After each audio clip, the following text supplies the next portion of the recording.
3. Test 1, 2, 3.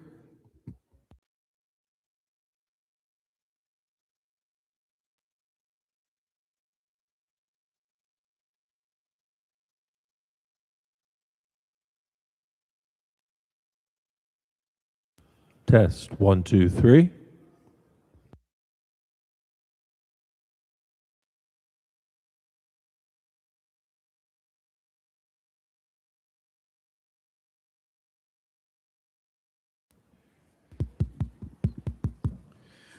Good afternoon, everyone. We have fixed the technical difficulties, and let the record indicate it is 5:05 p.m. and the Warwick City Council Finance Committee is called to order.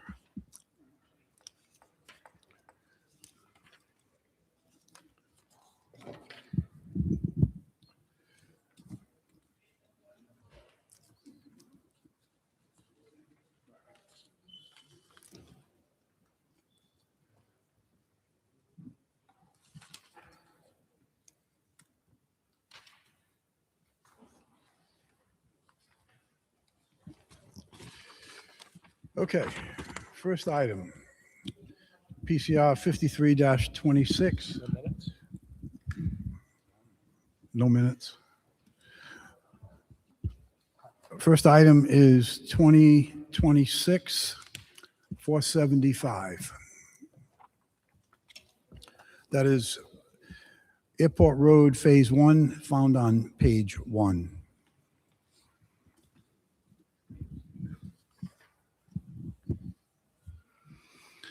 Good evening, Jerry Willett, Water Department.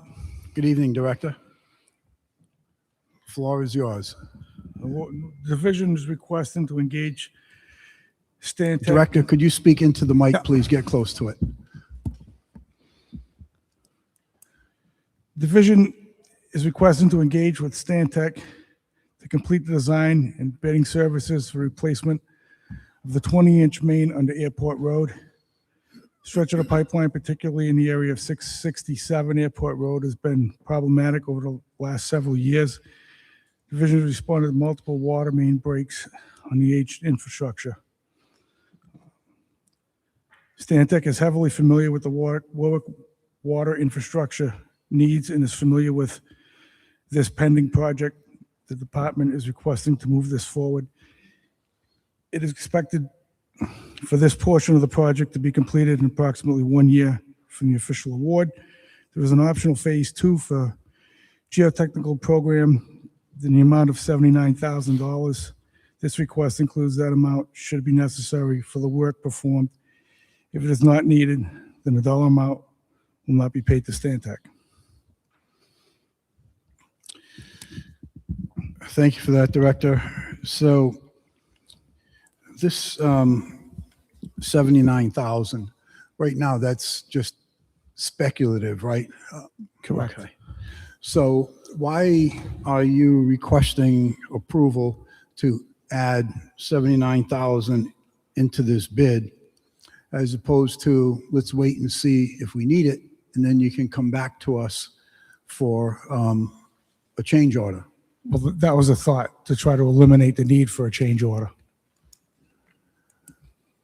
So if we approve this with the extra 79,000, that's giving you spending authority for 428,000, right? Correct. And if we approve it,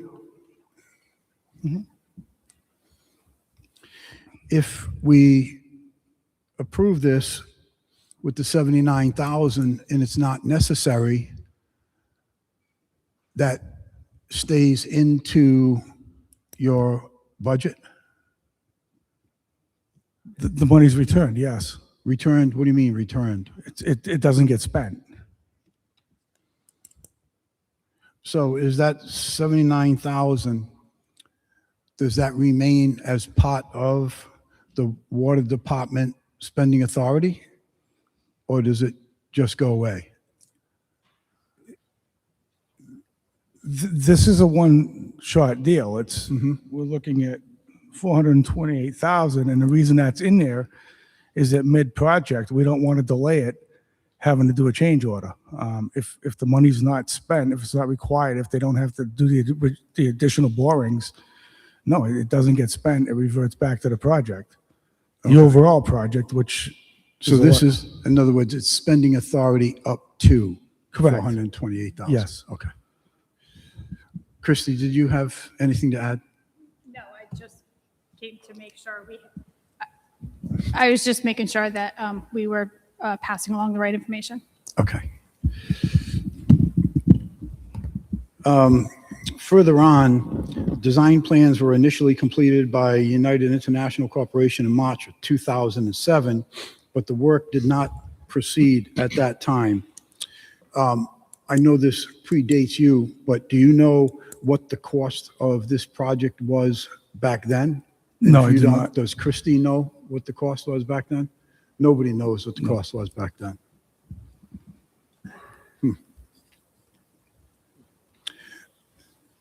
This is a project that could have been done with COVID money, couldn't it?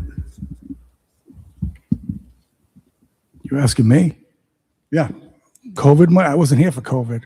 I'm sorry? I wasn't here for COVID. Okay, let me redirect the question to Christie then, or Eric, or whoever wants to answer. Could this project, which was it actually goes back to the early 2000s, but the necessity known back in 2007, when COVID monies came about, this project could have been done with COVID monies? I suppose it could have at the time, but this obviously It somewhere between 2007 and now was not presented as a project to the council. So No, I understand that, but COVID came in like 2020, and I think we get the money in 2021, yeah, so. I mean, like I said, I suppose it could have, but I'm not sure. And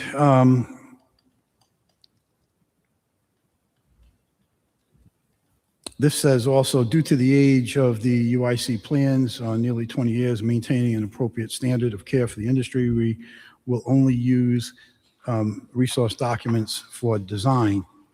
So what has changed from the asphalt down to these pipes we have to change in all those years that requires a whole new redesign to be done? My understanding is that those plans were drawn up back in 2007 with the Department of Transportation. They were doing some work to the airport, and we just found a set of plans. There was no additional documentation with it. It was strictly a set of plans. So we forward that over to Stantec just for reference. As far as anything changing, I'm not aware of anything other than the fact that we've had numerous issues with that stretch.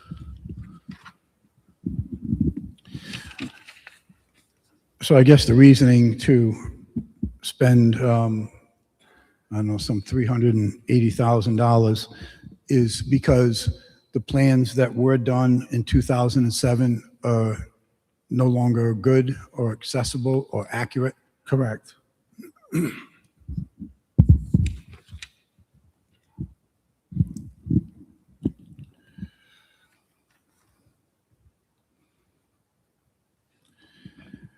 I'm looking through these different items here, and you can pause that too when I'm hesitating, by the way.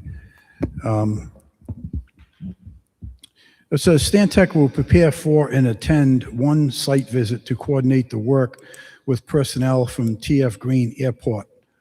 Who is paying the personnel from TF Green Airport? TF Green. Yeah, that's what it says here in the documents that I have dated April 21st, 2026.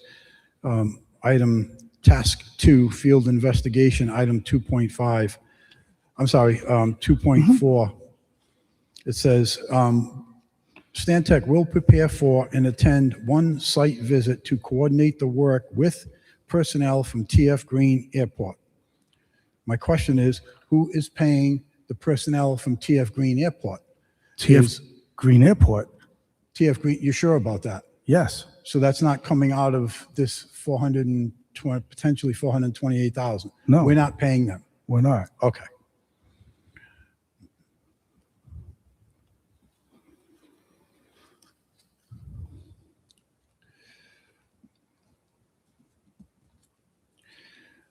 It also says in phase 1, it says borings will be taken to a depth of 20 feet.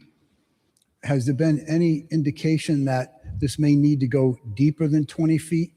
Because we just got done with a pretty significant change order a while back for some work out in the bay, and the depth wasn't good enough and had to go deeper and cost us a lot of money. Is there any possibility of that here? No. Okay.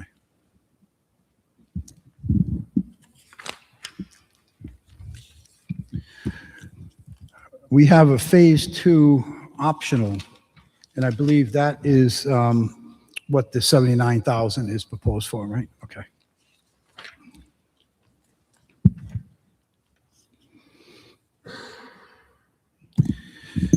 In task 5, final design, 5.3, it says Stantec assumes, which by the way, there's a lot of things in here that says assumes.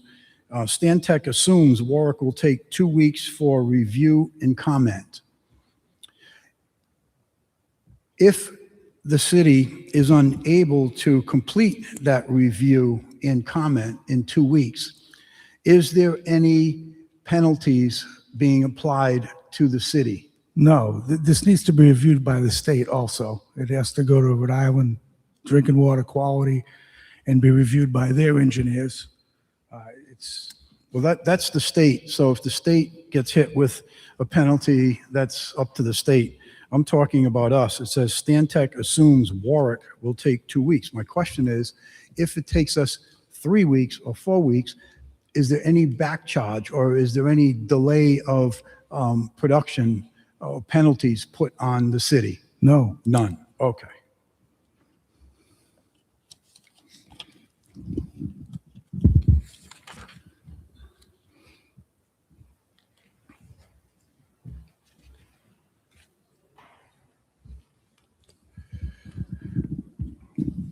It says here rates are based on Stantec 2026 US rate tables, et cetera, et cetera. Work that occurs beyond the identified schedule shall be completed at the current rates at the time the work is completed. I believe our starting date is already passed when it was first spoken to in this. So is there any changes in the rates? No. Will there be any changes in the rates? No. Okay. Narragansett tribal coordination will be handled by the city.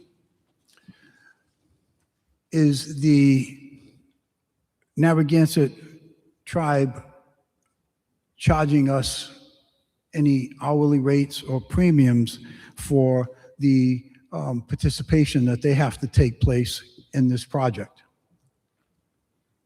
And if so, is that coming out of this 428,000, or are we going to be getting a change order or an amendment for an invoice submitted by the Narragansett tribe for their efforts in this project?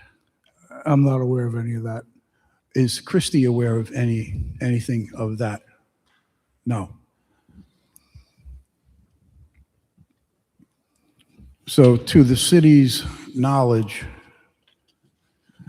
we should not be expecting any increases from, or any invoices from the Narragansett tribe for whatever participation they have to have in this project. Is that accurate? That's accurate. Okay, thank you. Chair, you have 2 minutes. Thank you. It also says this scope presumes, this is what I was speaking to earlier, assumes, presumes, will not occur within freshwater wetlands, buffer zones, and/or setbacks that would require a variance request with Rhode Island DEM. Are there any assumptions that this will occur? Is there the slightest a bit of knowledge that these areas may come into play? No. None. Okay. Fees for permits are not included in the cost of this proposal. Filing fees shall be paid by the city of Warwick. What are those fees?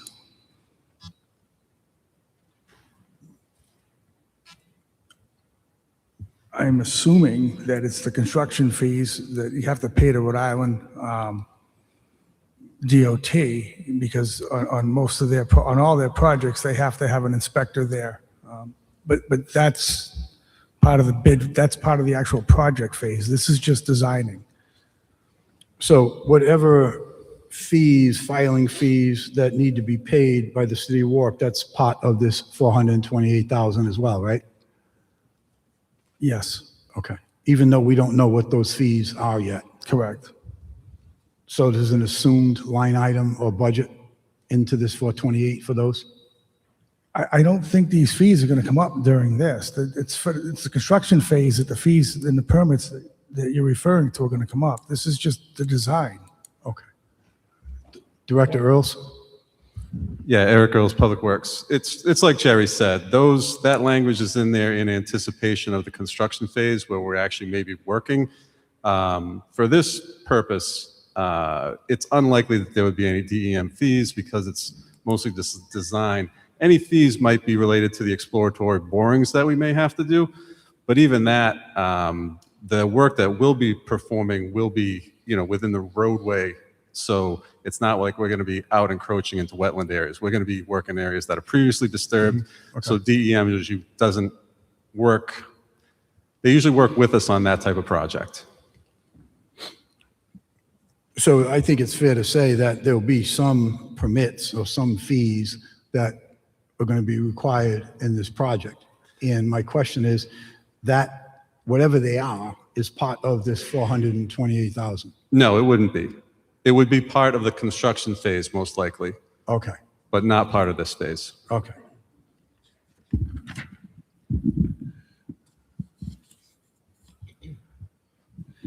And I think the director already answered this, which is my comments to the starting date. And over here it says construction start May 7th.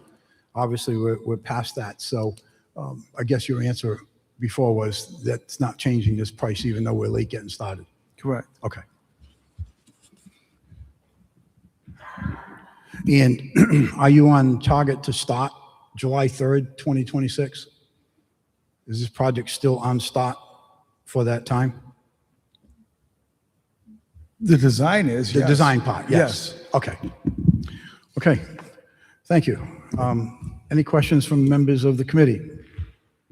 Yes, Councilman Napa. I'll defer to Councilman Vito here. Oh, okay, thank you. We gotta get lights on this table too. Hi, Director. More of a clarification for me because the packet did not photocopy very well, but reading the description, we're looking at the phase of pretty much all of Airport Road from Warwick Ave to Post Road, that stretch? Yes. Okay, thank you. Thank you, Councilman. Councilman Napa? Thank you, Mr. Chairman. I'm just looking at the budget section of that proposal. It does show that the permitting fees are estimated in their original 349,000 at 22,500. So it seems as though their permitting fees were inclusive in that 349. Is that correct? Yeah, that's on the last page. Yeah. That's all I have. Thank you. Yeah. Thank you, Councilman. Okay, any questions from members of the council? Any questions from members of the public? Do we have any questions from members of the public? Hearing none, we will move on to item number 2, 2027-24, microsurfacing and random crack sealing, found on page 14. Good evening, Christy Moretti, Public Works. Public Works is requesting to award the bid for the crack sealing and microsurfacing to Seal Coating Inc., DBA Indus, in the amount of $120,000 1 year from date of award. Our intention with that amount of funding is to start this fiscal year and use funds from next fiscal year as well. So it's 1 year from date of award. So it'll cover the 2 fiscal years, and that will put us in shape for fiscal year 28. So Christie, this micro surfacing, is that like what was done, I think it was on either Church Avenue or Sandy Lane, to kind of like scrape off the top surface and Yeah. then pour down some like Yes.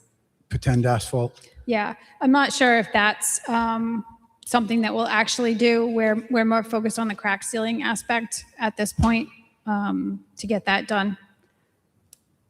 So we may not do the micro surfacing portion, but it's in there in case there are areas that it needs to be addressed. So are there any roads that have been tentatively identified for micro surfacing? Not to my knowledge, no. And how about the random crack sealing? So the crack sealing engineering will develop, or probably already has developed, a list of roadways that that they'll put this vendor out on and have them take care of that. As far as which ones, I don't know at the moment. I'm not privy to that list right now, so. Okay. But there is a list you just said? Engineering would develop a list. We have a field construction inspector that would go out and look at the roadways and see which ones need to be done. So he would develop that list. All right, so there is no list developed right now? No, Eric Earls, Public Works. Like Christie was saying, the way this typically works is once it's awarded and we know the dollar amount that we're working with based on the award and the budget, we'll work with the vendor and find roads that are applicable for this type of application. So our construction inspector will go out, walk the roads with the vendor, and that's how we determine to make sure we have good candidates for this specific application. So there are some in the back of our mind that we're thinking about, but we don't want to say specifically what they are and then have, hey, you said you're going to do that and you didn't. But we work closely with the vendors because the vendors really know, like with the micro surfacing, they're the ones that helped us select the roads we did because they want their product to look as good as possible. If we put it on a road, it's not a good candidate, then they look bad, right? So we work with them closely on this type of thing. So the reason I was asking those questions was to try to get a grip on how you came up with the budget of 120,000. So how did you come up with that number? Microsurfacing is the kind of application where most municipalities, including Warwick, should be doing a lot more of it. The 120,000, excuse me, is based on what has been approved by council in that line item last year and what we anticipate for next year. That's all. And if it were more, we could do more. If it's what work? If the budget line item had more money in it, we would do more crack sealing. There's really not a shortage of roads in the city that could use this application. For sure. So, Director, either you or Christie, so the bid was sent in for 538,480, and obviously you've reduced this down to 120,000. Yeah, So- the numbers that we put out on the bid are just ballparks, so we can get the unit prices. The only reason that we might lose some kind of volume discount is if we were asking them to do half days. But this kind of money, it's not going to matter whether we're doing the 500,000 or 120,000. They're going to hold those unit prices because they're going to be coming out for full days and doing the work, and so they're going to honor those prices even though the volumes aren't what they bid on. Did you read my notes? Sorry? Did you read my notes? No, I anticipated the question. Yes. Yes, and that was the question. Because their bid was reduced by 75%, are they going to be playing around with the square yards or whatever it is. No. So No. those numbers are those numbers. Correct. They will hold those unit prices at our volume.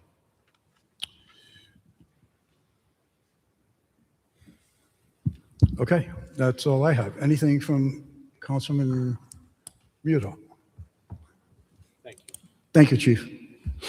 So. You're not done yet. Sorry. So, I'm not sure if this is working. Is this working? Hello? Oh, there it goes. Ain't using mine. All right. So one thing I'm reacting to right here is we all know that there's a lot of roads and infrastructure that needs to get repaired. I can't speak for the rest of the council, but I do know there's entire neighborhoods that probably haven't been paved in many, many decades. I'm more than happy to share with you those roads. My question to you is, it seems a little backwards to say, let me see what kind of money we have, and then let's go find out what the problem areas are in our city, and this goes beyond roads. Would it be more prudent to say, okay, this is the infrastructure that needs to be upgraded. Here's a priority list, and let's be a little more realistic as to how we're fixing our infrastructure in the city?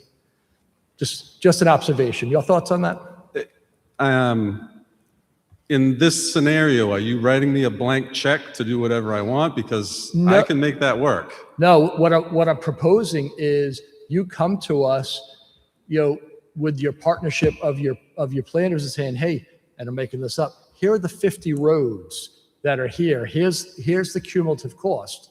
And then within a budget, just like we do with trucks and everything else, we say, okay, in 5 years, we can get through 80% of whatever. It's just more of a proactive capital plan versus a reactive that I'm hearing.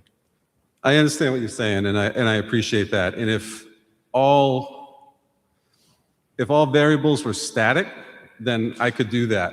But we see it with Rhode Island Energy. They've had the same neighborhood on their "we're going to do it this year" list for 4 years now, right? And so we keep saying, "Oh, we'll pave it next year when they're done," and then they skip it.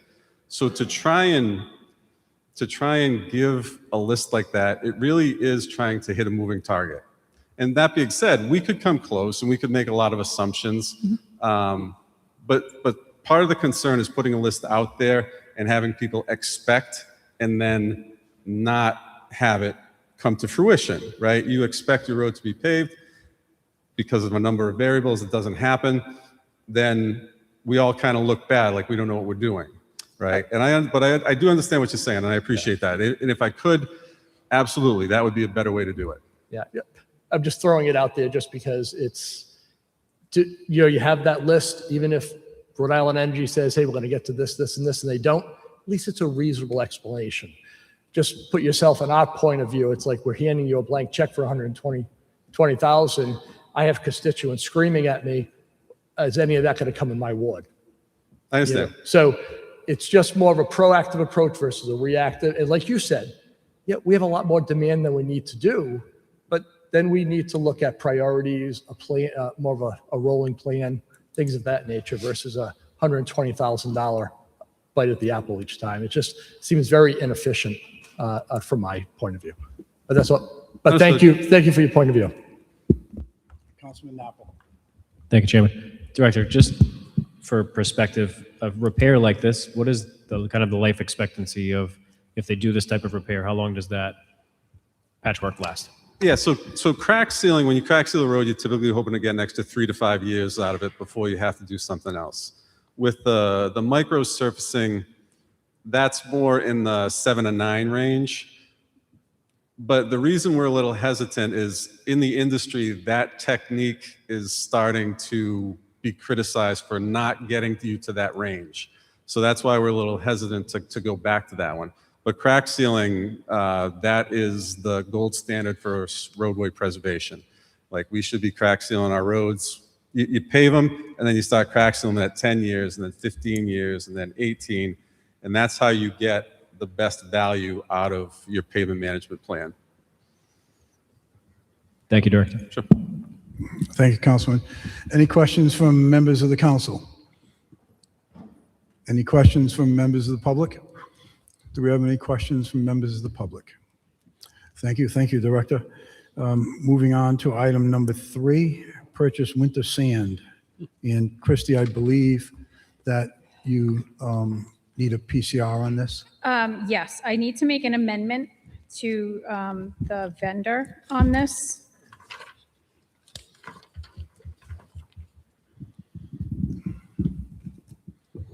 Go ahead, Christie.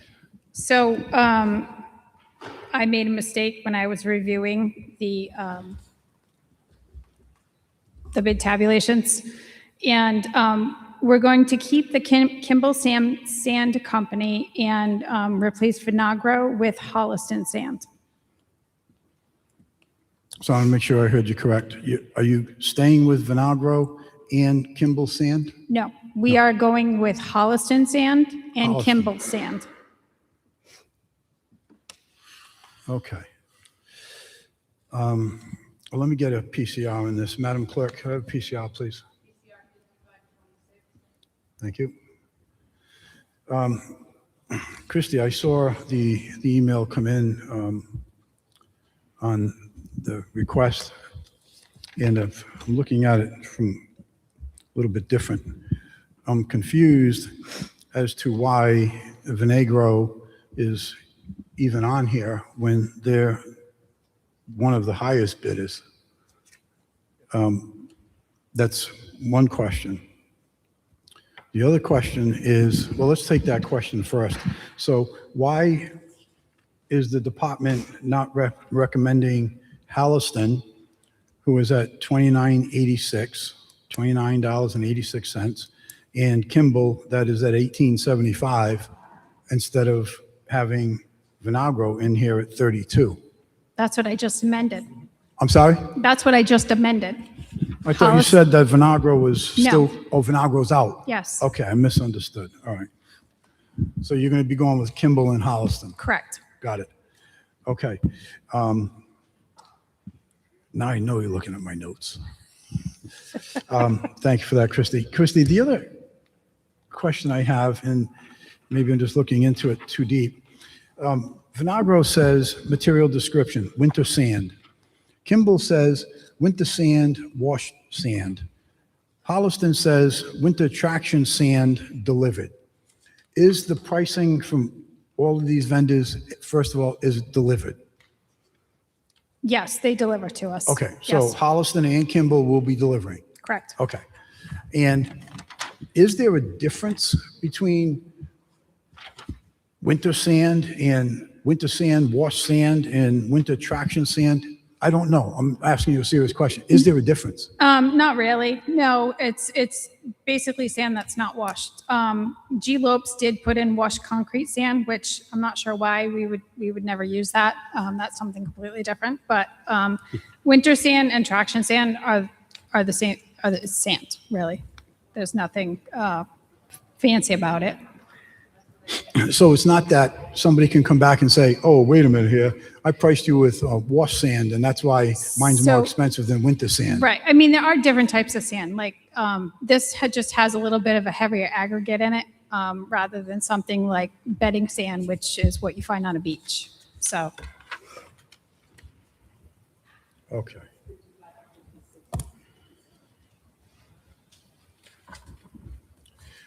Christie, I assume that with the winter that we had, your inventory on sand is pretty well deleted. In terms of from being at best at 100% to where you are today, where would you put what you have now we're probably 35%. left? Yeah.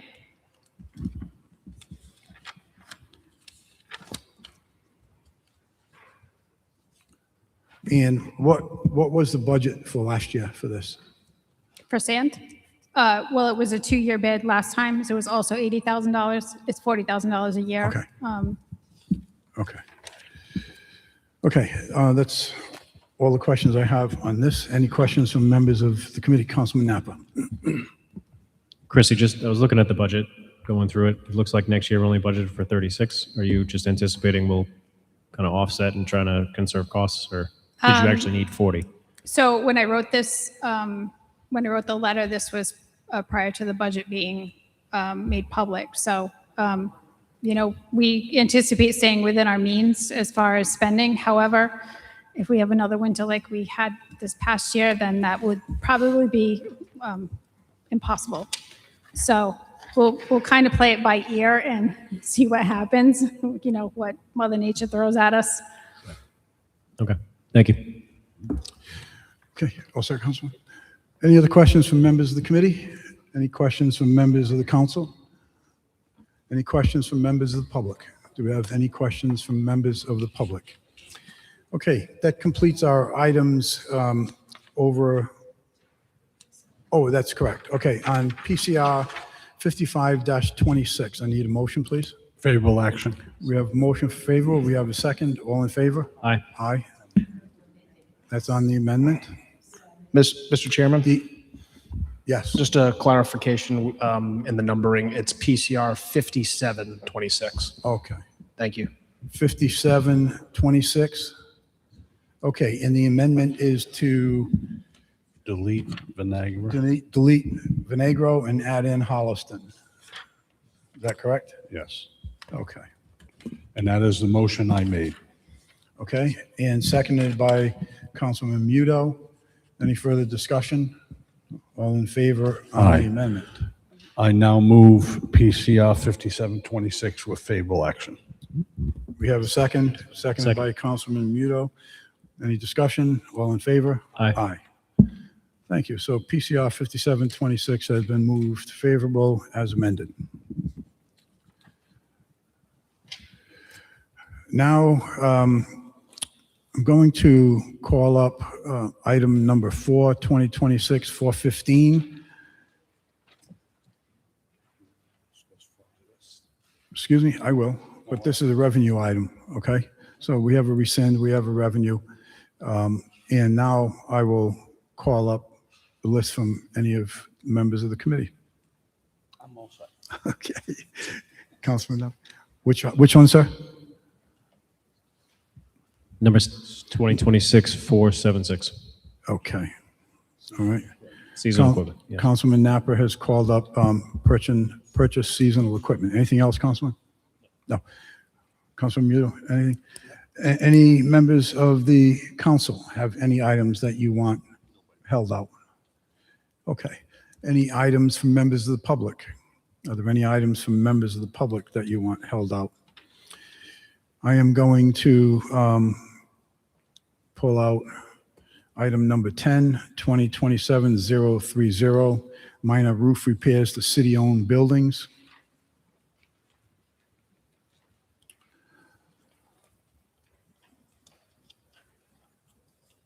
And item number 11, 2025-347. That's found on page 59. That is purchase commercial and industrial equipment.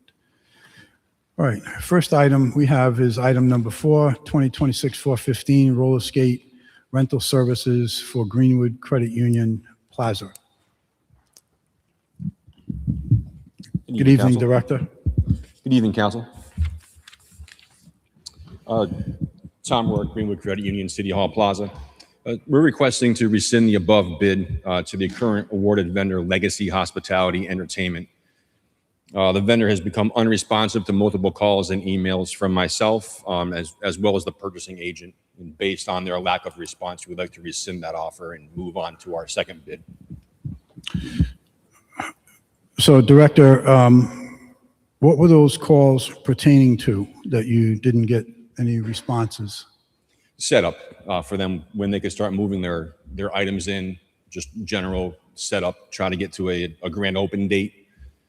So we know when we could open up the roller skating. And they've gone completely unresponsive. They haven't responded to us at all since the award. So.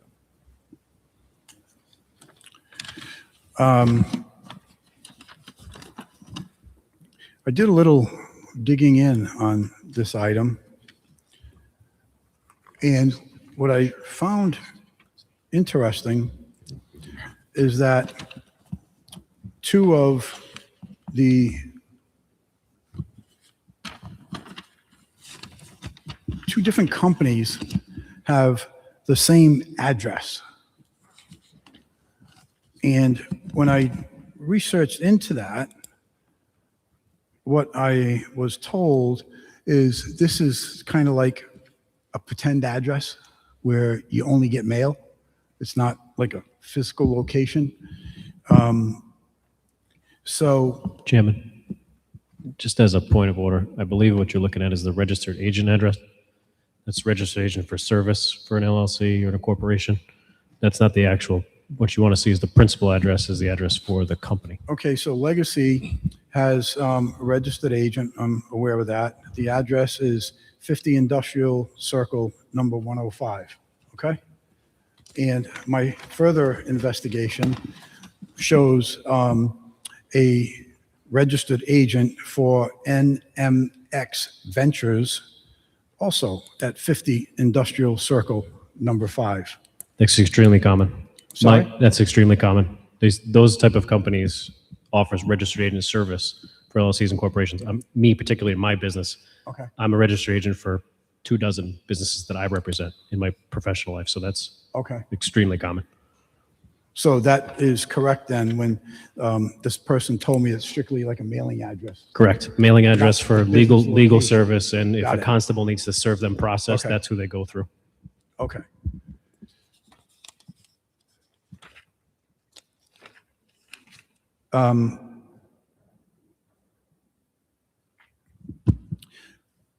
So with the roller skate rental services, are they going to require space to store their roller skates? Yes. And are we going to have to build a new structure to accommodate the roller skates? No. Will they be going in the building that exists now? Correct. And is that in the space that I believe the bumper cars were supposed to go in?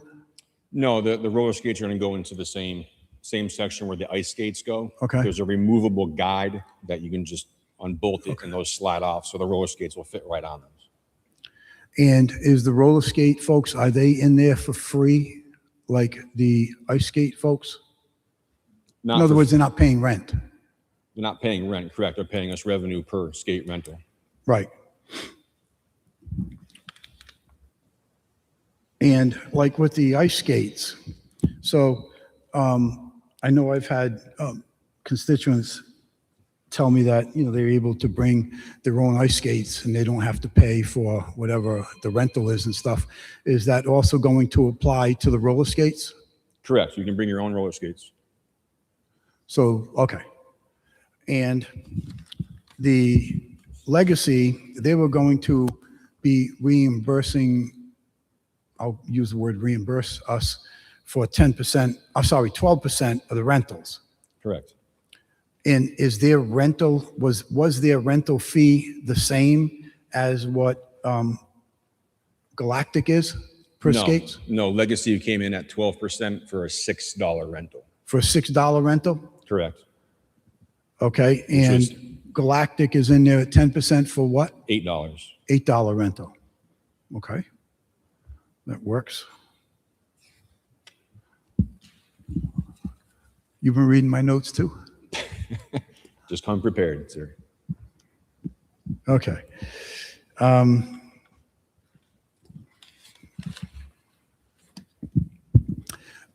Just so you know, I have, and I may not have the correct numbers, but I have 2 phone numbers for Legacy. And I called both of those numbers twice. And I just got a voicemail and didn't get a return call. So just putting that out there in support of your position. So I don't know why these people do this stuff or don't do it, but I do make the phone calls. Any questions from members of the committee? Councilman Foley. Based on what you said, hold on. There you go. Based on what you said, we're close to opening the rink for rollerblading and bumper cars? Correct. Do you have I don't want to spoil the surprise, but do you have a date in mind? For the roller skating, if we get favorable action tonight to go with Galactic, she's prepared to open this Sunday. All right, thank you. You're welcome. Thank you, Councilman Muto. I Director.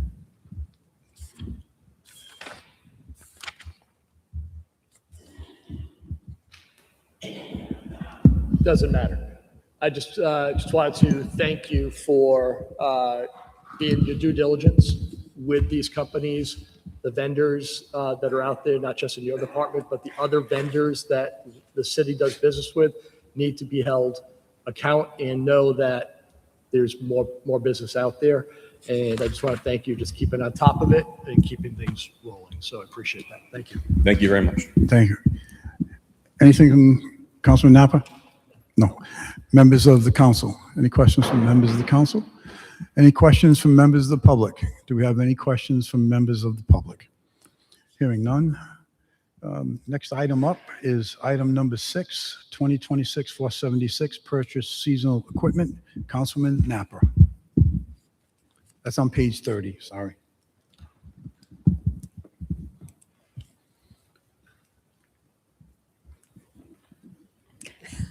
Councilman Napa. Director, thank you. So I wanted to commend you and your department for kind of being proactive in getting these mowers purchased and hopping on to get it done. For what I'm hearing from people that are out there doing the work, because we have some mowers that are phasing out, parts are starting to get phased out before we're in a position where we're fighting from behind and we're without equipment to actually maintain the fields, especially with the extra usage that we're getting in the city maintain fields. This is nice to see that we're getting equipment out to the folks in the unions that need them. So just wanted to take the opportunity to Thank you. recognize that and say thank you. Thank you. I appreciate that.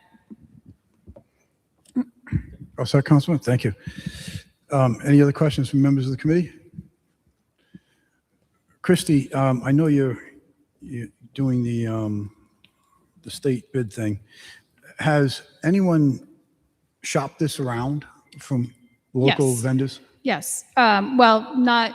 Well, I say local, other vendors. Let's put it that way. Yeah. The purchasing agent actually did. And the one company that she found that can provide the mowers that we're looking for, they don't deliver. And they're not like they can't ship them to us. So it makes sense. This vendor's right here in Rhode Island, right in Greenville. We can go pick them up if we need to. So. And the warranties, they're similar with the other vendors that you checked out? Yes. Okay. Any questions from members of the council? Any questions from members of the public? Do you have any questions from members of the public? Hearing none, let's move down to item number 10, 2027-030, minor roof repairs to city-owned buildings, found on page 52.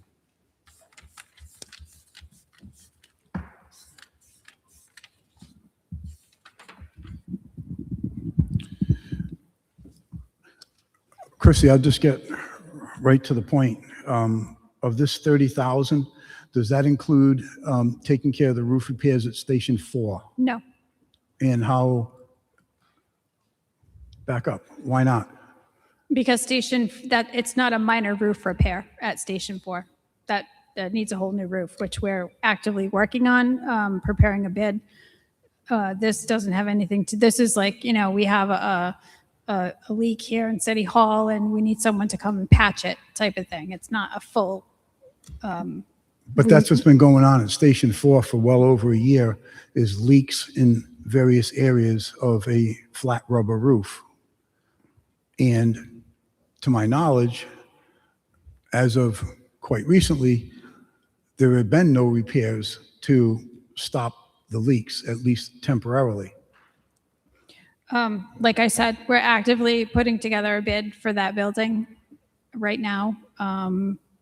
Just trying to get the scope of work nailed down so it suits the needs of that building with the flat roofs. It's it's both sides, living quarters and the apparatus bay. So,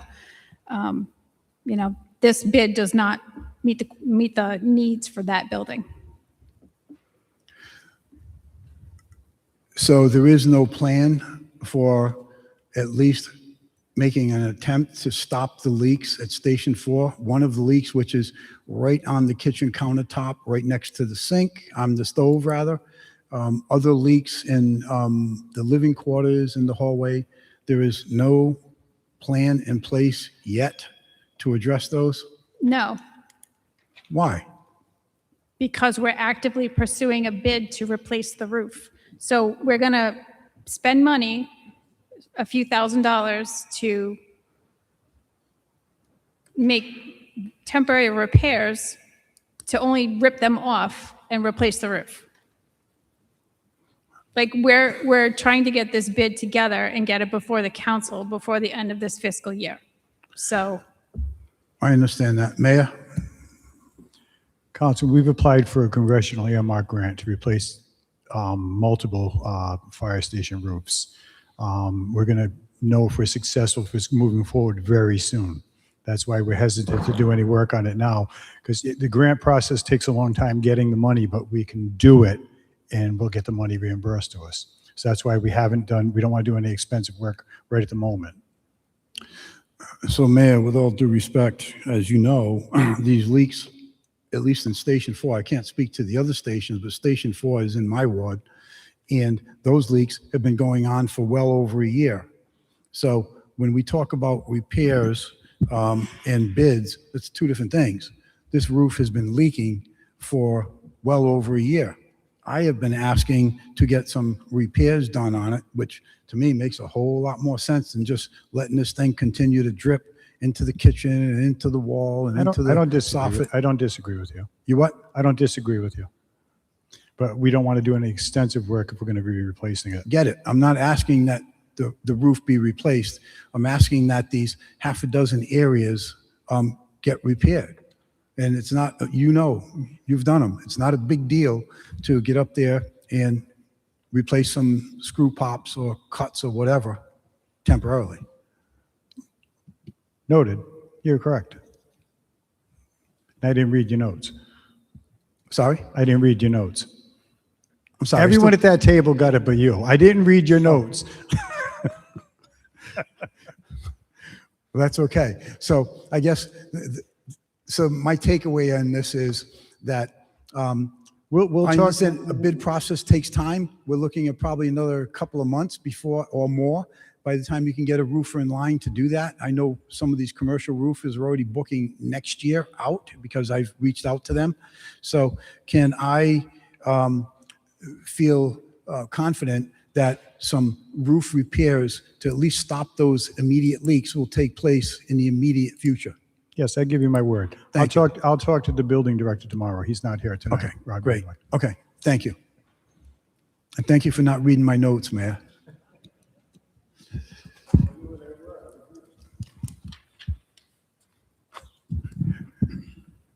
You can rest assured they're well researched.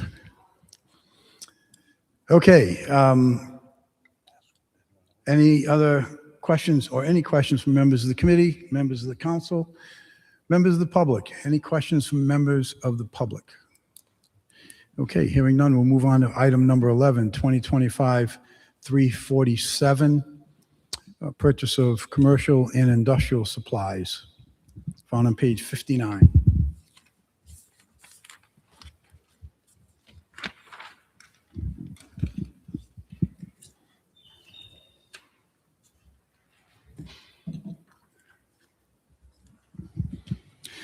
Christie, I get the request for the extension. Time period seems to align itself with your original. What are these commercial and industrial equipment and supplies that you're contemplating needing another $30,000 for? So it could be anything. We've bought motors for, HVAC units that have burnt out that our electrician can replace. We get gloves for sanitation. They're cheap, not cheap like cheap gloves, cheap cost-wise. There's just they literally have everything from soup to nuts. So it's really anything that, that we need that, you know, and we do shop it around. There's a couple other vendors that we can utilize as well, but that's what we use this bid for. Okay. So it's going to be the what ifs, because essentially you're down to just about 2,000 left in that account, right? Correct. So you're just asking for spending authority up to 30,000. Yes, because it doesn't expire until December 31st. Okay. Any questions from members of the committee? Any questions? Councilman Muto, go ahead. Hi, Christie, just clarification. It's 2,000, the account, there's multiple accounts. Is that 30,000 going across those accounts? Yes, it gets spread out, you know, based on what department needs what. Thanks for the clarification. Thanks. Okay. Any questions from members of the council? Any questions from members of the public? Do we have any questions from members of the public? Hearing none, I believe that takes care of that. Need a motion on PCR 53-26. Move favorable. Second. We have a motion. We have a second. Any further discussion? All in favor? Aye. Aye. Thank you.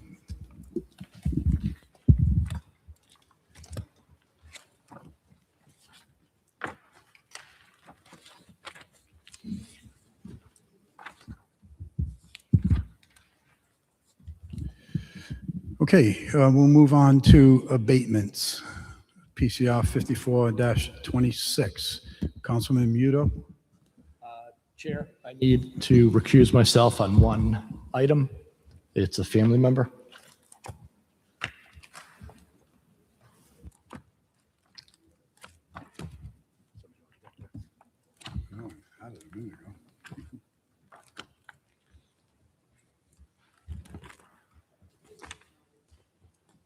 Here we go.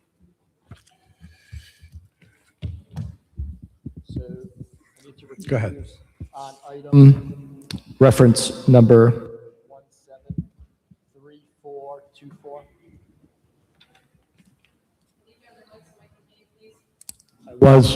It's back and forth. So the item number is 173424.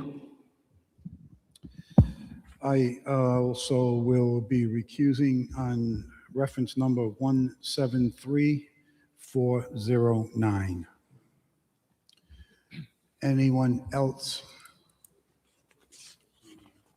on any recusals? Any questions from members of the committee? Any questions from members of the council? Director, you're up there, so let's hear from you. I don't want you to feel, not wanted. Thank you, Mr. Chairman. Neil Dupuy, Director of Assessing. This month, we have abatements in the amount of $50,491.99. This is the end of the appeal period, and most of these were changes made by the Board of Assessment Review. A couple of minor ones that I had changed for data changes to the properties. But as we progress through the appeal process, they typically don't have appraisals and the things we need to get them the adjustments they need. But by the time they reach the board, they finally do have that, and that's the result here. But I'll answer any questions that you might have. Okay, thank you. Once again, any questions?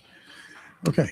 We have to amend and then close, so we need two people to stay up. Yeah, but hold on. I want to see if the members of the public, any questions from members of the public? Are there any questions from members of the public? Okay, hearing none, we will need a PCR on this. We have two abstentions. Do the amendment, like the dollar amount. Okay, that's true. Okay, the first one is 173409, and the amount is $1,245.87. That is going to be a recusal. And the second item is 173,424 in the amount of $271.78. Now, we'll do a quick math here because I have not added them up yet.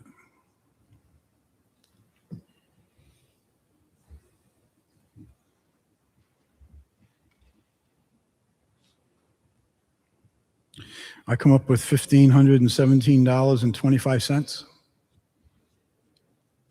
Is that correct?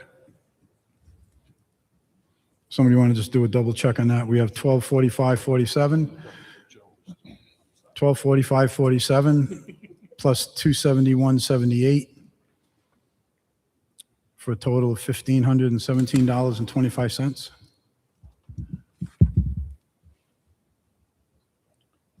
Okay, we'll agree on that.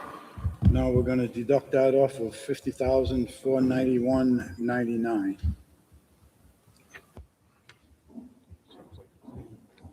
Just a point of clarification, I think we already pulled one out, so I'm sorry? I think you already pulled one out, so I think that would change because of the conflict of interest with Councilman Muto. I added the two of them. Yeah, we have two. I added two. One from me and one from Councilman Muto. Okay, I thought you had two. Yeah, My apologies. okay. Okay, what's the new total?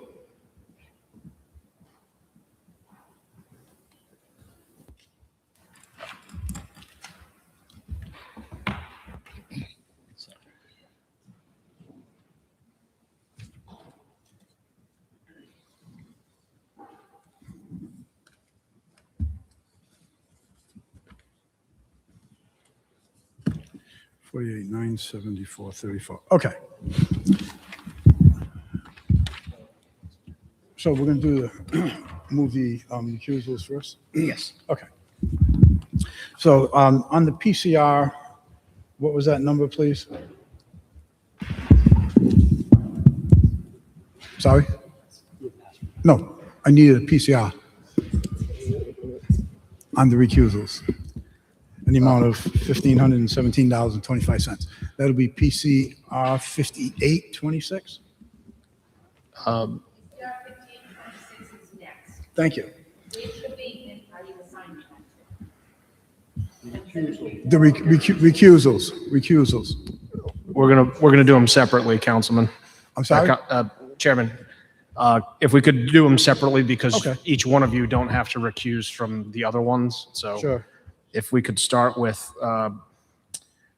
Councilman Muto's recusal. This is number 173424, Gene Muto, Kyle, in the amount of 271.78. So we're going to have separate PCR numbers on both of them? Okay. Yes. All right, PCR 58-26.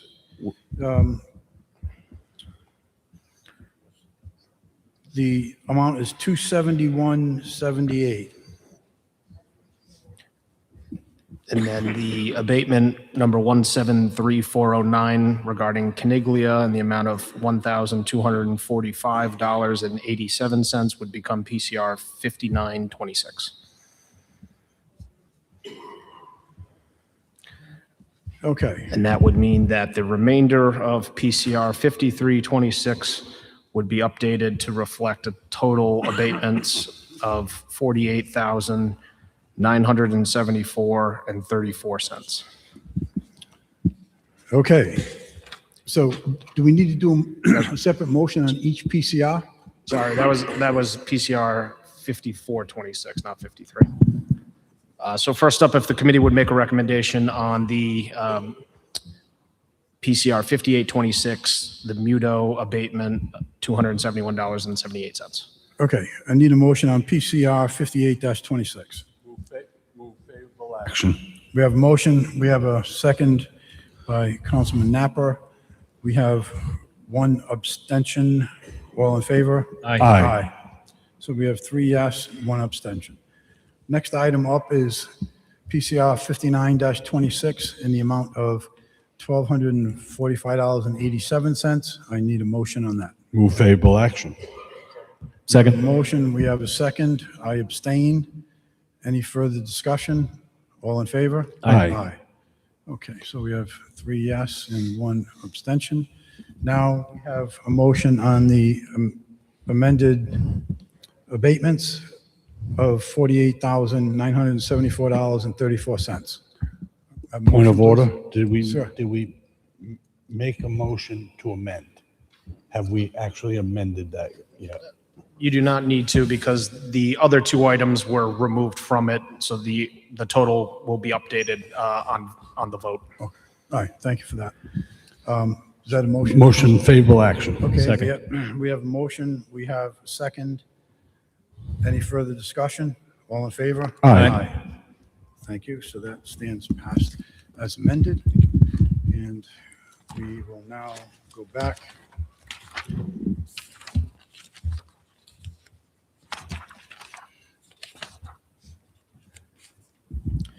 All right, on item PCO 6-26, an ordinance amending section 60-500 of the Code of Ordinances to provide flexibility in the city OPEB contributions that would exceed those matching employee contributions for the period until the state reimbursement on school construction debt services begins.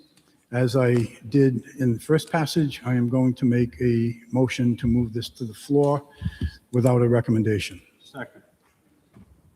Okay, we have a motion, we have a second to move to the floor. Any further discussion? All in favor? Aye. Aye, Just make sure you have public comment so we don't have to have it later. sure.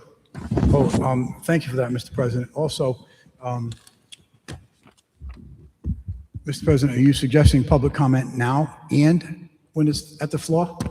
No, now rather than at the floor, because normally we don't have it while on the floor. Well, being that we've moved it to the floor for discussion, I would prefer to allow for public comment on the floor, should other folks that may not be here want to be here. It's your prerogative as chair of the committee. Okay. So move to the floor for discussion with public comment allowed. Okay. We're done. Make a motion to, well, what do we have? Oh, yes, sir. Okay. I was just making sure you're paying attention. I know that. Hey. Okay, item PCR 50-26, 2027, fire apparatus.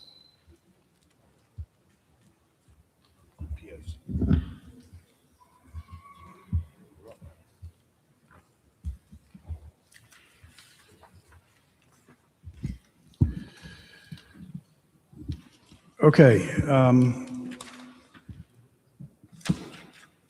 Christie, go ahead. This was held from the last council meeting. DPW is still requesting the same cap. It runs concurrent with the A portion of this bid for $100,000, adding the vendors as requested in the letter. Expires June 7th, 2027. And the hourly rate prices were provided via email and are included in the package.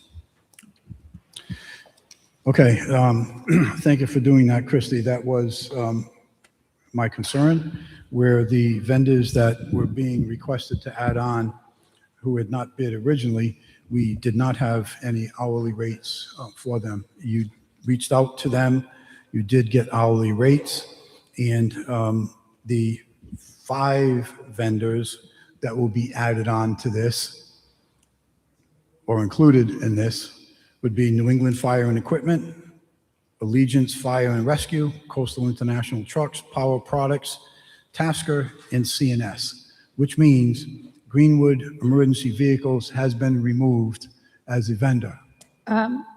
Greenwood is actually on the A portion. They're on the what?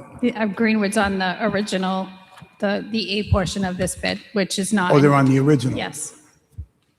Weren't they into the added vendors too? Yeah, that was, Typo? yes. Okay, all right. So you already have the hourly rate for the Greenwood folks? Yes. Got it. Okay. I'm good with that. I need a motion. We have a motion for favorable action. We have a second. All those, I'm sorry. Any questions from members of the committee? Any questions from members of the council? Any questions from members of the public? Do we have any questions from members of the public? Hearing none? No. I need a motion, please. Motion, move favorable action. We have a motion for favorable action. We have a second. All those in favor? Aye. Aye. Thank you, everyone. It is now 6:14 and the Finance Committee is adjourned. Would the ordinance committee please convene?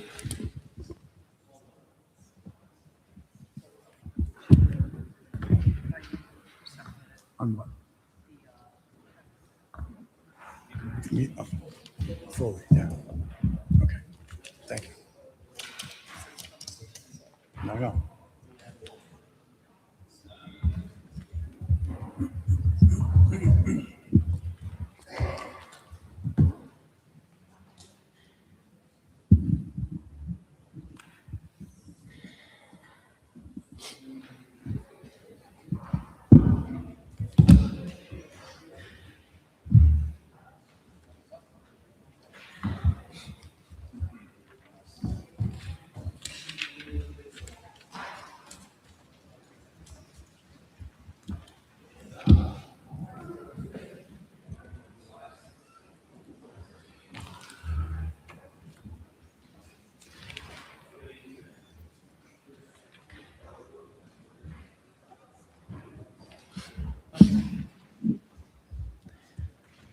Okay, the time is now 6:15 and the ordinance committee is now in session. We only have one order of business on our calendar tonight. That is PCO 8-26, an ordinance establishing a real estate non-utilization tax, docketed by Council President Sinapi. My understanding is that there's a request to hold this until the first meeting in July, which is July 6th, made by the Council President. There are some further amendments that he would like to make. Is there any objection to holding this until July 6th? No. Seeing none. So move to hold. Do I have a second? Second. All in favor? Aye. All right, held till July 6th. The time is now 6:16. We are adjourned. Would the public safety committee please convene?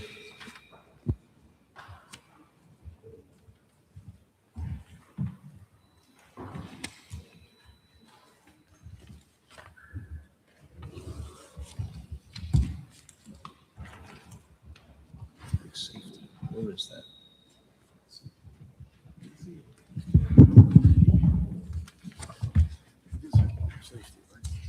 Yep.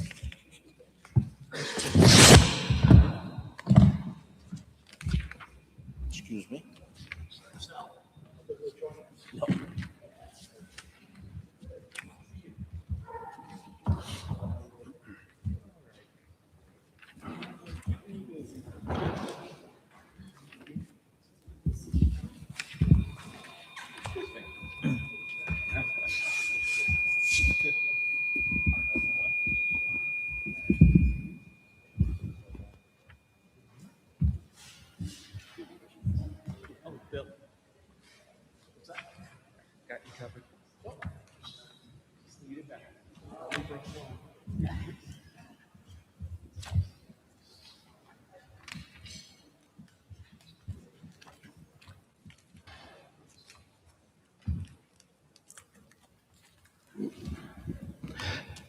The Public Safety Committee is in session at 6:18. We only have one item on the agenda, and this is a PCR 4726 resolution relative to claims for Contreras. Is Mr. or Mrs. Contreras here?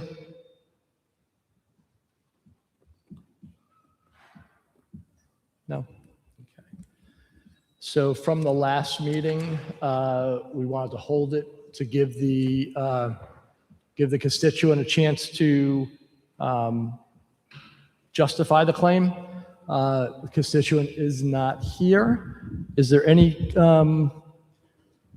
comments by the committee in discussion? Councilman Ricks. Thank you, Chairman. Just wanted to take a quick look around the room and make sure here that I'm actually, pardon me, not certain the address 26 Althea Road, which ward that's inside, but double check with all of the members of the council, so to speak, to make sure that that member of the council nor anyone else has heard anything from Mr. Contreras before we take further action on this. I'm not seeing anything, so I would defer to the chair. Okay, any other comments? Comments by the committee? Any other comments by the council? Any comments by the public? Any comments by the public? Councilman Foley, this gentleman is your constituent, I believe. I just wanted to make sure that you had final say. Oh, it's not one, it's Ward 7? Okay, so Ward 7, has the constituent reached out to you, Councilman? Not at all. Okay, so I'm going to make a motion for unfavorable action. Second. All in favor? Aye. It's 4-0. Motion fails.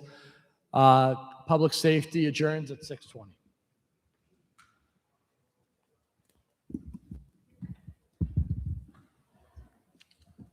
Chairman, there's a little, if we could frame the recommendation as favorable action to deny, so it's an authoritative denial, because it's actually on an appeal of the denial, but for clarity's sake, if that's the motion, favorable to deny.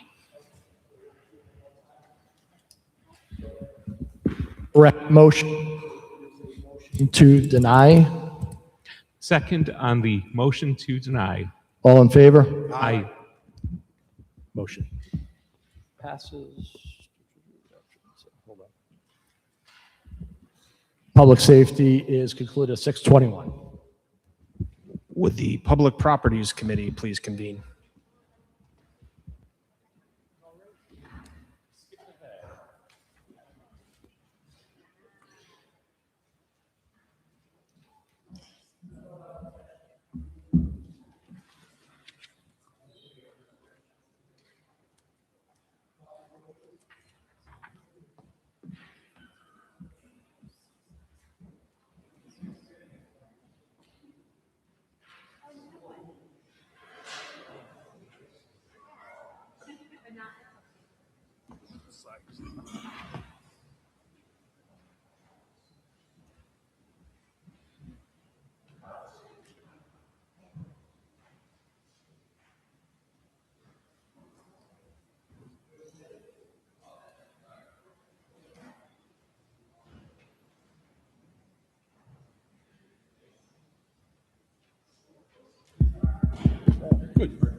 Busy.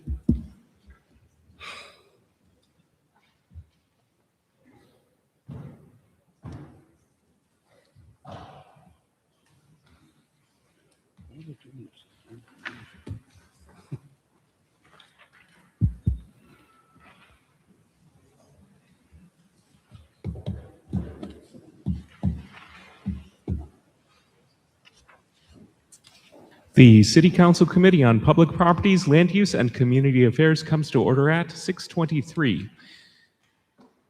We have no minutes up on the agenda for approval. Therefore, we'll go straight into our two items. First up, we have PCO 15-26, an ordinance amending the zoning ordinance of the City of Warwick, Colby Enterprises LLC applicant. This is 265 and 255 Centerville Road, Assessor's Plat 246, lots 260 and 261. Council President Snappy, I take it that you would request for this matter to be moved to the floor without recommendation for public hearing? Thank you. Council President affirms. Do we have a motion to that effect? So moved. So moved. Second? Councilman Kirby, thank you. All in favor? Aye. Aye. 4-0.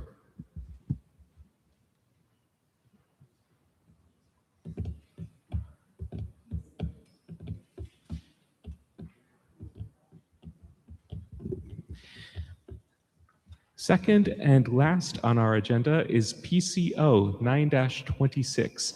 This is Councilman Gebhardt. An ordinance amending the zoning ordinances of the City of Warwick 4332 Post Road LLC.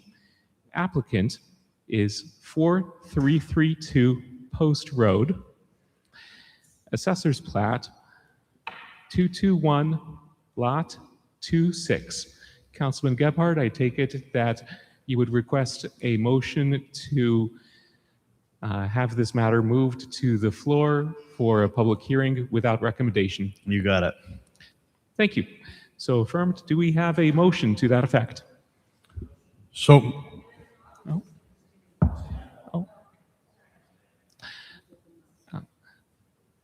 Yes, and the council solicitor corrects me that this would also be a matter of continuing to the public hearing in front of the council as a whole. We have a motion to that effect.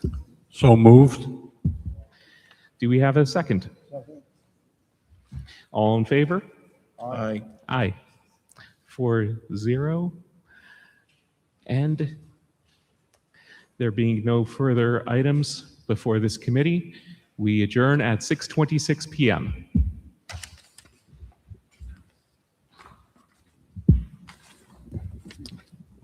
We will be at ease for a few minutes for the start of the council meeting at 6:30.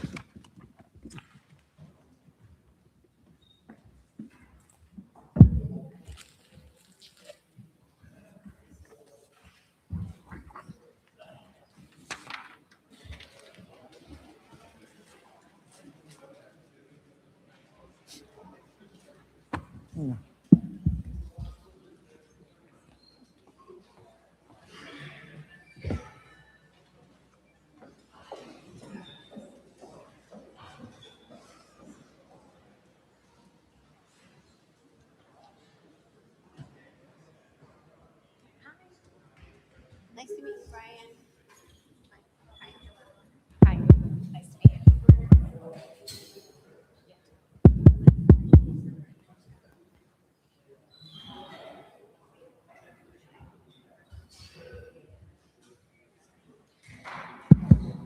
By the way, Tyler Baum isn't here by chance. Do we have a Tyler? No? All right.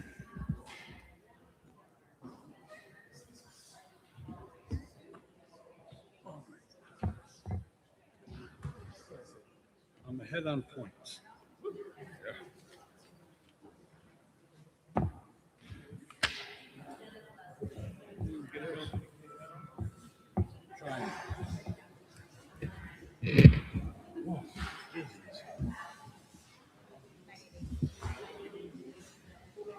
Yeah, but I'm retired.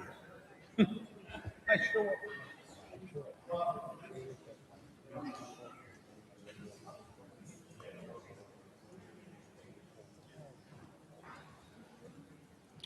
We've brought them to meet with boots of briefcases. We brought one of the community liaisons for Warwick Police. They came with Officer Grant, who's a veteran too, and we had that discussion of what the different needs are when you're responding to veterans in crisis versus traditional civilian and trying to offer support and coordination if they know it's a veteran member in the house. You want to approach that a little bit different than, yeah. Yes. Yeah.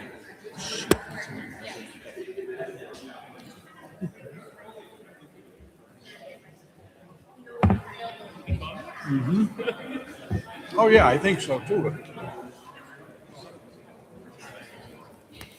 I haven't set up a meeting with everybody. One thing we were talking about is trying to, and I think Vic was going to mention it too, is try to get everybody together, whether it's to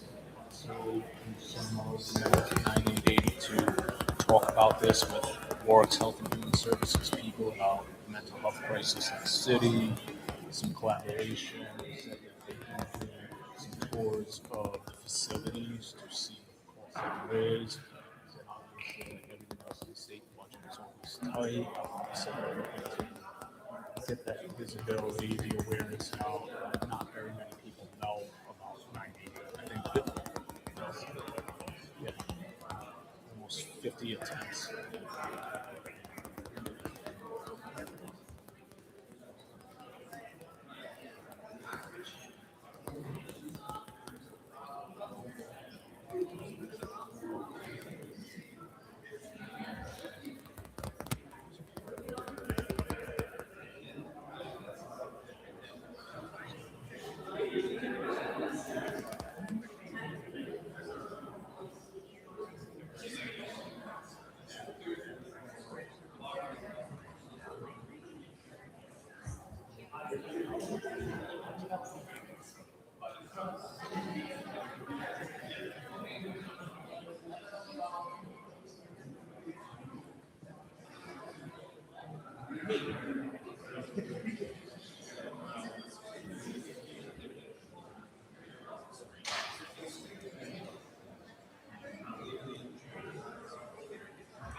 So I think this was the first ever.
Anybody ever needed material? You don't need to do anything? Yeah.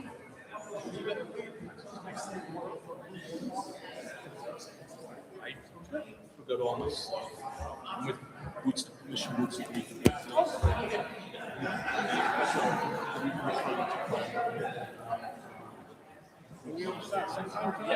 I just wondered, just asking for a friend. Make sure people know.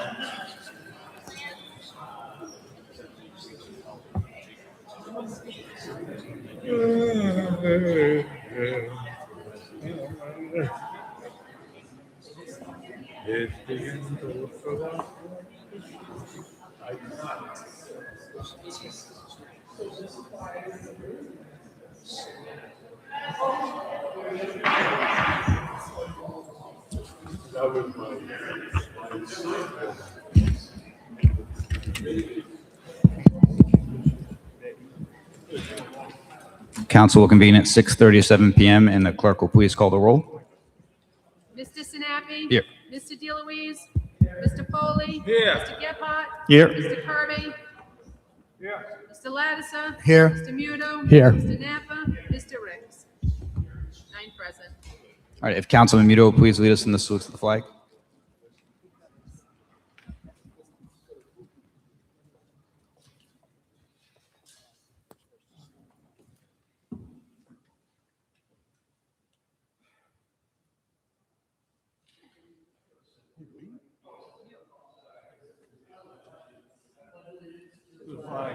United States of America, to the republic, one nation, under God, indivisible, with liberty and justice for all. Oh, say, can you see by the dawn's early light what so proudly we hailed at the twilight's last gleaming, whose bright stripes and bright stars through the perilous fight o'er the ramparts we watched were so gallantly streaming, and the rocket's red glare, the bomb bursting in air, gave proof through the night that our flag was still there. Oh, say does that star-spangled banner yet wave o'er the land of the free and the home of the brave?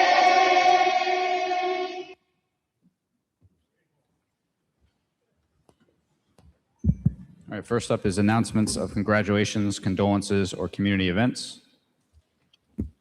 Does anyone have anything for this? Councilman Napa? Thank you, Councilman. Just an announcement and a congratulatory announcement, I suppose. Just wanted to recognize 988, the Suicide and Crisis Hotline. They are a public outreach point of contact that has been working sort of loosely with the Warwick Police, who has been their very strong supporter, and I wanted to recognize and congratulate the police department for kind of pushing forward on that. I believe someone is here from 988 to speak at public comment tonight, and I just wanted to bring that to the public's attention, that our WPD is doing an excellent job with their outreach, and congratulate them and commend them for their efforts. And that's an important aspect of life to be involved in, and taking care of people's mental health and their own mental health too. Thank you, Councilman Napa. Councilman Gebhardt? Thank you, Council President. I wanted to give a shout out both to Warwick PAL and to the city. Last weekend, Warwick PAL kicked off its first ever season of flag football. We had incredible interest. The program is completely full. The games are being played on Sundays at Belmont Street, which is a beautiful field complex over off Elmwood Ave in Councilman Ricks's ward. The fields are in incredible condition. The lines were all done. Everything is well appointed and well set up, and we're very appreciative of that as an organization. And most importantly of all, the kids are having a tremendous amount of fun. So kudos to the Warwick PAL organization and to the city for making that happen. Thank you. All right, next up is executive communications. We have none. Moving on to acceptance of minutes from the council meeting. It does not look like there's anything lined up for that one. Next up is public comment, Rule 41. After general communications and prior to the consent calendar at the last regularly scheduled meeting of the City Council each month, there shall be a period of time not to exceed 30 minutes during which citizens may comment about Warwick city government issues, subject to the following stipulations. The total period of time for public comment shall not exceed 30 minutes. Comments need to be brief in order to allow as many citizens as possible to participate. Each citizen signed up and present shall have not to exceed 5 minutes to speak. Provided, however, that if more than 6 citizens are signed up and present, the 30 minutes will be split evenly among speakers. Time shall not be transferable among speakers. The topics for comment shall be issues directly affecting city government. City council members will not respond to questions during the public comment period, and the public comment period session will terminate at the expiration of the earlier of all speakers, concluding their allotted time or 30 minutes. Waiver of this provision requires unanimous vote of the council. And I know we did this after the hearings last time, but because there were multiple speakers who weren't able to speak because we did that, I wanted to do this first. So first up, we have Darlene Netco.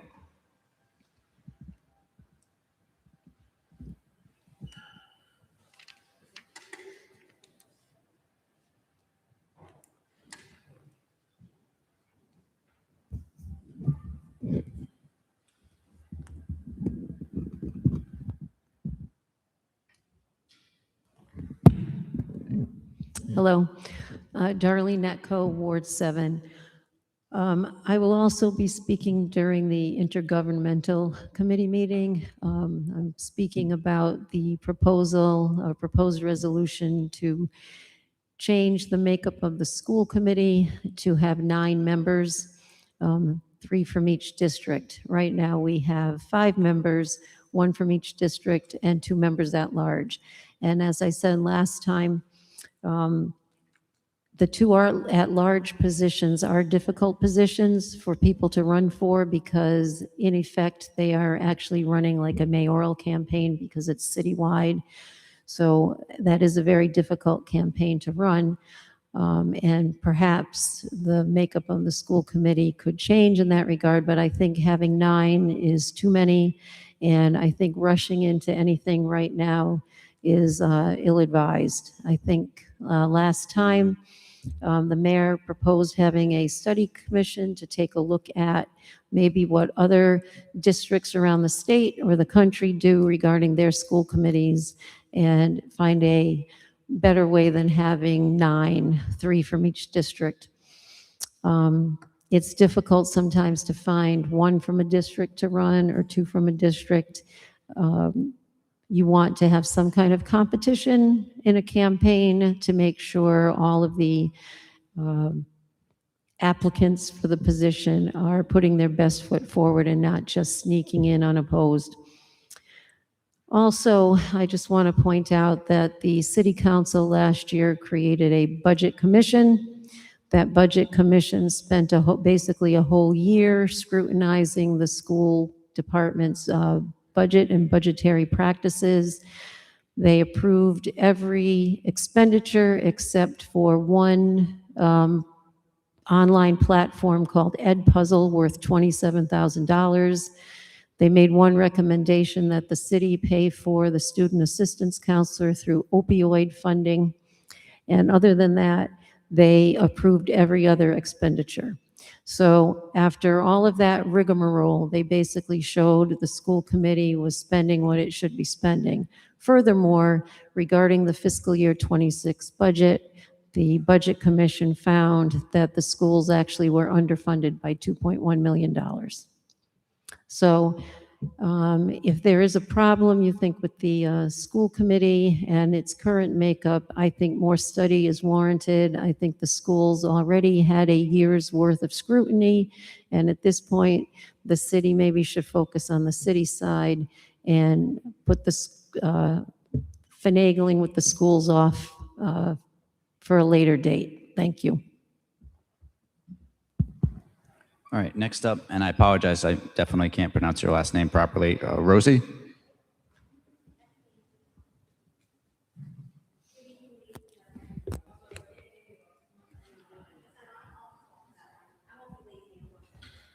Just make sure you state your full name for us, please, once you start. Will do. Good evening, everyone. Thank you for allowing me to speak. My name is Rosie Fremer. I am with Horizon Healthcare Partners. I am also a combat veteran, 2 times to Iraq, 1 time to Afghanistan. So thank you for letting me share some information regarding 988, which is a suicide crisis hotline. It was made known to us that there have been over 50 attempts in this city alone, which is very high. And what we want to do as a community is help raise awareness, whether that be through creating videos with Horizon Healthcare Partners of the first responders within the community, showing their support of 988 and the community members. We do have a strong relationship with Warwick PD. They do have CIT officers, which is crisis intervention training officers, which means that they receive 40-hour training on mental and behavioral health calls. So if someone is having a crisis and a police officer responds and they are CIT certified, they have that extra training and they know to take extra precautions, care, and comfort when responding to the person, so that they come at a different angle versus coming head on as a police officer. They take that hat off for a moment. They're human, so it's human to human contact. 988 is a 24/7 phone line. It's nationwide, it's free, it's anonymous, it's all ages. My son has utilized that number. He has called when he had a school bully. I know many veterans, including myself, that have called 988 as well to help when we have that random PTSD moment at like 3 a.m. where you just don't know what else to do. And so what we try to tell people is 988 is not just for people who are suicidal or in a crisis. It's for anyone who has food insecurity. They are sad, they're lonely, they're of aging population, and they don't have any family around. They can call 988 and talk to someone so they're never alone. And what we're trying to also do down the line is develop a memorandum of understanding between the call center and the local dispatch center so that we can strengthen and streamline communications to get people the proper resources that they need to ensure that they get to a better self. Thank you. And Joelle Tillinghast?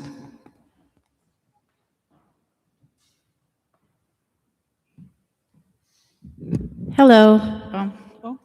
I'm Joelle Tillinghast. I am the 988 Community Network Coordinator. So I'm here with Rosie. I do community outreach for 988. So we do a lot of presentations, tabling, things of that sort. Prior to outreach, I answered the Suicide Lifeline for about 4 years before I started doing outreach. So we do like to let everyone know that it is 24/7. There's always a clinical supervisor on staff, the crisis counselors. The call center has come a long way. So the crisis counselors have an extensive onboarding and training process that they go through. So they're well equipped to answer all the calls that come in. And there's been more and more staff joining the call center as well. If anyone is interested in taking a tour of the call center, which is right next door to BH Link, if you're familiar, is the crisis center. You can reach out to myself or Rosie as well. We can get that set up for you guys to have a tour of the call center just to see how it works and the process that everyone goes through when they call. And the call center also has a 98 or 99 call answer rate. 99% answer rate in the country. So that's all I have. Is that? Yeah, I think we're number 1. Thank you. Thank you. And lastly, Miles Braun.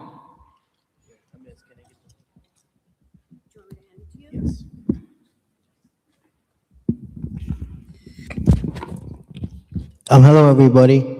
My name is Miles Braun Husband, and I've spoken about this numerous times at the State House. I would just like to say that this 988 is very near and dear to me, as I have family and myself that deal with mental health issues. It is important that this is in the forefront of our American democracy. First off, for for people that have, like I said, mental problems, that can't get help, that think they're alone, that have drug or alcohol problems, that have suicide issues, and they're alone. They need to be heard by this phone.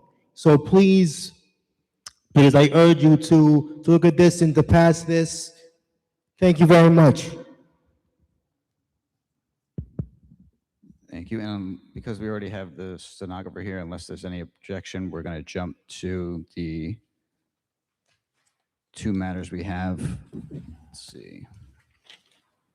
First up is PCO 15-26, an ordinance amending the zoning ordinances of the city of Warwick, Cobia Enterprises LLC, applicant 265 and 255 Centerville Road, assessors plat 246, lots 260 and 261. So, Councilman Ricks, this is public properties. Recommend move to the floor for public hearing. So for action, Councilman Ricks. Move to open public hearing. Seconded by Councilman Foley. Any discussion? Seeing none, all in favor? All opposed? Any abstentions? All right. So public hearing stands open. Petitioner, if you want to lead off.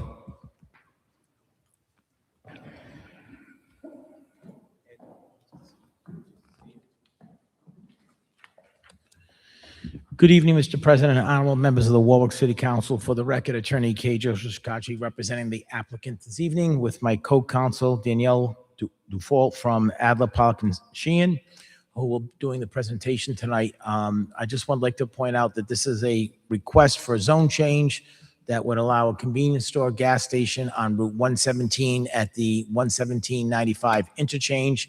This project has extensive meetings with the planning department, and we received a unanimous approval from the planning board, and we have a positive recommendation for a zone change. I will turn it over to Danielle, who will continue the presentation. Thank you. Thank you, Joe. Council President, City Council members, thank you for this evening. As Joe said, Attorney Danielle Dufault from Adler, Pollock & Sheehan on behalf of the applicant, Cobia Enterprises LLC.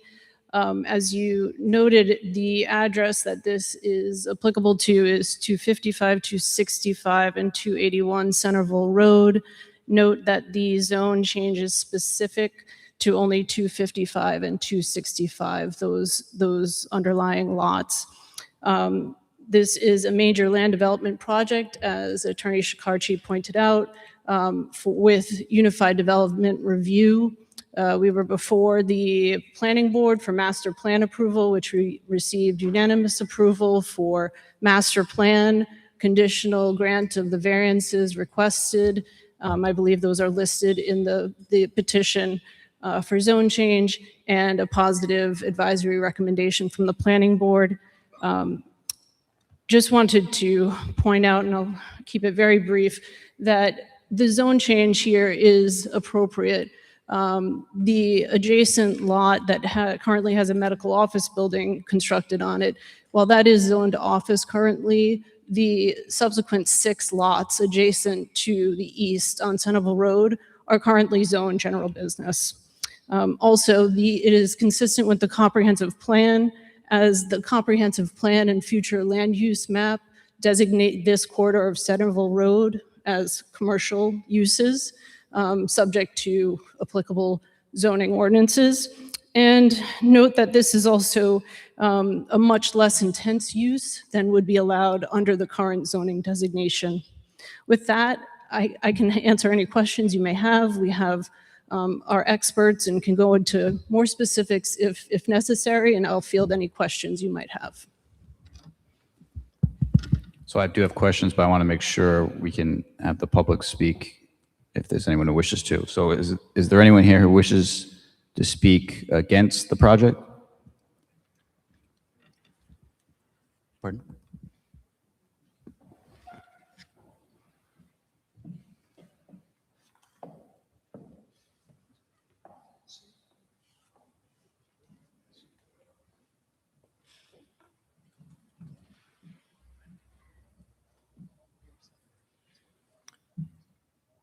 I appreciate the opportunity to share my concerns. Just make sure you state your name, please. My name is Sally Gruber, Gruber.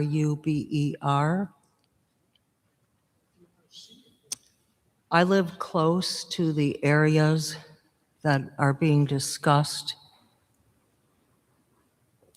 And I'd like you to just take a minute and imagine what is possible for that land. Just imagine what could be possible, something that would complement Warwick, something that would enhance our state. So when somebody, for the first time, they've never been to Rhode Island, they've never been to Warwick, maybe they exit off of 95, and this is what they see. So let's all imagine what is possible? What can be possible for that piece of land? I've lived in Rhode Island for 23 years, and maybe many of you have lived here all your life. I've lived in 5 states altogether. And I just suggest that all Rhode Island residents never take this state for granted. It's an extremely special state. And I am unsettled about having this structure built on this land. I do live close. Also, very close to this land is the Apponaug region. We're right now in a very, very charming historic building. And people have put a lot of thought into the Apponaug area, a lot of work, a lot of love. It has like a historic charm to it. And I'm very concerned about having a buildings that you could see anywhere in the United States. Also, in addition to this, I feel a strong need to be concerned about a potential future brownfield. How many of us throughout our life have seen abandoned gas stations? They're everywhere. And no, once a gas station, not necessarily always a gas station, but it takes a lot of work once a gas station has been established in a piece of land. It takes a lot of work to undo it. There are many success stories, but it takes a lot of work and a lot of community cooperation once the land is damaged by a petroleum brownfield. And I meant to make a flashcard, but just B for brownfield. It's something to think about. It's something to think about that once you do build a gas station, you have to think about the future also. Also, if you go north, south, west, or east of the area, you'll find a gas station. It seems we're living in a culture where a need for something, a purpose for something, is not nearly as important as just, and I don't mean to be impolite, but just a need to make some money. Is there a purpose? Is there a need for the citizens?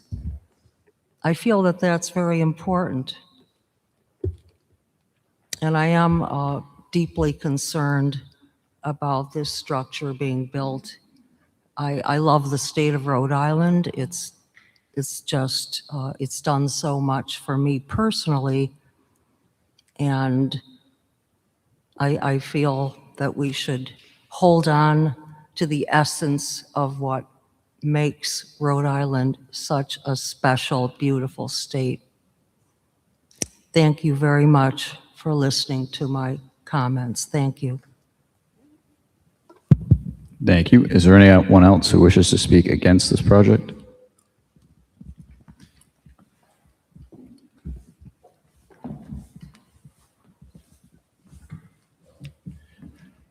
My name is Paul Blakesley. I live on Centerville Road. This is the This is another zoning change for Centerville Road. I've lived on Centerville Road my whole life, and I've seen the changes come in little bits of spot zoning where somebody sells a house to a developer who wants to make it into an office. And so the zoning board would make a little spot zone for that office. And that progressed for a number of years until finally one administration got it right and did a zoning change on Centerville Road for offices. And that seemed to work. There are a number of offices built along Centerville Road, and the development was logical and under control. And then recently, I don't know if it was all of these members of the board that heard the last zoning change on Centerville Road, which was to change it from office to general business. And this was done for one specific development that wanted to do a car wash. And a car wash isn't really allowed in a general business zone, but it needed a special permit, which all seemed to be part of the deal. And today, you're being asked to make another zone change, not contiguous with Apponaug and its general business zone, or the new extension of that for the car wash. This is separate altogether. 2 lots. This is spot zoning again, which I was brought up to believe is against the law. But here we are. 2 lots that a developer wants to turn into a gas station. And I guess you can understand why a developer would like to do a gas station there, because it's right adjacent to Route 95, and people zooming through the state of Rhode Island can stop and do their job right here in Warwick and hop back on the highway and go. This doesn't strike me as something that the city of Warwick would be looking to promote. And the other thing, and there's no plans here in front of us to even talk about this, I assume that all you members have studied this proposal very carefully and looked at the traffic condition. This location is right at the end of the Jersey barrier, separating the 2 lanes on Route 95. And for cars coming from the south, heading north on Route 95, have to exit and then do a U-turn or make a left turn across 2 lanes of traffic to get into this gas station.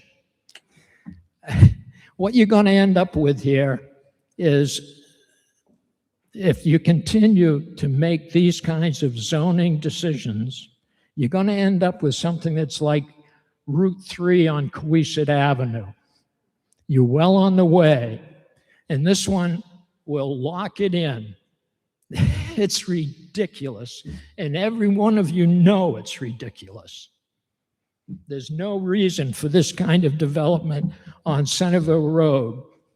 Thank you very much. Thank you. Is there anyone else who wishes to speak against this project? Is there anyone who wishes to speak in favor of this project? Is there anyone who wishes to speak in favor of this project? Is there anyone who wishes to speak in favor of this project? Is there anyone in general who wishes to speak on this? Is there anyone who wishes to speak on this in general? Is there anyone in general who wishes to speak on this? All right, seeing none. Councilman Ricks. Move to close public hearing. Seconded by Councilman Foley. Any discussion? Seeing none, all in favor? Oh, pardon me, that was premature. All right, everyone in favor? So, yeah, you gotta say it, guys. We got a stenographer here and everything. Aye. Anyone opposed? Any abstentions? All right, so The public hearing is now closed. I certainly have questions. This is in my ward. So the traffic situation is complicated, to put it mildly, because I know from what I saw, there is a requirement to go to the DOT to get a PAP.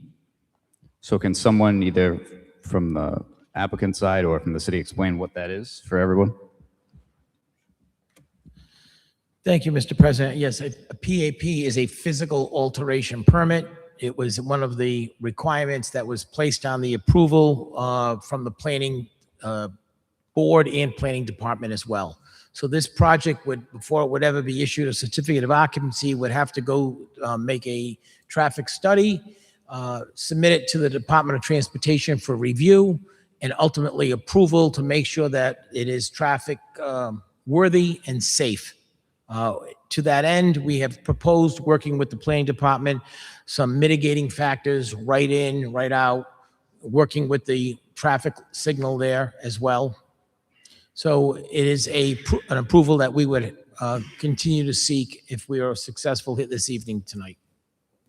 And would this project be coming back before the council at any point? Well, I believe you have second passage. After that, if we meet the conditions, typically we will go back to the planning department, and the planning department will issue the final approval. But we have this is first passage. Following month from now or two, we'd have a second passage whenever the council so desired. All right, after the planning board approval, assuming it goes first and second passage. That would be it. That would be the completion. All right, because the reason I asked is because the traffic situation is my main concern, because as the planning board noted, that particular portion of Centerville Road is already not great. In fact, I mean, it's already a fact that Centerville Road in general is not great, but we're working with what we got. And as already noted, this is less intensive use than what it could be without a zone change. So we got that going for us. And I'd also point out, as the gentleman said earlier, we are right at the, at the footprint here of the exit on and off ramp. So there'd be very little traffic. The 95 traffic would stop, get off, and then hopefully get back on. The rest of the traffic would be convenience traffic serviced by people who already live in Warwick or who are already driving back and forth on Centerville Road. And is there any limitation to what the state could end up issuing for the PAP? Like, could they Yes. require the median be extended? There's a lot, yes, there's a lot of avenues open to the state. It is review. We have a traffic expert here who'll be happy to answer any questions, but we don't know until we actually submit. We'll do whatever DOT requires us to do. If we don't do it, we don't get approval, we don't build a gas station. So we'll work with the professionals that the DOT, this is a state road. And as everyone knows, it's 117. It's under the care, custody, and control of the Department of Transportation, and we will follow those rules and regulations. All right, so If we're not compliant, this project will never be built. Understood. And I'll hold off on further questions for now, because I know Councilman Ricks. Thank you. One of the members of the public brought up a concern that I suppose I had it in the back of my mind, but wanted to make sure to articulate it. When it comes to a gas station being constructed with underground tanks, I take it, are the standards different for those underground tanks being installed today from some of these sites that have been problematic, where tanks were installed many years ago? Councilman Ricks, thank you very much for that question. That's a very valid question. The answer is yes. They are dramatically different. They are built with state-of-the-art alarm systems. They are double-walled, and they're typically fiberglass, so they don't rust as well. There are warning systems and mechanisms that happen, and they are monitored regularly by DEM. So the gas station built today in 2017 is vastly different than gas stations that were built even 10 or 15 years ago. So we're using best practices, state-of-the-art equipment and monitoring systems as well. Not to mention that these underground tanks have to be regulated and approved by EPA, that's the federal agency, and DOT or DEM, the state agency as well. So there's a double jurisdictional requirement, and we'll use the best practices available. I will point out that my client has operated, I don't even want to know the number, but I'll venture to say well over a dozen gas stations in the state of Rhode Island. And to the best of my knowledge, there's never, ever been one leak or problem, and there's not been any of their properties that they have caused to become a brownfield. And between the state and federal jurisdiction, I take it that there would be pretty severe consequences if there was some sort of a brownfield leak type situation? It would be catastrophic. It would be, we obviously have insurance for that, but it would be very dramatic. It would be something we'd have to comply with. There'll be penalties. There would be mitigation. There would be restrictions placed on it, and there would be a monitored cleanup if that were ever the case, God forbid. Thank you. And then a question on the, let's see, I suppose on the location itself. So I know there was an allegation with spot zoning, and respectfully, that's not a determination that we make. And it's really not a determination that this honorable council make. That's a determination that the planning department makes and the planning board. They are the guardians of the city of Warwick's comprehensive use plan and the future use plan. I can tell you, I don't want to speak for the planning department or the planning board, but I can tell you that this has been exhaustively reviewed.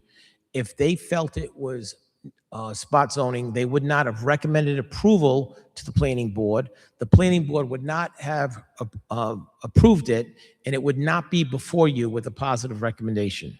So those are the people. I mean, I could have hired a bunch of experts to say it's not spot zoning, but the reality is when these cases are under review and they're looked at in the court system, it is the local community that is the one that is given the most amount of weight to determine what's spot zoning in their community. Hence, we're looking at this project, we're looking at it in Warwick on 117, and we're looking at these set of facts. Our map is different than the city of Cranston or the city of West Warwick, and that may be a whole different analysis and a whole different conclusion, but that is made by the respective jurisdiction of the community where the applicant is making the request. Here, it's the city of Warwick's planning department and the city of Warwick's planning board.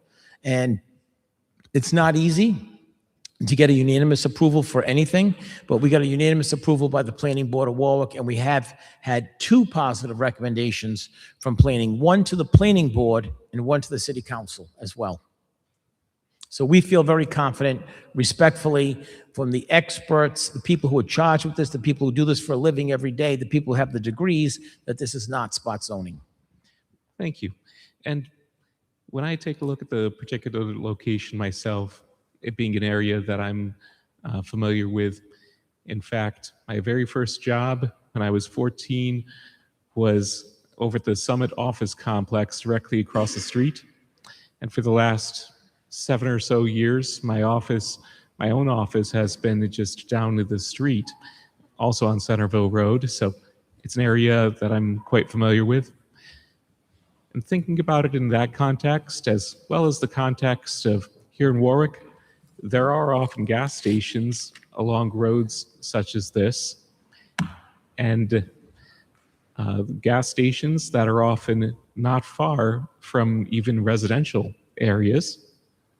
And I think we're all familiar with gas stations in general. This does not strike me as anything that is particularly out of the ordinary to have a gas station in a location such as this. So that's I'll try to keep it brief, comment. Thank you.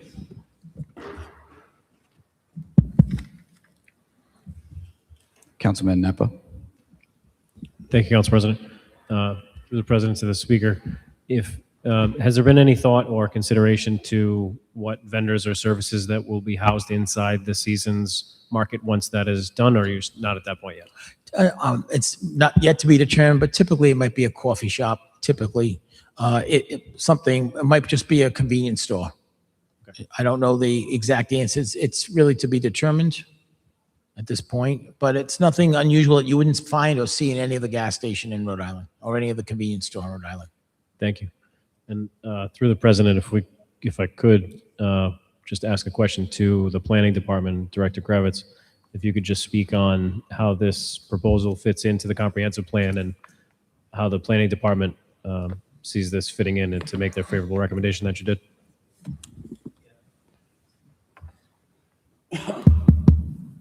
Tom Kravitz, City Planning Director. This part of Centerville Road and its location to the highway has a number of commercial uses and office uses. There is GB zoning one parcel over in between these two, and then it's a strip of general business. So the planning board just felt as though it wasn't egregiously inconsistent with what you would expect to find in a high traffic area off a highway to have a gas station. So, yep. Councilman Gebhardt.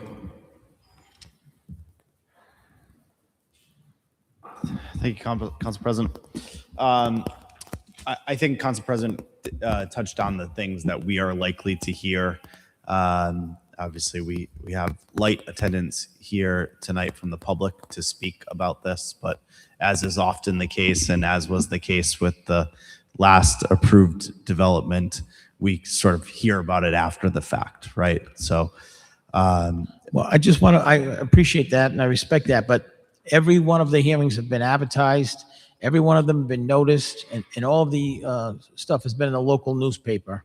So we've also sent notices to everybody in accordance with the law. So I understand, like, after the project gets built, people come forward and they say, how did this happen? Like it's some kind of a secret, but these people are here, and there were people at the planning board as well. And now we have online forums, whether it's Facebook or neighborhood or next door, or that people are very much aware, respectfully, of what happens at the city council. I mean, I'm an old man. I've been doing this for a long time. I remember used to come here and there was no one here and no one knew what was going on. Now you have advocates, and I think it's a good thing, public access advocates who are well aware of what happens at city government. That's a good thing. I would tend to agree. So were you present at the planning board Yes, hearings along the way? Mhm. Did you get some resident feedback throughout the process? Just like here, one or two. That was it. Just Okay. one or two. Okay. Well, I'm hoping that through subsequent to this hearing, before if approved, before we get to a second hearing, that hopefully the word does get out so we can address any concerns that may exist in the community. I know that there was certainly some, and I've relayed this to folks on your team, that once the car wash project hit its approval and we started to see changes to the traffic pattern there and new lights and new signals and new timing, that we certainly heard about it. So certainly want to be cognizant of that and make sure the community is prepared for a change. In terms of traffic, could we hear from your expert just Certainly. in terms of the general Absolutely. overview of the traffic plan?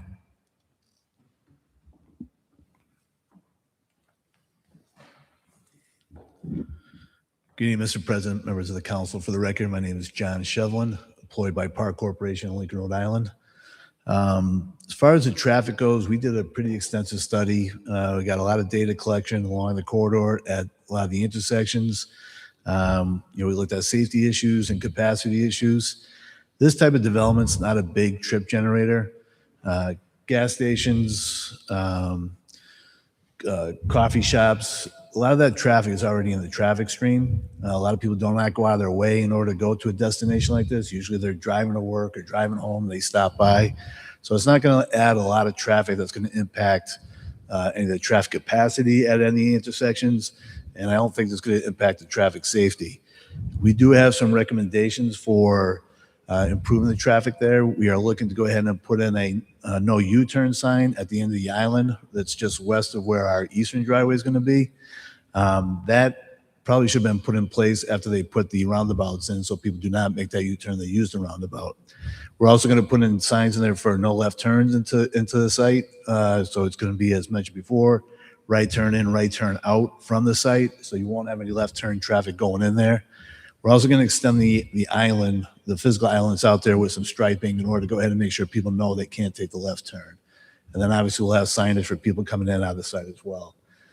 So capacity issues as far as going ahead and the intersection we analyzed, there's been minor delays. I think the worst increase was like a second and a half as far as the amount of delays that you have at signalized intersections. And then the other component that we looked at was the safety. And in the corridor that we did, which is almost 3/4 of a mile over 3 years, there was approximately 102 crashes. In this area, there was 3 that occurred there, but there were a lot of the accidents that were occurring were rear end accidents. I think 55% of the crash were rear end, which is usually what occurs at signalized intersections of people stopping and not paying attention as far as the car in front of them. So we didn't see any major patterns in any one area that had a history of crashes. So we don't see the safety being, occurring, having any additional concerns here because of the right turn in, right turn out, and we're not going to have a lot of traffic stream that's going to be crossing over the double lanes to get into the traffic stream or get into the site. Okay, thank you for that. Couple questions on the plan. So it looks like there is a egress, maybe ingress to Orchard in addition to Centerville. No, right now there's the only 2 driveways that we're going to have is going to be coming out to Centerville.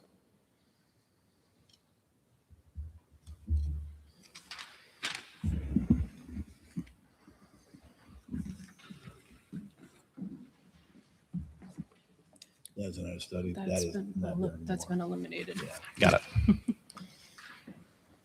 Noted.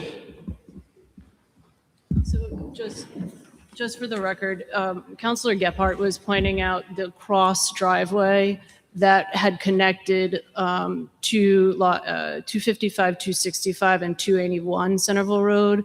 There was a connecting driveway that's since been eliminated. And what Mr. Shevlin was addressing and explaining in response to Councilor Gephardt's questions were these are measures that the applicant has taken since getting the feedback and approval from the planning board at the master plan level. We were tasked by the planning board to make it very clear that no left turns into the station were allowed. And that was after already agreeing during meetings with the planning department that this is a right in, right out only, that there's no left turns allowed into the station and there's no left turns out of the station. So since the approval from master plan and the planning board, and part of our DOT comments where we'll be vetted is what Mr. Shevlin was addressing. We are proposing to add a no U-turn sign in the island, a no left-hand turn sign in the island. We're also proposing to expand the existing island with striping versus an actual island to protect the neighbor across the street, Summit's ability to take left-hand turns out of their building, but preserving their right and trying to make it safer. So this is all the actions that we've taken since receiving planning board approval at the master plan level. So I just wanted to point that out. We still have, like Attorney Shikarchi pointed out, we have vetting through the DOT process. We have a lot of vetting through the DEM process. So and we have to receive all of those state approvals. This is a condition of the master plan approval by the planning board. In order to even submit for our preliminary plan, we have to have received our state approvals. So this will be thoroughly vetted by state departments that have jurisdiction over this project and again by the planning board. Thank you for that. We don't have to get too far into this because I'm sure in your state planning process you're going to go through this, but it is visible from an overhead view that there's some amount of wetland or pond maybe to the north of the property. I don't know if you could speak basically to any mitigating circumstances there. Sure. So this property is subject to, there is wetlands further north on the property. all of that and anything, any limit of disturbance, anything that can be done to existing vegetation and future vegetation is under the jurisdiction of the DEM. We've met with DEM several times, planning to submit an application for them, to them. And so that will all be vetted through a wetlands permit. Thank you for that. And then I do see that there is some amount of relief in this petition, potentially signage. Is it just signage and the special use permit? Yeah, so there was 4, I believe, requested relief. One was for the location and the height of the freestanding ID sign. The location is due to, it needed to be moved out of this project. This property has many constraints. And we needed to move the ID sign. There is subject to a 100-foot Rhode Island Energy easement that spans across mostly the 265 Centerville Road parcel, but it also encumbers part of the 255. So we needed to move that out of the easement. That's been moved, and that was part of the discussion during the planning board master plan approval. That's been moved out of the, over into the middle, the center island. We also received a variance for the height of the sign. And as we explained to the planning board, and it was approved, that specific type of sign, the height is the height it is because the pylons that hold the sign need to be high enough to preserve the sight line for people, for vehicles exiting the site. So to be able to see the traffic coming west on Centerville Road and you're pulling into the driveway, pulling out of the driveway, you need to be able to see. That's why the sign is lifted higher up. And we received a variance on that. And there was 2 other variances that were noted in the petition that were granted conditional approval under UDR by the planning board as well. Last question would be, is the petitioner planning to sell gasoline for less than $4.40 a gallon? That would benefit me too. I understand, and a very relevant question, and no comment. That's all I have. Thank you for answering Councilor my questions. Gephardt, if I could just to follow up on a question that you asked as part of your original questions about people that came out during the planning board meeting. We did have a couple of interested parties, not necessarily abutters. I will say there was one gentleman that received notice as a butter. We met with that gentleman after the planning board, our portion of the planning board was concluded, and discussed with him. I think his issue was mostly with the sign, the IDC. We explained to him why. Both Attorney Shikarchi and myself gave him our contact information. I don't necessarily see him here tonight, but we haven't received any additional communication from him. So we've addressed as many of the comments or feedback as we can as they've been given to us during this process. Thank you so much. Sure. Councilman Lattiser. Thank you, Mr. President. This question is actually for you.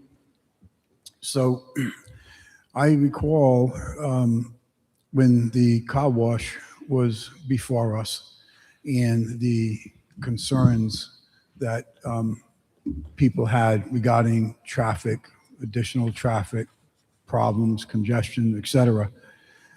Have you received any calls or complaints regarding the traffic situation there since the car wash has been in place? No. I have some other thoughts about the traffic, though, that I'll wait on because I don't want to derail you. But no, I have not received anything about the car wash. Okay. Neither have I, for that matter. Thank you. Councilman DeLuise. Thank you, Mr. President. I don't have any questions. I'd just like to make a general comment. Over the years, when I was on the zoning board, we've approved projects such as this, and the developers that are involved, they build very streamlined, clean looking facilities. They're bright, they're well lit up, 24 hours a day, most of them. And they, you know, it's just, I think it would be a great benefit as opposed to just a vacant piece of land. I'm sure there might be other uses, but like I said, the developers, they take care in what they build. They make it appealing, you know, to passerbys, and they make it available so that you can get, you know, service, and whether it's gasoline or coffee 24 hours a day. And I think that they just done a great job from the projects that I have approved in the past while I was on the zoning board. So that's just a comment I'd like to say. That's it. Thank you. Councilman Gephardt, is that left over or is that a new one? I had one more question for you, sir, for the traffic expert. It's been mentioned that we've talked about coffee shop, but it's my understanding it's integral to the building a drive-through window as well. Correct. When you evaluate these projects for traffic, what does the addition of the drive-through window add in terms of what you expect to see? Yeah, so what they're proposing here is what they call a corner market cafe. And that's what they have at a few of the other stores. And we have done studies at 2 of the sites. One was in Smithfield and one was up in Situate, just to see what kind of traffic it generates. And I can tell you the queuing of traffic at the drive-through, the number of customers is steady, but they never have more of a queue than I think 3 cars at one time in line. So it's not a big generator that has, you know, when you drive by Dunkin' Donuts, or I don't want to mention any of the names, but some that have queues that are out 15, 20 cars. They have, you know, their own brand that they're trying to go ahead and sell. And like I said, they do generate some traffic, but it's not a significant amount of traffic that causes any issues. And I think a lot of their customers that they do come for the corner market store are similar to the gas station. They're in the traffic stream already. So it's not adding traffic to the traffic flow on the roadways. Thank you for that. Just before we finish, I've gone through the packet. It looks like any site image that we have is probably the former site image. Do you have a current plan for the site itself? I do have one copy. I can end my questioning there, and I'll take a look at that off to the side. Councilman Napa? Oh, all right. So I do want to note that the traffic situation right there is somewhat similar to Hardig Road and the intersection of Centerville Road, where it's kind of a free-for-all right now. There's slightly more guidance than the other one I'm referencing, but not by much. So if I could just strongly encourage / suggest for the applicant, if and when they go to the state, that they come up with a plan that actually provides guidance to motorists. Because right now, what I see most often as I pass there currently is people just don't know what to do. I'm glad there's not many accidents, but I'm guessing it's simply because people just freeze up and wait until there's a clearer shot. But it definitely needs something, even if this doesn't go forward. But if it does, I would even suggest it even more needs something than at that point, just something to address the traffic. I'm not a huge fan of being reliant on the state for this, but it doesn't really matter because it's a state road, so I don't have much of a choice. The hopeful news is that if this does go forward, it'll get them to address the things that they've been delaying on for Centerville Road, they being the state, because there's a number of traffic improvements that they have told us they're going to do and haven't done them yet. So it would be nice if this ended up being a domino that knocked the rest of them down. I will say too that this is not an entirely dissimilar project than where I've seen elsewhere in my ward. I have it in a few spots where a gas station is appended nearby residential. I'm glad in this particular case it's proposed where there's not really much. It's more businesses around it for the most part. And again, while I would prefer a different use here, I can't deny the fact that this is still less intense than the other options, and the less intense, the better, given the traffic situation. So as far as I'm concerned, it's the lesser of two evils. Councilman Gebhardt, I just saw that come up. Just my last question, looking at the updated plan, which has, so there's two main entrance exits. Each are bi-directional. So you have ingress and egress at each of the two locations. Was there any consideration into just one only being in and one only being out, just to prevent the bi-directional? We did think about that and look at that and consider it, but we think that, you really should have two entrances in and out in case you miss one or whatever. But at the same time, we do feel that cars are heading westbound. We assume that 90% of the traffic is probably going to take a right turn in the first one. So it is going to be heavy. The same thing on the way out. We think it's going to be on the other side. But for traffic flow, for truck traffic and everything else, we felt that two driveways need to be incorporated. Okay, thank you. Councilman Ricks. Thank you. A brief comment similar to other comments I've made where it's a matter of a proposed development. So there are a lot of hoops that developers are required and should be required to jump through when it comes to any sort of development of this nature. And so there is a significant process here between the planning board, zoning board, city council, the state, and in this case, even the federal government and requirements. And so sometimes when looking at the big picture there, sometimes it seems to folks that there should really be something of a centralized decision-making when it comes to things like this, because sometimes it almost feels like there already is with all of these various requirements. But times like that, I have to remind myself, go back to the United States Constitution, guarantees life, liberty, property. Property, especially real estate. We're not a company town here where a company is deciding, exactly what goes where and makes an ultimate decision. Here in Warwick, like pretty much every other city and town incorporated across the entire country, people have ownership of real estate and, generally speaking, a wide degree of freedom as to what they do and don't want when it comes to building on it.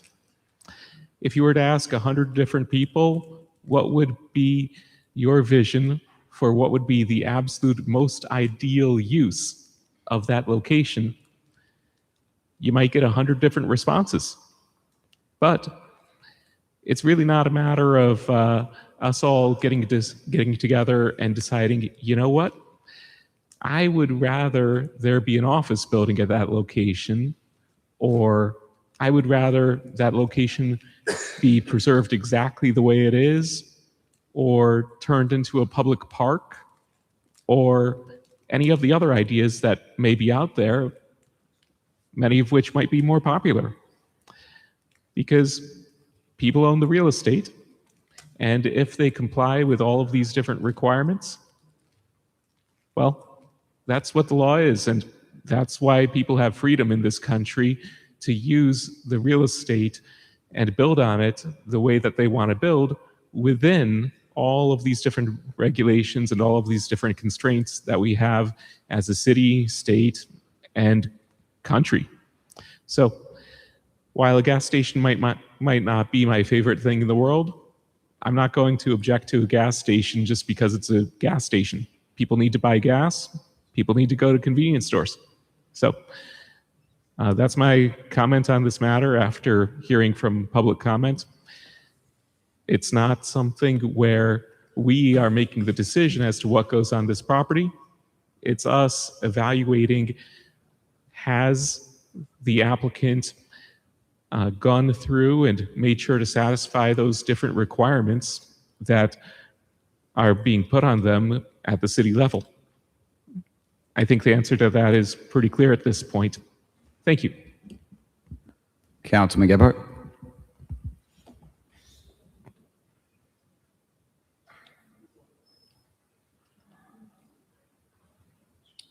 Any further questions? All right, seeing none. Do we have a motion? Move favorable action. Second. All right, any further discussion on the motion? Seeing none, clerk will please call the roll.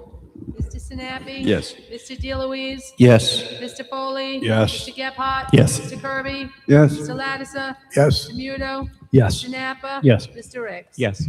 9 yes, first passage. Thank you very much. All right, next up is PCO 9-26, an ordinance amending the zoning ordinances of the City of Warwick 4332 Post Road, LLC, applicant 4332 Post Road, Assessor's Plat 221, Lot 26. This is Public Properties, Councilman Ricks. Committee recommends open public hearing. So for action, Councilman Gebhardt. Move favorable. Move to open the public hearing. Seconded by Councilman Lattiser. Any discussion? Seeing none, all in favor? Aye. All opposed? Any abstentions? All right, so the public hearing stands open. If the applicant would like to start us off, please. Mr. President, members of the Warwick City Council, my name is Sanford J. Resnick, and I represent the applicant in this matter. And the property is located at 4332 Post Road. The property appeared before the planning board, and we received 3 votes at that time. One vote was for some minor setbacks, which was the zoning approval. Another one was the master plan approval. And the last one was the recommendation to the city council for approval of this matter. This property is zoned office, and the use that we're looking for is a permitted use, being a residential use. The request is for 7 units in 3 buildings. This required quite a bit of work between our engineer, Deprete Engineering, and Mr. Kravitz, and also with the fire marshal to come up with the plan that worked for everybody. This property, again, is zoned office. It is not in an historic district. We have a letter from the Rhode Island Historical, I get their last name, but a letter which, again, I'm sorry, it's from the Historical Preservation Heritage Commission, that the property is not on the registry. It doesn't require any historical surveys. And this is about putting some residences on a piece of property. The amount of available homes in Warwick, I actually looked at the number, under $1 million now, is under 100 houses available. So this is unlike what's been going on Post Road, where there's hundreds of rentals. Jefferson Boulevard, another large amount of rentals. This is for home ownership. We need home ownership in this area. We received unanimous decision from the planning board on this. We have to go through some of the same things that the last applicant did. Because we have ingress and egress on Post Road, we have to get a physical alteration permit. We're going to have to deal with DEM. Actually, traffic itself never came up as an issue. But if we have to submit something to the state of Rhode Island Department of Transportation, we will. It's just the number of units is so negligible with the number of trips, based upon the number of trips as compared to the traffic flow in that area is just a negligible number. So the issue actually never came up. At the hearing, I don't believe there was anybody at the hearing that actually objected to this. I may be wrong, but I don't recall. I have Dina Nesbitt, who is the engineer with the pre here. I know you have a copy of the plans. If anybody wants to see a more detailed set, we can show you. If you have any questions of Dana, would be glad. Dana, we'd be glad to share those with you. Otherwise, we'll just open it up to questions and comments. So is anyone here to speak in favor of the project? Is anyone here to speak in favor of the project? Is there anyone here to speak in favor of the project? Is there anyone here to speak against the project? Go on up, miss.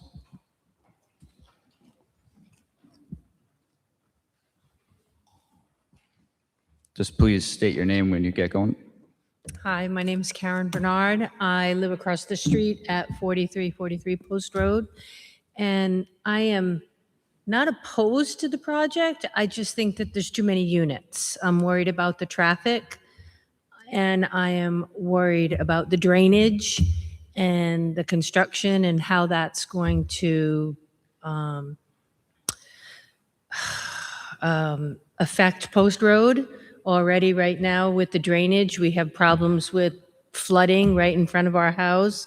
None of the drainages is working when you're adding 7 more units and digging up. I'm just concerned about all of that. But I'm not opposed to the development. I mean, that's fine. I just think 7 units is too many. That's just my own, I think the size of the lot and the density.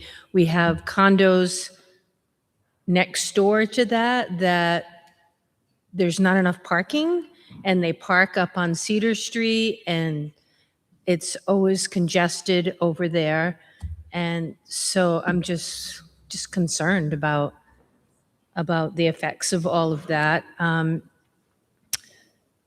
I know that if you do approve the zone change, I just want to be able to make sure that they do get the permits for RI, DOT, and DEM, because of the way the land is. Traffic study, I think, is very important. We have many accidents at the Post Road Cedar corner there. The people go right through the stop sign already. There's a lot of speeding going down the hill, and they hit the stone wall in front of where the condos are being proposed. And I'm just concerned about people coming in and out of Post Road, not only from Cedar, but also from where the proposed condos are for, because there's one in, one out, one in, one out. Now, I know I was just told that they are only making the one exit out, but people are still going to go in and out. They're not, I mean, it's, unless you put little metal things to stop them from going in, they're going to go in and out. That's just how it works with a parking lot.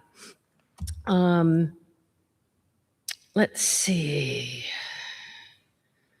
Parking,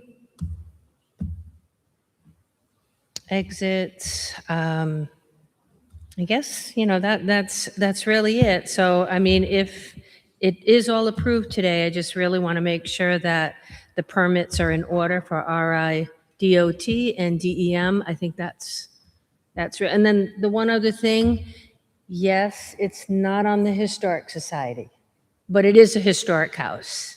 The house is built in 1850. The house across the street is built in 1875. The other house across the street is built in 18 something. So there are a lot of historic houses around that area. Yes, it's not on the registry. My house isn't on the registry.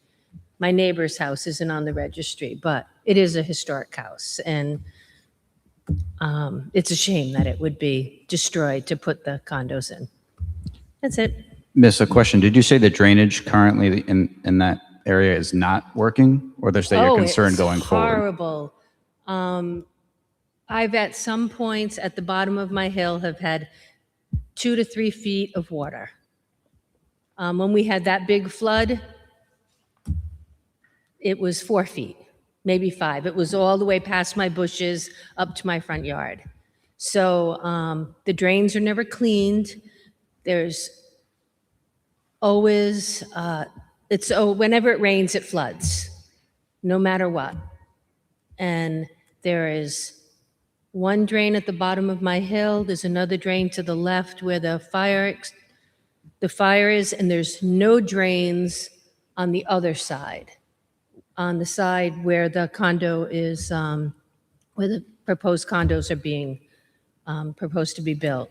So it's only on the drainage is on the north side of Post Road, and they're all clogged. So I just get concerned about that because they'll have to cut the sidewalk.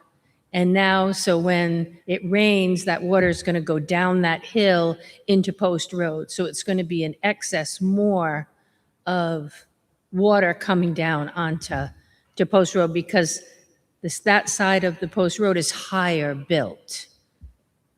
So the water's got to go somewhere. And once you make a hill to go down, because it's low on one end and high on the other, and once you make that thing to go down, then that water has to go somewhere.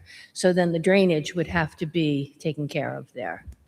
Or it ends up all coming down on our side of the road. Got it. Thank you. Yep. And again, I'm not against it being built. I just think there's too many units to accommodate the traffic around there. Understood. Is there anyone who wishes to speak against this project? Is there anyone who wishes to speak against this project? Is there anyone who wishes to speak against this project? Is there anyone who wishes to speak on this project in general? Is there anyone who wishes to speak on this project in general? Is there anyone who wishes to speak on this project in general? All right, seeing none, do we have a motion? Councilman Gebhardt? Move to close the public hearing. Second. Seconded by Councilman Ricks. Is there any discussion? Is that yes for discussion, Councilman Lattice, or for this motion, or for? All right, so all in favor of closing the public hearing? Aye. All against? Any abstentions? All right, so seeing all in favor and none against, the hearing's closed. All right, so Councilman Lattice, I saw your light go on. Thank you. A question for the applicant. The lady that just testified, she mentioned about 3 historical homes on that site, in that area. Are there any permissions that are required from either the Historical District Commission or the National Historical Society or any other historical agency in order to demolish those buildings? They're under no jurisdiction. They can do whatever they want with the building. It's not an historic district. It's not a registered building. It's privately owned. So they can do whatever they want. Okay, thank you. Councilman Gebhardt? Thank you. Evening, Mr. Resnick. Maybe we start, you said you had someone, your engineer here. Yeah. We'll definitely address the drainage. That's a question. I have a few questions. We need you to speak into the mic when you respond for the sake of the stenographer and those who are watching online. Good evening. Hi. Good evening. Would you mind just stating your name for the record? Yes, Dana Nisbet, professional engineer with Dupreet Engineering. Hi, Dana. Obviously I'm familiar with this property being in my ward. On the site plan itself, this site is set up higher off the road. Is that grade changing at all, or is it going to remain at the same grade that it is, and then the driveway comes down through? Yes, the idea would keep the grades as close to existing as possible. So these buildings will sit higher up, similar to what's there today, and to preserve that stone wall that's along Post Road as much as possible, obviously with the exception of the driveway that will need to come out, that will slope down to the road.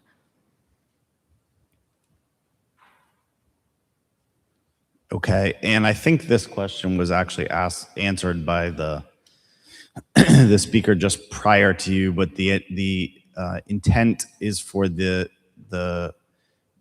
curb cut that happens on Post Road, that would only be an egress out of the property, and the Yes. main ingress would be off of Alger.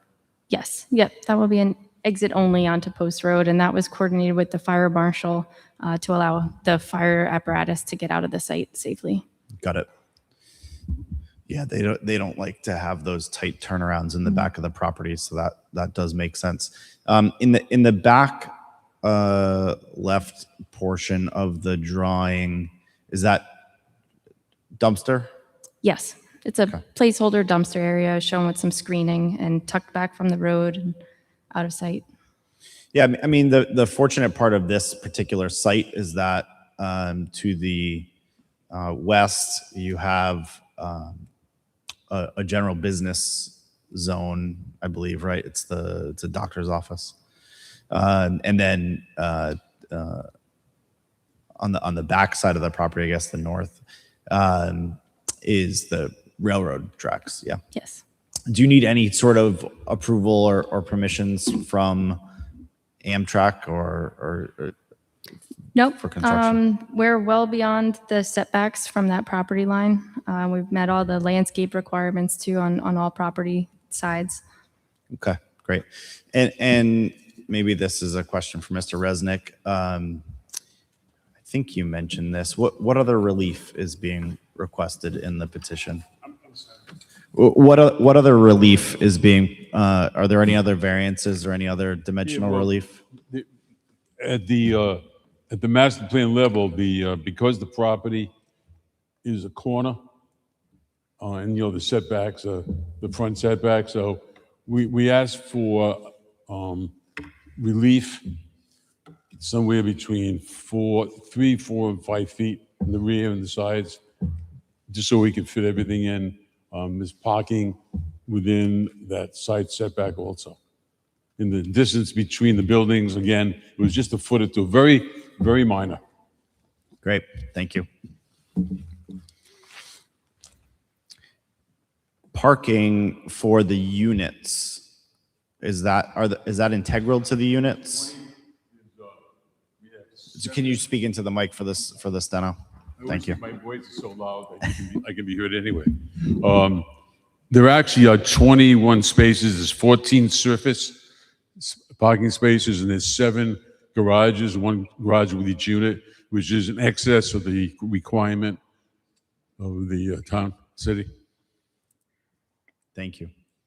And then Dana, on stormwater, is there any handling of stormwater? Do you have to put in any kind of system here, or are you able to handle the stormwater through landscaping and the rest of the plan? So as Mr. Resnick already spoke to, we will have to apply to DEM as well as DOT. They'll both review the stormwater for the site.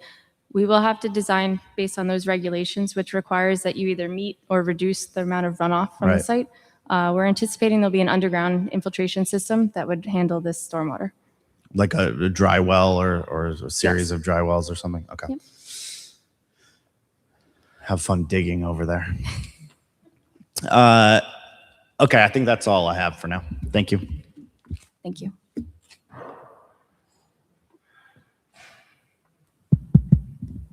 Does anyone else have any questions for the applicant or for the city, for that matter?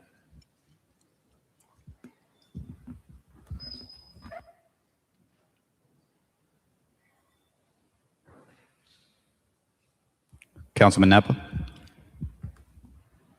Just one quick question to either Mr. Resnick or whomever can answer.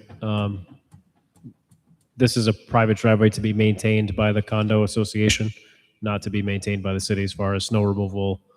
I'm sorry, I can't hear. This is a private driveway that's going to be maintained for snow removal and This is by a the condo condominium, association. and that's the association's responsibility to take care of the roadway. Thanks, sir.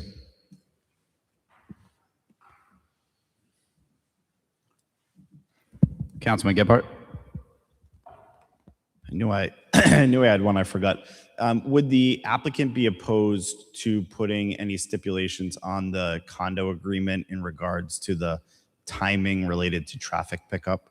Something we encounter often with these, where dumpsters are getting picked up at 3 or 4 o'clock in the morning, and then we end up with problems with the neighbors.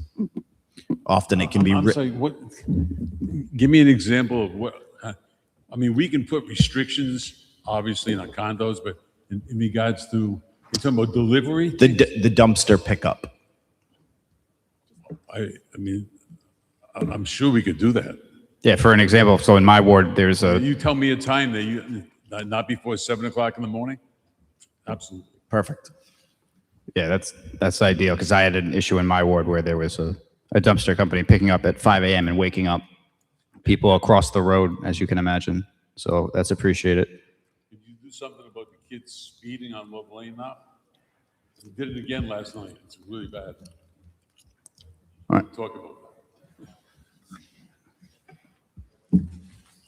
So solicitors asking me to have you clarify what the hours would be when it comes to this issue that was just brought up. I wrote down not before 7 o'clock in the morning. I mean, I don't think anybody's picking up garbage at night, but it has to be between 7 in the morning and 9 at night. Please speak into the mic for the record, I'm sorry, since the stenographer is here. My notes are that garbage cannot be picked up before 7 o'clock in the morning. If you want to have a nighttime, then we could do it. It must be picked up between 7 and 8 at night. So I'll defer to Councilman Gebhardt. That works for me. All right. Does the planning department have anything they want to add regarding the project in general?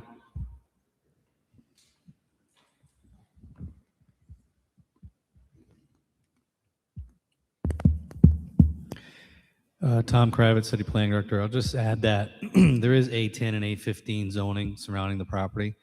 The initial application came in at 9 units, and we thought that was too much. So to reduce it by 2 units on a site like this helps dramatically. And it allowed the fire marshal to work with them to have a proper egress driveway on the northern side that you see out onto Post. So other than that, we're supportive of the project. Does anyone else wish to comment on this or have any questions? All right, seeing none, do we have a motion? Oh, wait, hold on one moment, sorry.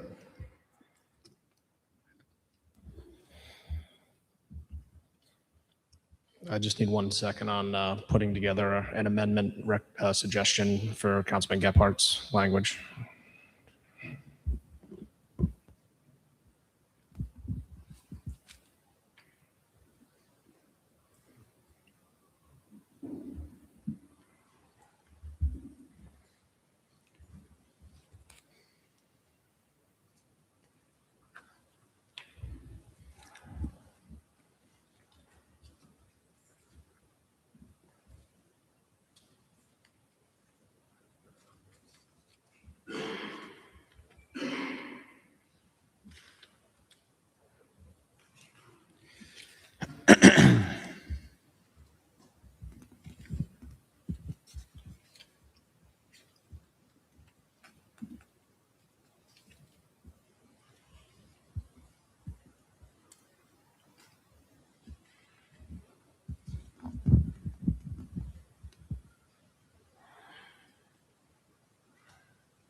So Councilman Gephardt moves an amendment to add a stipulation number 5, which would be a prohibition on the collection of trash between the hours of 8 p.m. and 7 a.m.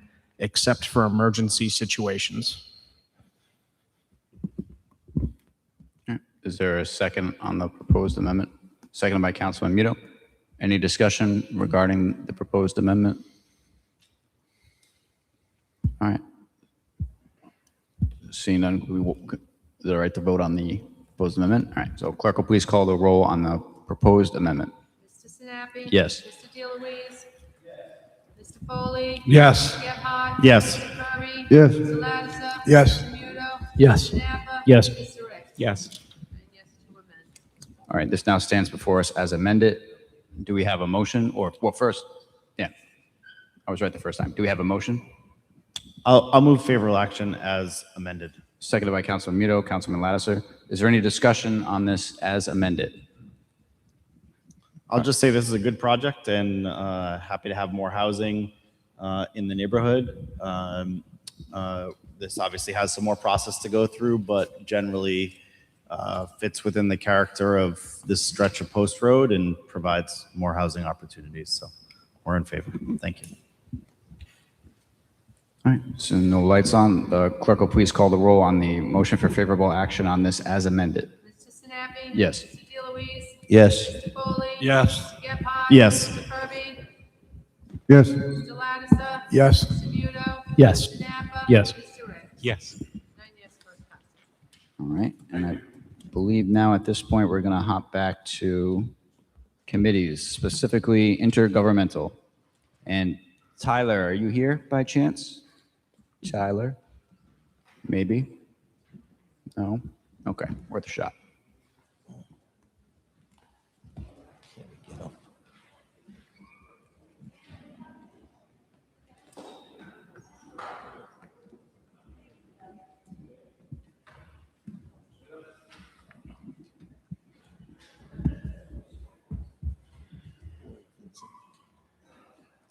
Listen, this week, Robin left for North Carolina today.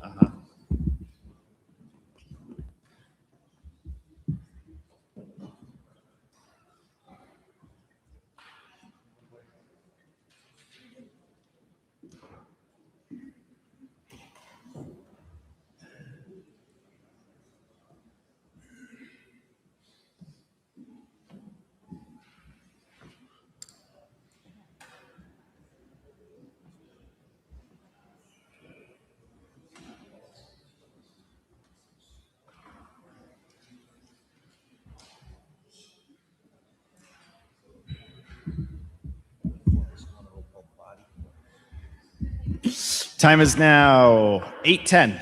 Intergovernmental comes to order. We have no minutes. Okay, first up, we have 2 appointments to the Historic District Commission. Mr. Tyler Baum, are you in the building? Okay. This being a new appointment, we do require the applicant to be present. So I'm looking for a motion to hold this appointment to, what would the next reasonable meeting be? June 1st, per the clerk. To June 1st. Looking for a motion to hold to June 1st. Motion to hold this till June 1st. Second. All in favor? Aye. Aye.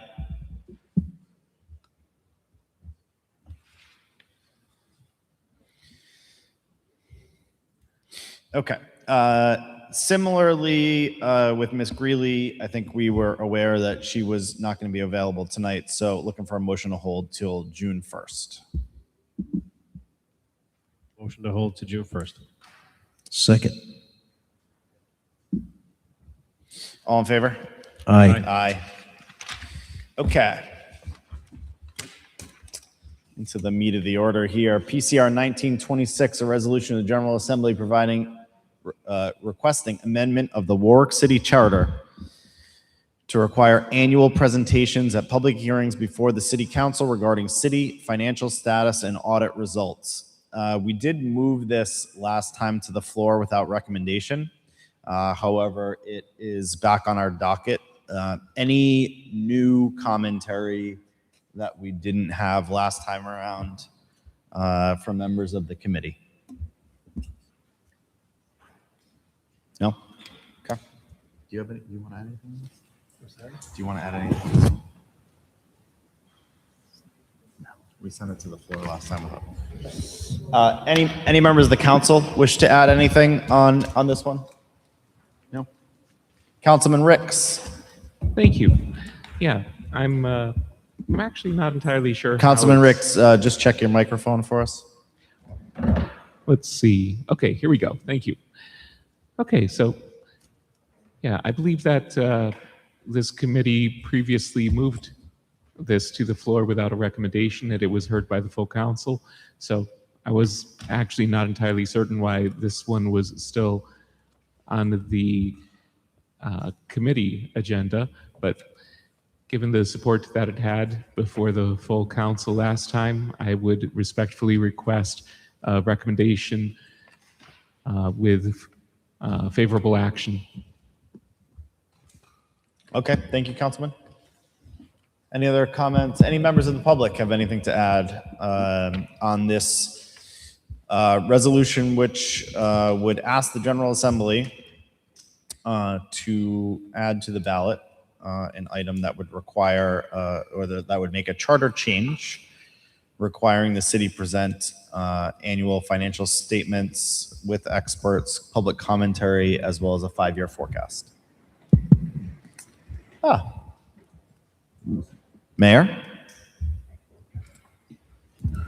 I was just confused why it was in committee again, too. The only comment, I don't object to the proposed language at all. I just don't know why it's necessary to make a charter change instead of an ordinance. We do the same thing. I think it's a fair point, and I think that summarizes the discussion we had last time around. I think we have it before us as a charter change. We did discuss, that in terms of signaling to the public that matters of, the city finances are important to us, that, all of them who vote seeing it on the ballot may indicate that. However, I don't know that we had strong feelings one way or another, which I think is why it went to the floor without recommendation. So that's my recollection from our past discussion. Okay, so come back in 5 minutes. One more time. Come back in 5 minutes when it's before the full council say the same thing. Well, we'll see. Does anyone have a motion on this item? Can I make just a quick note, please? You may. So the mayor stole my question/comment about this being a charter change rather than an ordinance. I'm similarly confused by that, and I am worried in the long term from the perspective of it being a charter change, just because the charter is meant to be for things that are immutable, things that aren't going to change, like general bases, rights, etc. And as we all know, by the mere fact that 3 of these items are on our docket today, our current charter has a lot of things that probably aren't suited to be in it, and it's causing us problems. And as we even had a special election where we had a few items that we changed because it was similarly causing us problems, because there were things in there that probably shouldn't have been. The best example being service on councilmen, where we had to spend money each time we did a special meeting, even though there was no real good purpose to do so. It was just a waste of money, but we had to because of the way the charter was written back then until we got it changed. So I'm worried from the perspective of, yes, like this stuff is good, what we're trying to do, but doing it in the charter, I have no idea, for instance, if 20, 30, 40 years from now, if a 5-year forecast is actually going to be relevant. I have no idea what's going to happen in regards to these sort of financial analysis going forward. I know that seems like something silly, but there's plenty of things that are going on now in society that no one could have even fathomed decades ago. The best example being cell phones being a thing. Nobody even contemplated that possibility back then, and now they are very much a thing. Or even the charter change we did about service. Nobody contemplated email being an option. So of course you had to tell somebody in person. So I'm just not a huge fan of changing it in the charter. That being said, what it seeks to do, if we take away the fact that it's a charter change, is not a bad thing. So just my 2 cents. Thank you, Council President. Do we have a motion from the committee?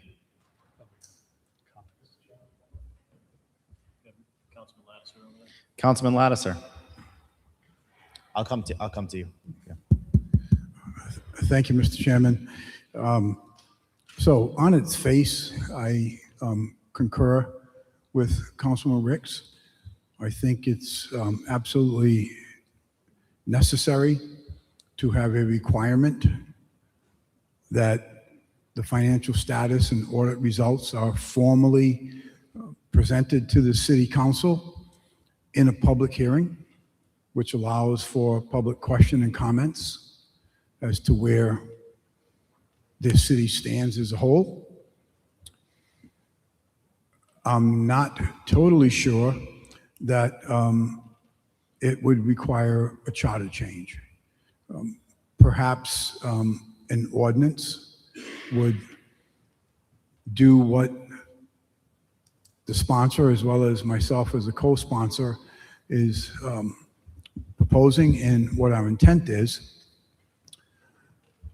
So I would tend to lean that way, but either way, I think that this city council needs to take action so that those reports and those people are here to let all the taxpayers know where we stand, let them know, or I should say have the opportunity to ask the questions.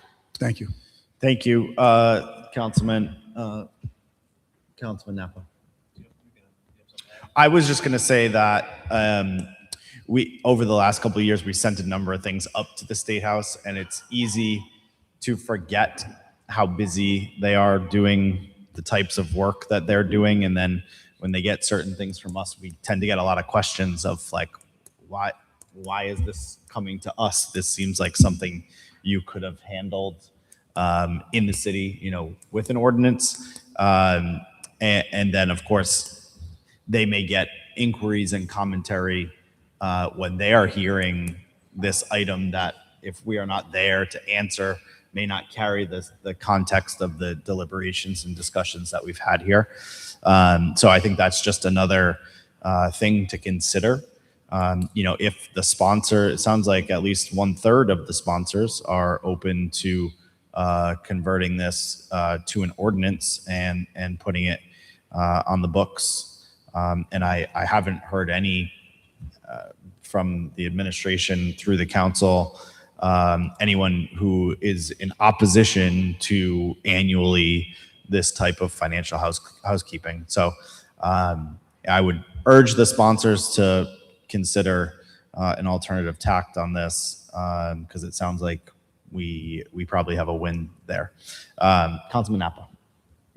Thank you, Mr. Chairman. Just to caveat off of what you said, if the sponsors would also consider, if this is vested in an ordinance rather than a charter change, it would give us a greater opportunity to sort of tailor this with language such as timing of these presentations, how we like them to be presented. If we get presentation number 1 and we decide at presentation number 2, it would have been really nice to have X, Y, and Z, and maybe we can further change and amend ordinance at that point to kind of hone this in as the process goes along over the next several years. So I would also echo your thoughts about if the sponsors would consider amending this to an ordinance, we could probably make it more functional for the city at our city level rather than volley it up to the state.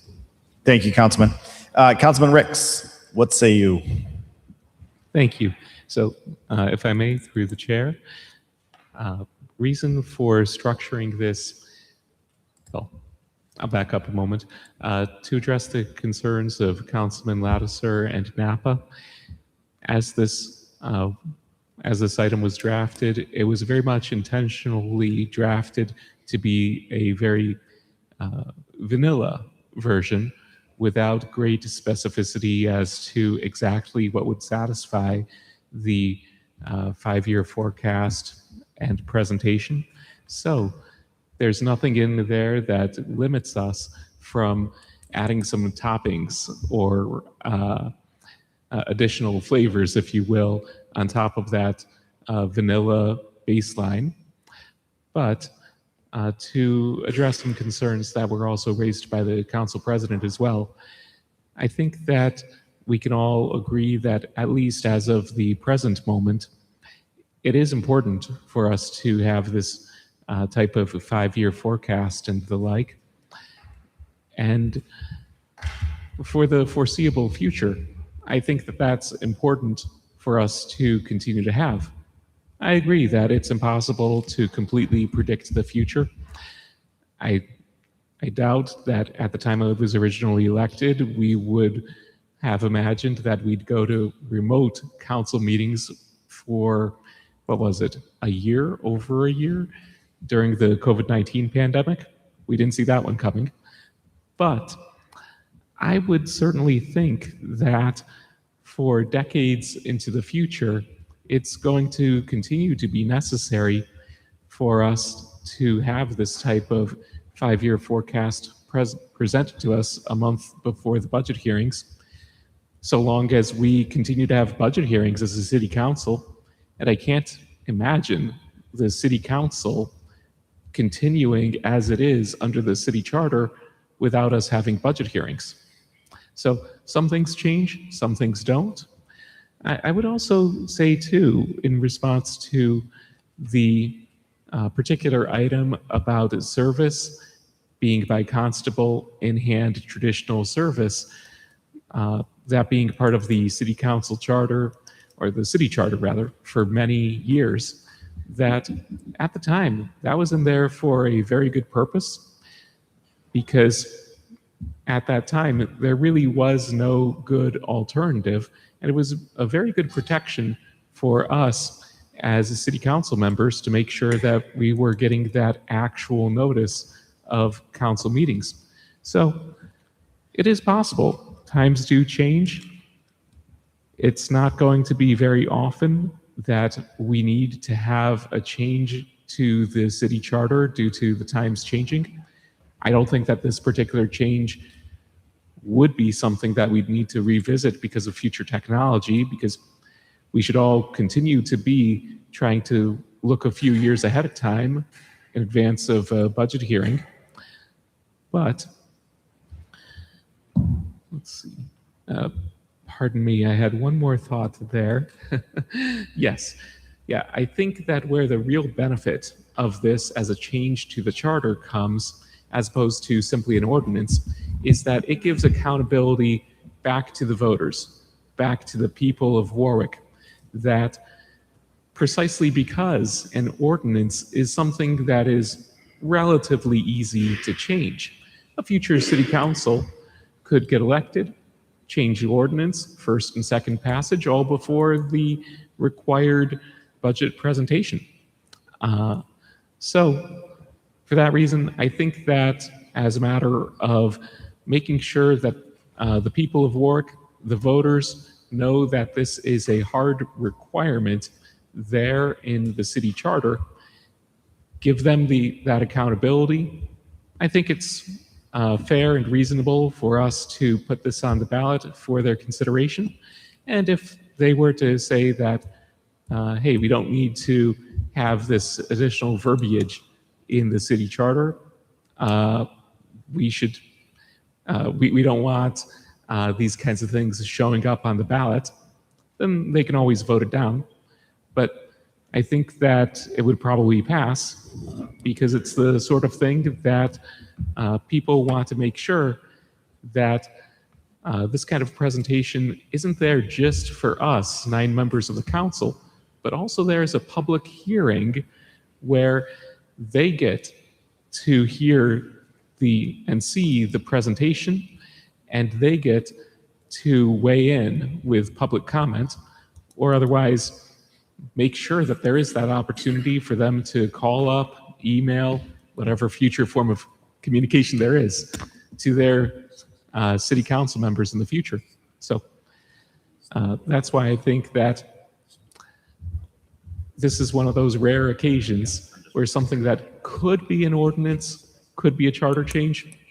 Rare instance where I'd say a charter change is warranted. Thank you. Thank you, Councilman. I'm going to go to the public now. Any members of the public wish to offer comment? Jeremy Langell, Ward 5. Sounds like I missed a riveting meeting the last time this was discussed. I think moving this to an ordinance makes perfect sense. The charter needs to be the kind of the big ideas, protect the essential things, but I think an ordinance makes sense. Conversely, I can appreciate the role of direct democracy, but we also elect you all to represent us to make decisions and pass ordinances and those kinds of things. So I think it cuts both ways in terms of how you all utilize the power and the authority that we have given you to make these kinds of decisions. So given the complicated path that this would likely take at the State House, an ordinance is something that you all can do quickly and get it done. And I have no doubt that people will be here to hold you all accountable. Thanks. Thank you, sir.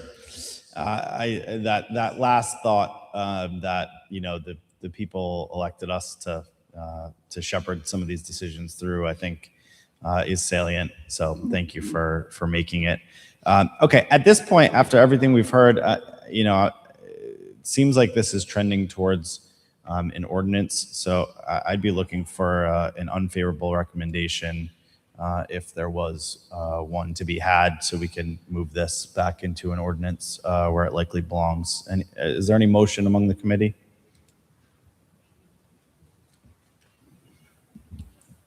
Mr. Chair, just for clarification, would we have to vote this as unfavorable to reseat it in another committee? Or can we offer an amendment here through the committee? I don't know if this needs to go. Because this was entered as a resolution, it would need to be withdrawn or struck down and then redocketed as an ordinance. Okay, just for clarity, I will make the motion for unfavorable. However, I am fully supportive of the premise of this whole agree. This 5-year forecast, public hearing, get it in front of the public, make sure that they have an opportunity to speak. All of that sounds great. I feel strongly as though this is more appropriate for an ordinance that we govern here at the city level and not volley it up. So I would make a motion for unfavorable action based only on that circumstance. Got it. Yeah, so the content solid, the mechanism maybe could use some work. Do we have a second? Second. All in favor? Aye. Aye. Aye.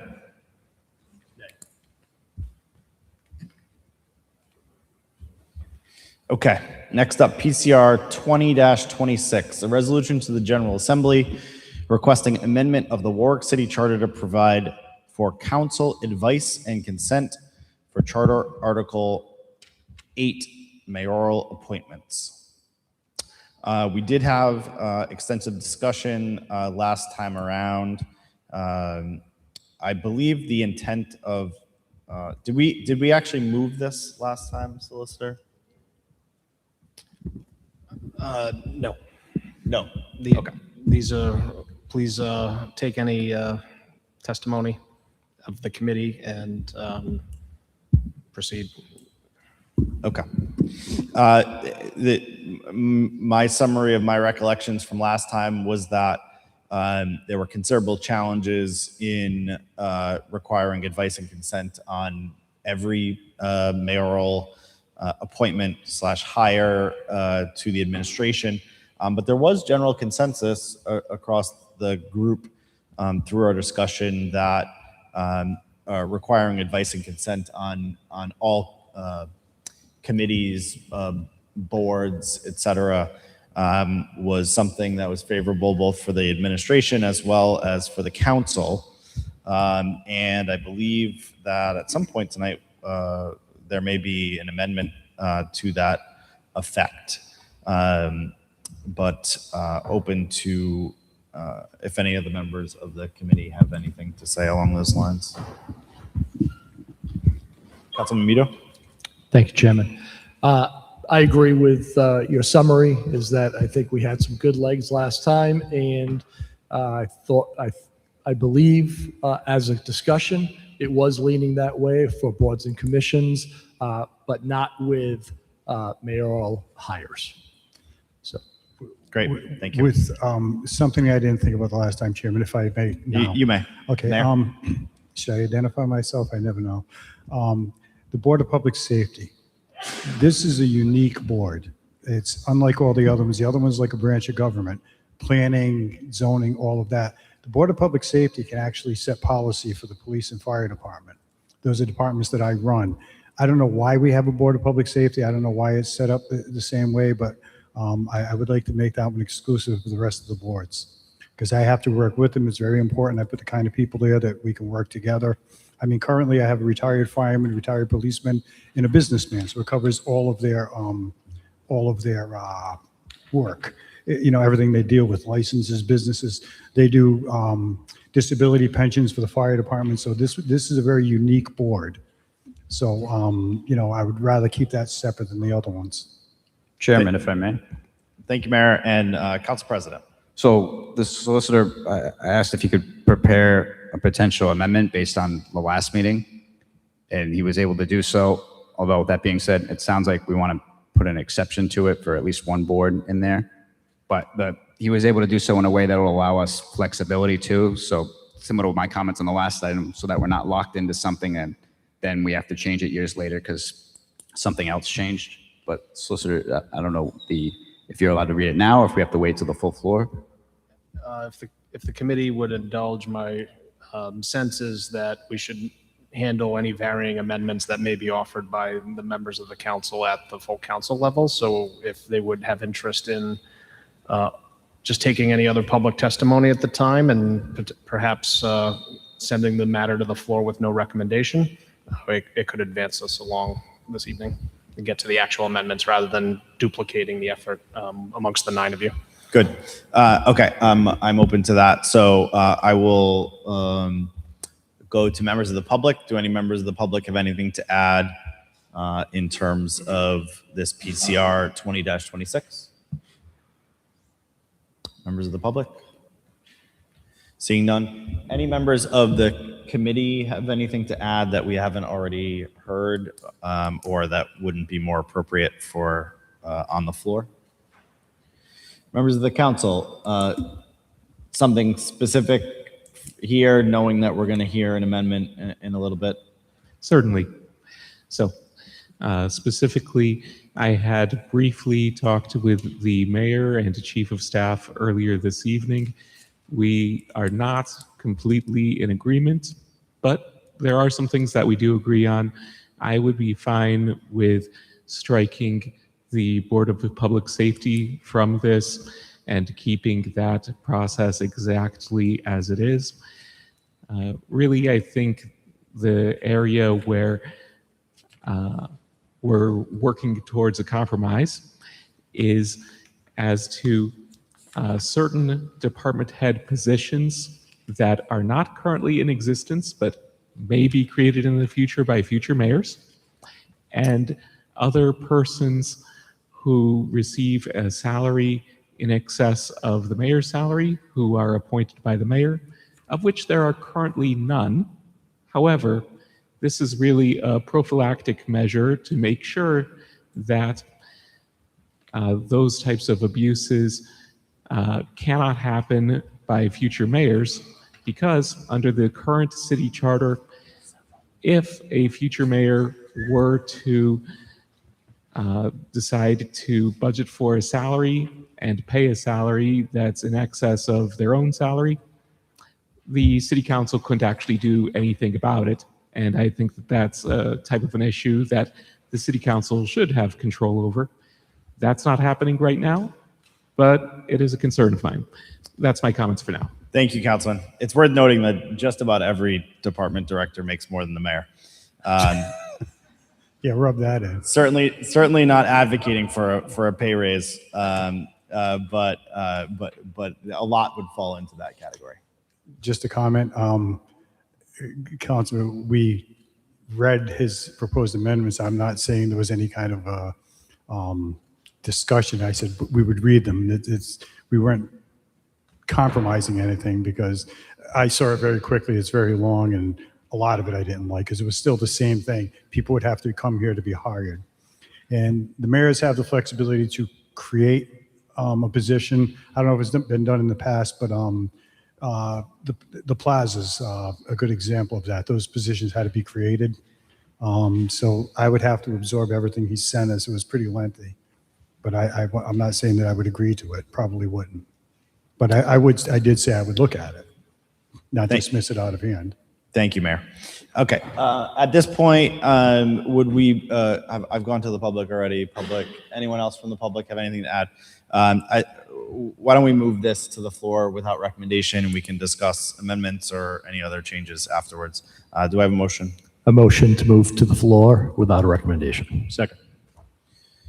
6-3. Okay, all in favor? Aye. Aye. Okay, next up, PCR 2126, a resolution to the General Assembly requesting amendment of the Warwick City Charter to expand membership of and alter the election districts of the Warwick School Committee. We did have brief discussion on this one last time. Yeah, very brief. As we have other items that we've moved to the floor, we could, of course, move this one as well. Councilman, would you have any objection to holding your comments to the floor? Yes, thank you. Okay. No. Yes, you would have no objections? Correct. I would have no objection. Okay. And in fact, thank you. I think that it would be appropriate on the floor for it to be held. Okay. To June 1st. But okay. It can be moved to the floor first. Thank you. Thank you. Well, oh, you would like this held? Sorry, you buried the lead there on me. To be clear, I think that it would be simplest for, at the committee stage, for this to be moved to the floor, just so that it's accompanying the other two. But I think that once it does get to the floor, once we're in front of the full city council meeting, I just want to broadcast here that I would intend to request for it to be held until June 1st as discussions are ongoing. Okay. Hearing that the sponsor wants to hold it June 1st, I make the motion to hold it June 1st. Mr. Chairman. All in favor? Oh, sorry. Councilman? Thank you. Just for a point of interest through the chair to Councilman Ricks, I would have a problem holding this until June 1st because by June 1st, the General Assembly is ready to go home. So we need to get their permission before you can get anything on the ballot. So I just wanted to remind you of that. Whatever your privilege is, you're the prime sponsor, but just a reminder. I thank you, Councilman. I think it is a valid point. However, I think in our brief discussion that we had at our last meeting, there is, and from personally what I've heard from the public is that, this is a very large change that's being proposed with sort of wide-reaching potential impacts. And it sounds like we're, at least from the councilman's willingness to hold, that we could take our time with this one and make sure that when we do go to the General Assembly, be it this session or a subsequent session, that this is fully vetted.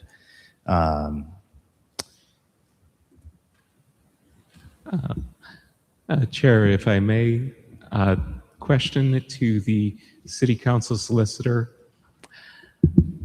Without holding you liable for this, generally speaking, I would imagine that it might be better to send it to the General Assembly within the month of May. But what would be your sense of whether we have until the June 1st meeting or not if we were to act on this?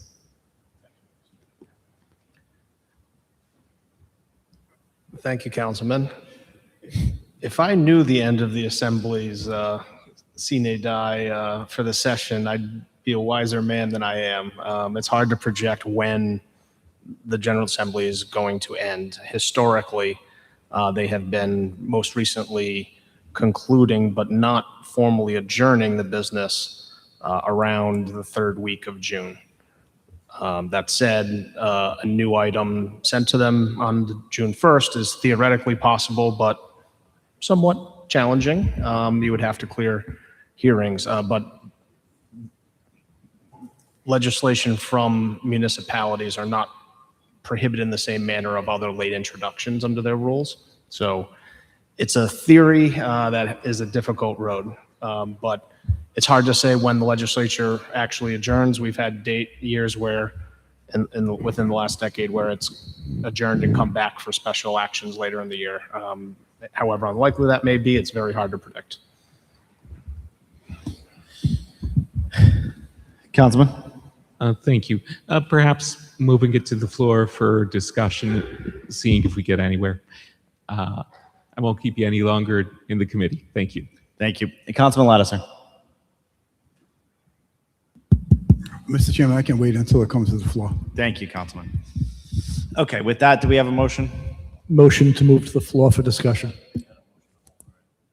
We have a motion to hold on the table. Do we have a second on that motion? I'll withdraw that motion. If the Motion pleasure is to move withdrawn. to hold.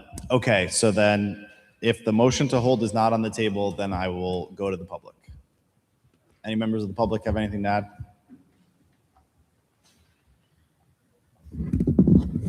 Jeremy Langell, Ward 5. So I'm sent written testimony in also on behalf of the Warwick Neck Elementary PTA, also in Ward 5.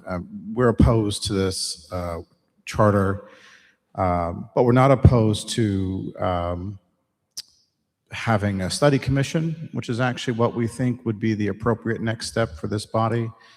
As you know, I think going to the State House with something that's been well thought out, well researched, where we have looked at how other city councils organize their school committees and so forth. I think that that's a prudent strategy.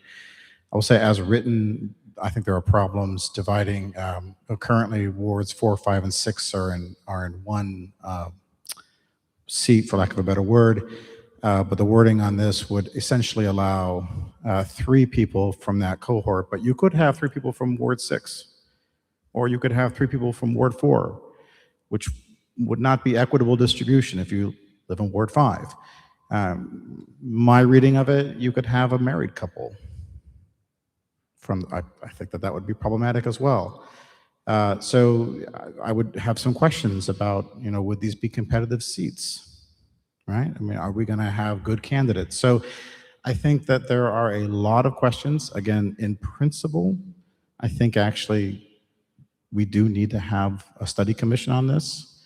I think that that's your path forward. I would mark this unfavorable and then move into, doing something else. So I have other thoughts on that. It's been a long evening, but I just wanted to make sure that you understood that in principle, we don't have necessarily an issue with this idea of exploring a more robust school committee, and that needs to be done in coordination, I think, with a lot of community members, including parents and including PTA and PTO leaders. There are 13 PTOs and PTAs at our elementary schools, Windman, Vets, Tollgate, and Pilgrim. So there are a lot of people who care about this, and I think this is too rash now to try and get up to the State House. Thank you. Thank you, sir. Any other members of the public? Good evening. Hi, Darlene Netco, Ward 7. In addition to the comments that I made in the public comment for the whole city council meeting, I just want to add, based on the conversation that you all just had, that it is way too late in the General Assembly's process to introduce something new to them. the Budget Commission last year, you introduced in January, and it was approved in April. That's a couple of months' time to go before committees, to take public comment and testimony in front of committees. They're wrapping things up now. The proper time to introduce legislation into the General Assembly is in January or February. It's too rushed now. There's no need to rush this. The school committee has been operating the way it's been operating. It will continue to operate that way. If there is to be any change, it needs to be well thought out and not rushed. Thank you. Thank you, Ms. Necko. Okay, we've heard from members of the public. Any other members of the public have anything to add? Okay, we've heard from members of the public. We've heard from the committee. Do we have a motion? Motion to move to the floor without recommendation. We'll move with no recommendation. 4, 6, all in favor? Aye. Aye. No. No. 3-1. Motion passes. It's now 8:47 and intergovernmental is adjourned. Mr. President, request a 5-minute recess. Yes, please.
What is the city going to do with this potential increase in revenue, which is that 5 million?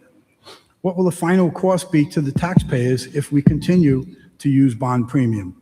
Councilman Lattiser, I'm not trying to, you're nothing's wrong with what you're saying, but there's a problem with the audio, and I know you specifically stated you want it to be on record.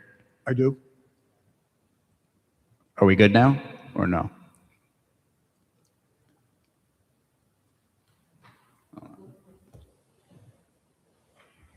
My timer is still running, so are we good or are we not?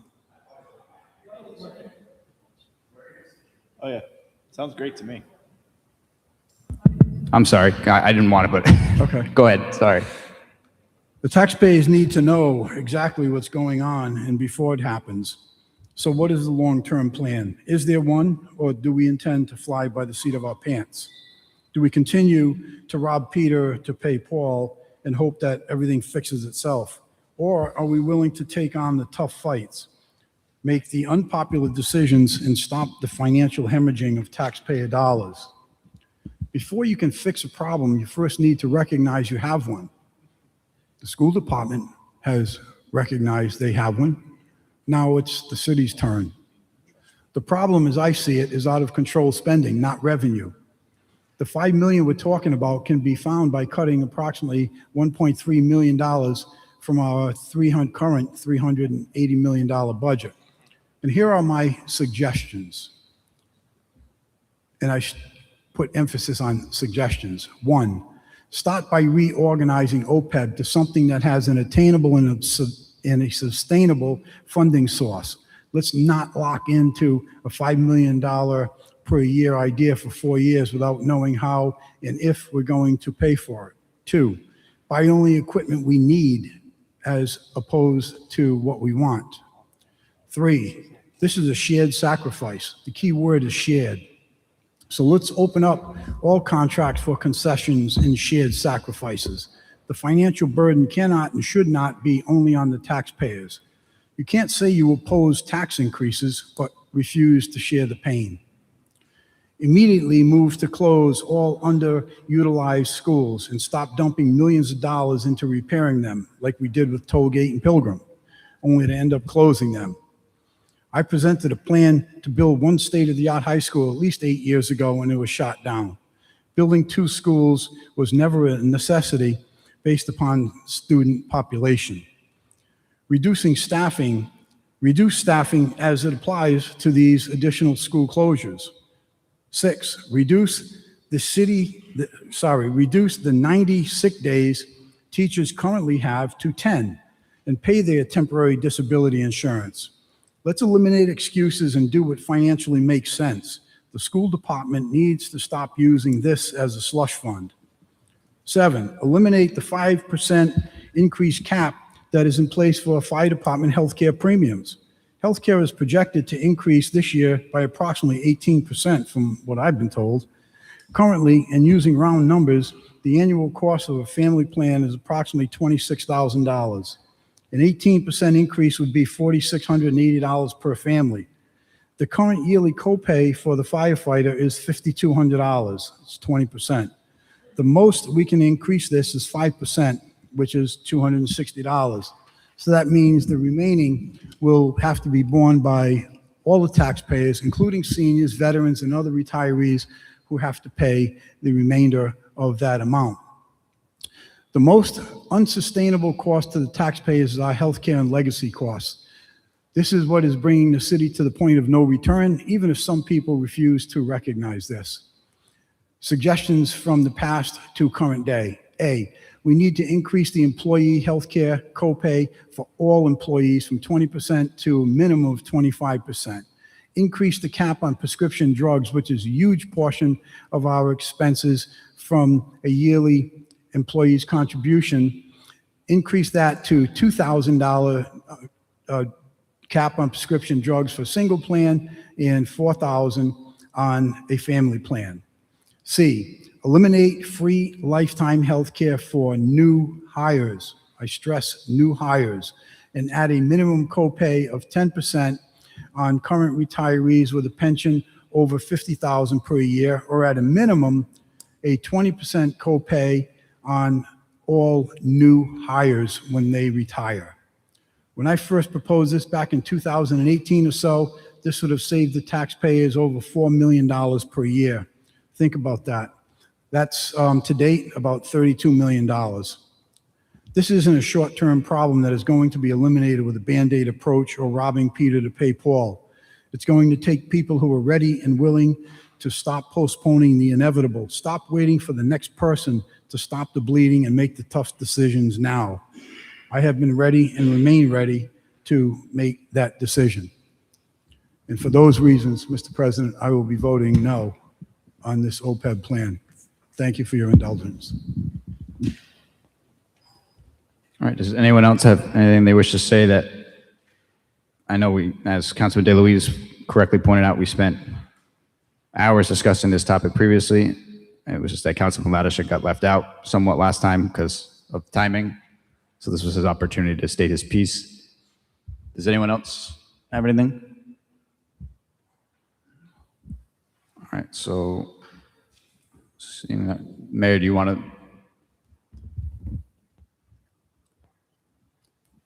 Just a couple of comments. We're not stealing from Peter, Paul, Mo, Larry, or Curly. This was money that was budgeted and has been all along to go into the municipal pension. We've reached the point where we no longer need to put it in there. The proper analogy is you just paid off your car payment. You were going to put it into a 401k, but you need a new roof. So you're going to use the money for the next 4 years to do that. I have a lot of other comments, but I'm going to hold them. We're just talking about this one particular thing. This is the most prudent course. I want to commend, again, I told him personally, Councilman Muto, because my biggest concern was replenishing the fund balance at the end of 4 years. And he made that amendment. It addresses both problems, all concerns. So this is just the way to go. We don't want to deplenish the fund balance over the next 4 years when we need it. We need to rely on it. All right, seeing no lights, clerk will please call the roll on the motion for favorable action. Wait, did we have it? Oh, I apologize. I'm conflating it with the other one. In that case, we need a motion for us to be able to continue. Move favorable action. Second. All right, motion made by Councilman Gebhardt, seconded by Councilman Napa. Any further discussion? All right, seeing none, clerk will please call the roll. Mr. Sinapi? Yes. Mr. DeLuise? Yes. Mr. Foley? Yes. Mr. Gephardt? Yes. Mr. Kirby? Mr. Lattiser? No. Mr. Muto? Mr. Napa? Yes. Mr. Riggs? No. 7-2, second passage. All right, next is PCO 8-26, an ordinance establishing a real estate non-utilization tax. So this is the request, well, I'm the sponsor. I requested it to be held till July 6th, so the solicitor has time to make this specific to commercial, as was the intent. Any objection to holding till July 6th? Seeing none, so held. Next is PCR 19-26, a resolution to the General Assembly requesting amendment of the Warwick City Charter to require annual presentations at public hearings before the City Council regarding city financial status and audit results. This is Councilman Gebhardt, intergovernmental. Yes, this went down, came to the floor with an unfavorable recommendation, not on the content, however, just on the mechanism of using a charter change. The recommendation from the committee was that this be redocketed as an ordinance and include everything, if not more than what was in the original resolution. So for action, Councilman Gebhardt. Move unfavorable. Okay. Second. Somebody second, I didn't see. All right, Councilman Napa. All right, so discussion. Ideally, that wasn't had in committee already. Councilman Lattiser. Yes, thank you, Mr. President. I will be voting yes on this item because I am not willing to sit here and speculate or assume that an ordinance will be coming down the road. So to do nothing and just sit and wait is not where I'm going. I don't necessarily agree that this is the best way to go, but that's what's on the table and that's what's before me now. So I'll be voting no on, I'm sorry, I'll be voting yes on this resolution. If and when a ordinance comes before us to reflect these same items, I'll vote yes on that too. Thank you. So just so we're clear, yeah, you mean you're going to vote no on the unfavorable action because you want to vote yes on the underlying resolution, right? Say again? Right now before us is unfavorable action. So if you vote yes, you're voting to shoot it down. Oh, thanks for that correction. So I will be voting no. All right.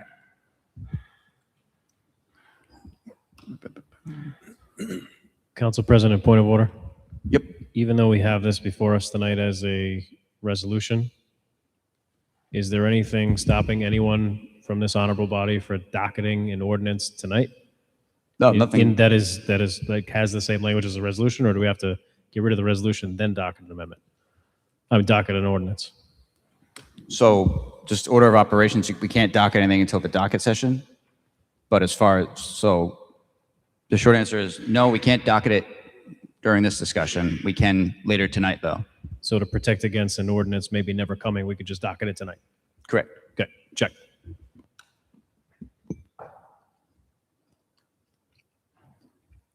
Councilman Ricks. Thank you. So we don't run into any OMA issues. I'm not asking anyone to comment on the ordinance. I'm just going to state that I've written up a docketing memo for an ordinance to the same effect. But we're not talking about an ordinance because that could get us into an Open Meetings Act violation, even if the substance is exactly the same as the item that is in front of us here this evening, because we all love the nuances of the Open Meetings Act. So on this particular point, for those reasons that I discussed in committee, I truly do think that, and the very reason why I introduced this as a change to the charter when first docketing this, that was not on a whim.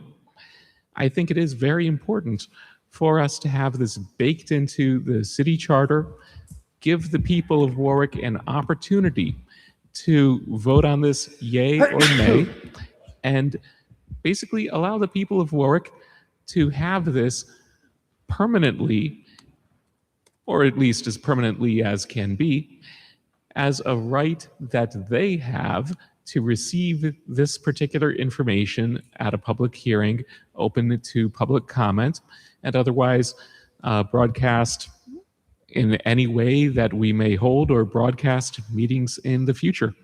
I can certainly understand the concerns about willy-nilly bringing all sorts of things into the charter that could just as easily be in the Code of Ordinances. But I think that this is one of those rare items where a charter change is very much warranted. So I had my more detailed comments in committee and at the previous meeting. I'll leave it at that and hope that at least 5 agree. Thank you. All right, so in addition to my previous comments, I have no reason to repeat them. I will note that unlike the,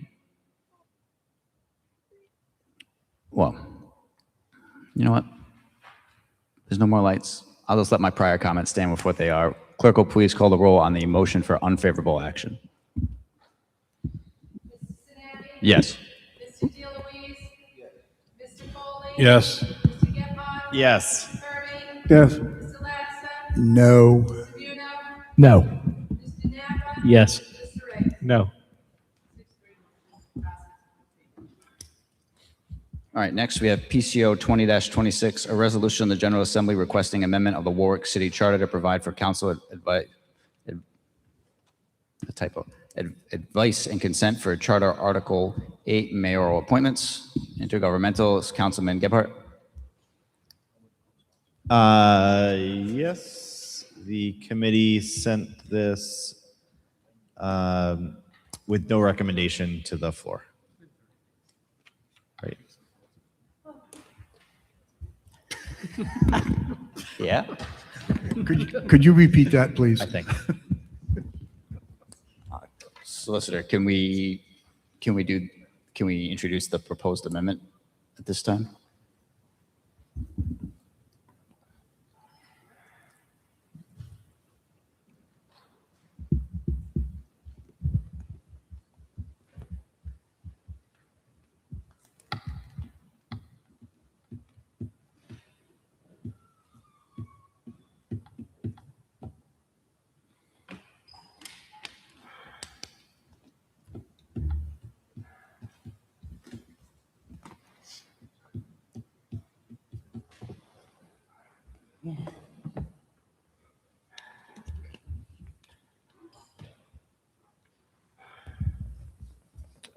Council President Sinapi is looking for someone to make a motion to amend the item before you in a manner that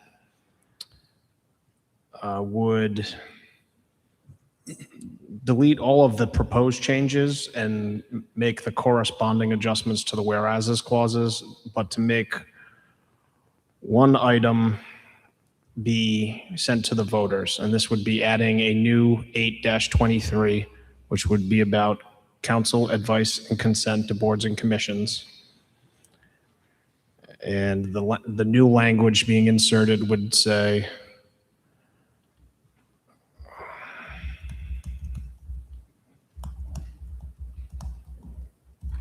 notwithstanding any provisions of this charter to the contrary, except for the Board of Public Safety, the City Council may enact ordinances that subject mayoral appointments to the city boards and commissions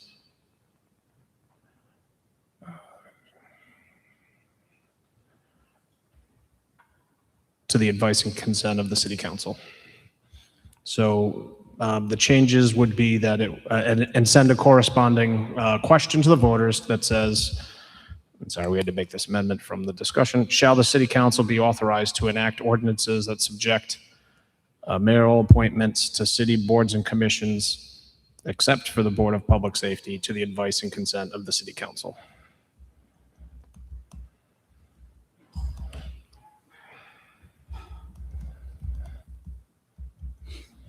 So before we can talk about that, someone actually has to move it, and then it has to be seconded.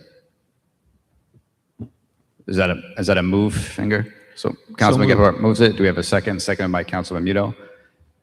So discussion, bear in mind, it's worded that way to try to avoid the problem we're currently having, where we noted for some of the other potential charter changes, where if we just said, yeah, council gets advice and consent on everything but Board of Public Safety, but then years down the line, we're like, oh, wow, this was a problem. We've made an issue out of something that wasn't an issue. This gives us the flexibility of making those specifics via ordinance so we can change them as the need arises down the line, however it may or may not.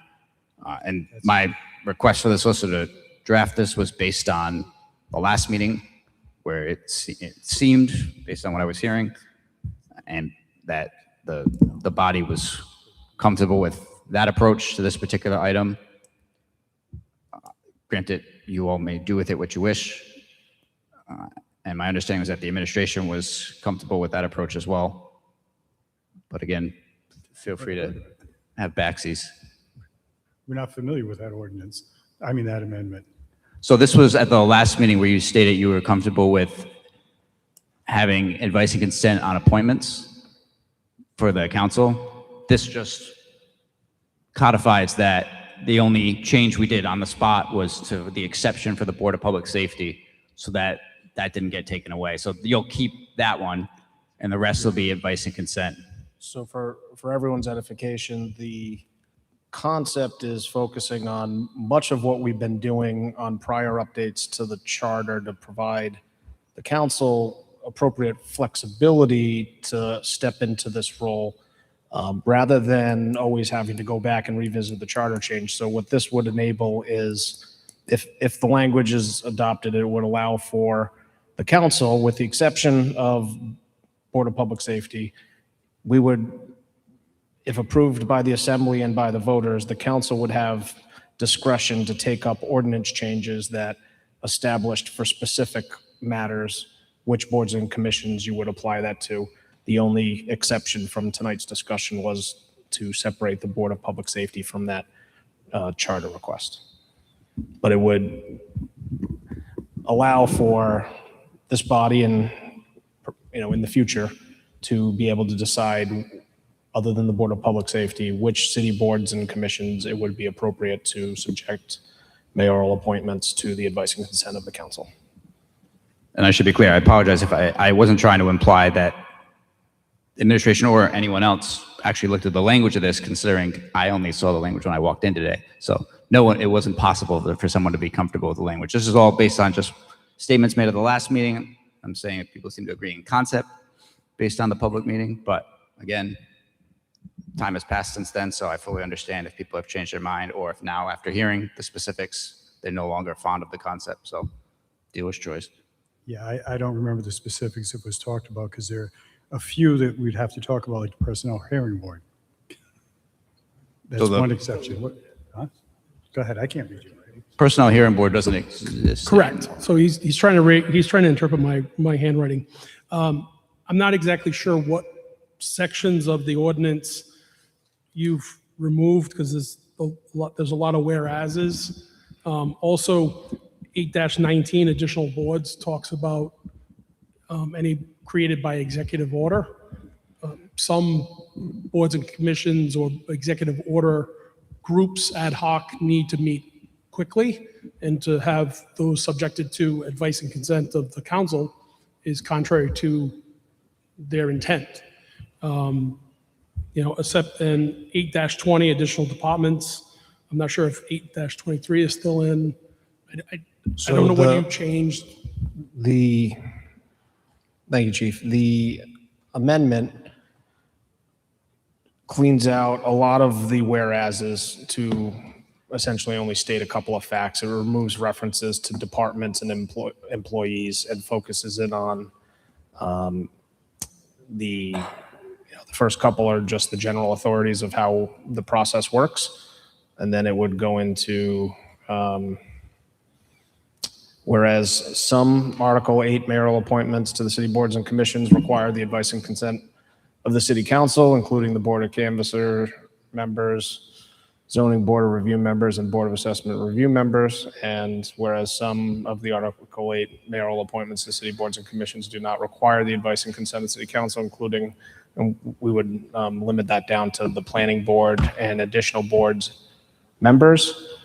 Those would be the types of references that would be cleaned up in the whereases clauses. All the other proposed changes to the specific items that are in the draft in front of you, all those items would be removed from making any changes.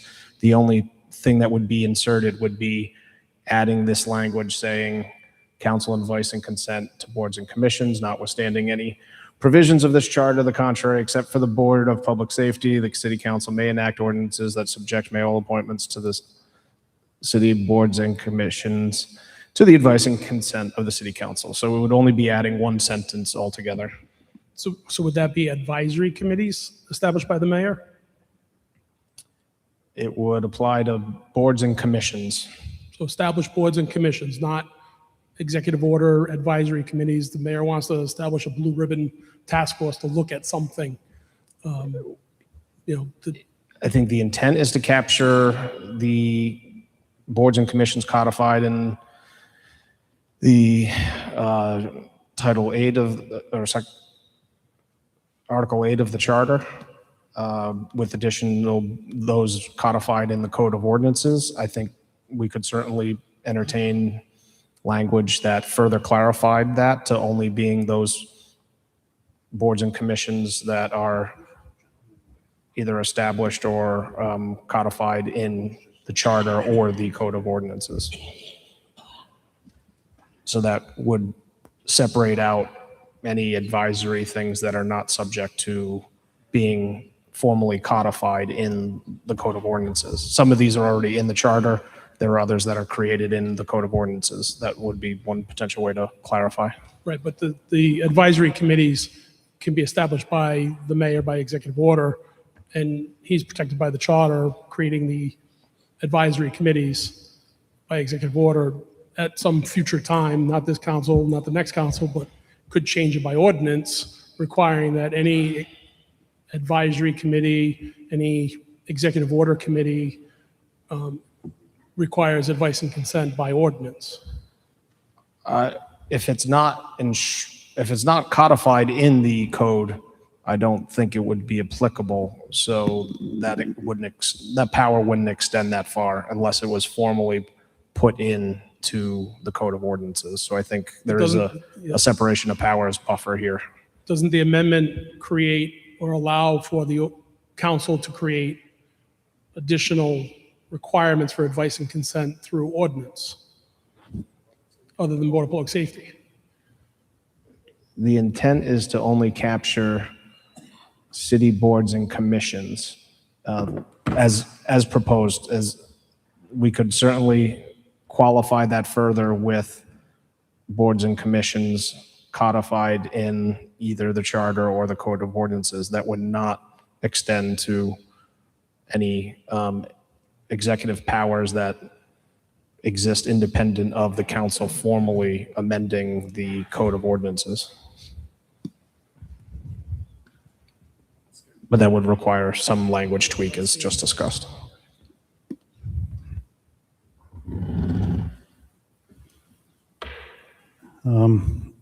All right, this has suddenly gotten very complicated. And as it stands, I'd have to oppose this until I talk to my solicitor and see what the ramifications of this would be. It's not something I want to rush into. I mean, I thought we were talking last meeting about established boards like planning department, any of the ones that you don't have advice and consent on. This goes far beyond that. I mean, we do boards all the time. We have a recreation board to do events, things like that. It's just very confusing right now. That wouldn't fall under this though, right? Because that's, It although we could. just The discussed how. the door is open for an ordinance. They can change it. So basically, we would need to make it clear that it doesn't apply to the ones enacted by executive action. We could certainly update the amendment such that it is being more specific or limited only to those boards and commissions codified in the code of in the charter or in the code of ordinances. And we could also put other clarifying language that this shall not apply to executive advisory boards, committees, et cetera. Yeah, and I apologize that none of us have the language for us. Even I don't, in fact. So it makes this somewhat more complicated. And it's just the nature of these proposed charter changes, the timing somewhat constrains our normal process. I mean, I certainly don't have an objection to making it clear that it's not supposed to apply to the ad hoc ones,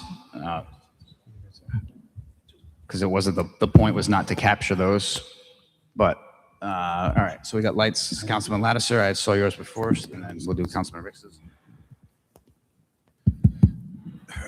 So what we have, I don't know, it's a little over 200 line items in this particular PCR. And I can tell you for sure, I'm not clear as to what line items we're eliminating, what's being included. What I do know is, as you heard me say at the last meeting, I'm never afraid to say that people present things in a different spin and change my mind. And Mayor Picozzi did that at the last meeting when he started to speak about the city council having advice and consent or control over his staff.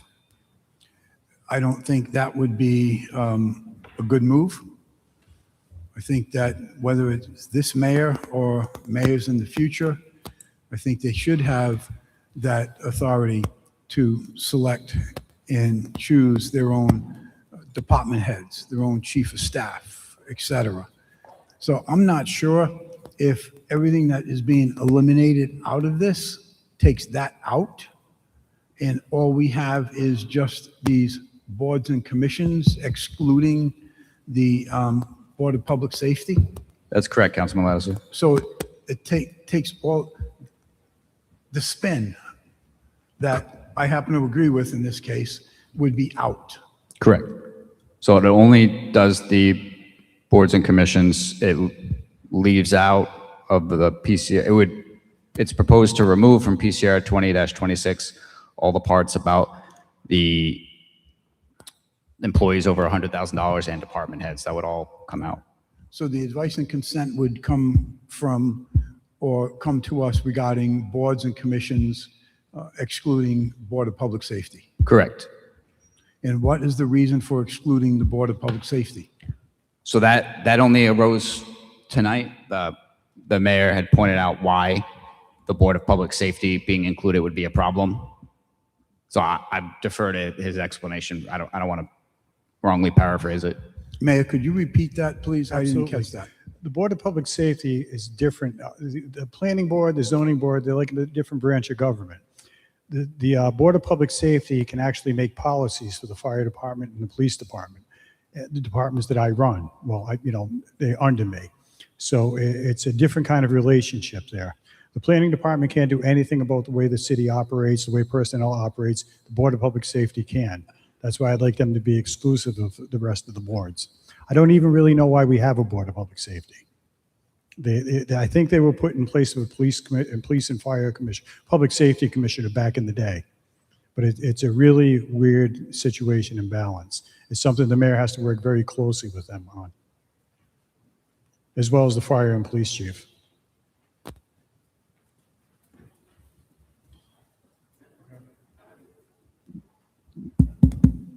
I understand the mayor's reasoning for it. Do you have any further questions? No, that was my comments. All right, Councilman Ricks. Yeah, so I have no objections to this as a baseline. Actually, it might make all of our jobs more difficult because, for instance, then we're creating for ourselves the same set of conflicts and OMA issues that we currently have for the zoning board, also with the planning board. But I do think that there should be legislative oversight as to planning board appointees, as well as the other boards and commissions. And carving out the Board of Public Safety for the reasons that the mayor said, that's fine by me. There are certainly more complicated ways to solve this, but I know that we don't have an appetite for complicated methods. My more complicated method, by the way, would involve creating this city council as an upper chamber and creating a lower city council chamber such that we could appoint members of the lower chamber who could then exercise legislative authority over boards and commission appointees, thereby allowing there to be legislative oversight without creating a whole mess of conflicts of interest for ourselves. But that's complicated, so let's not think about that. Yep, I'll save the complicated stuff that we can actually consider for later. So I think it's fine for us to get this amendment on, get a vote on that so that we can make any other additional amendments to that base, but actually have that base in front of us. Thank you.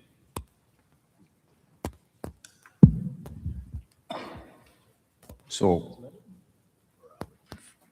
I don't want to rush the solicitor, but at the same time. Per the discussion, if Councilman Gephardt and Ricks would like this updated amendment put in front of you without objection, the language would be to add 8-23, so delete the prior code changes, and it would be establishing a new section of the charter, 8-23, council advice and consent to boards and commissions, which would read, notwithstanding any provisions of this charter to the contrary, except for the Board of Public Safety, the City Council may enact ordinances that subject mayoral appointments to city boards and commissions specifically codified in the charter or the Code of Ordinances to to the advice and consent of the city council. Be it further resolved that a question appearing on the 2026 general election ballot shall read as follows. Shall the city council be authorized to enact ordinances that subject mayoral appointments to city boards and commissions specifically codified in the charter or the code of ordinances, except for the Board of Public Safety, to the advice and consent of the city council? Approve or disapprove? And then we would address the whereas clauses to only be pertinent to the question being presented. Not sure anymore. Removing references to the department directors and all the things that were previously in place, and adjusting the title of the resolution as well. Can I just ask one question? You mentioned that that was a new section 8-23. What happened to the 8-20, 8-19? Those stay the same, or? We would not be touching those, so they disappear from the resolution itself. There would be no proposed change to those items, so it wouldn't appear. All it is saying, should we add this new section to the charter?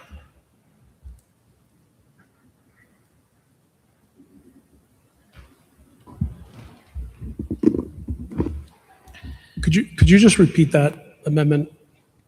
I think he's coming your way. I got really concerned about the upper and the lower council comment. So the only item that would appear in the now before it resolved clause would be the addition of new language 8-23 that reads, council advice consent to the boards and commissions, notwithstanding any provisions of this charter to the contrary, except for the Board of Public Safety, the city council may enact ordinances that subject mayoral appointments to city boards and commissions specifically codified in the charter or the code of ordinances to the advice and consent of the city council.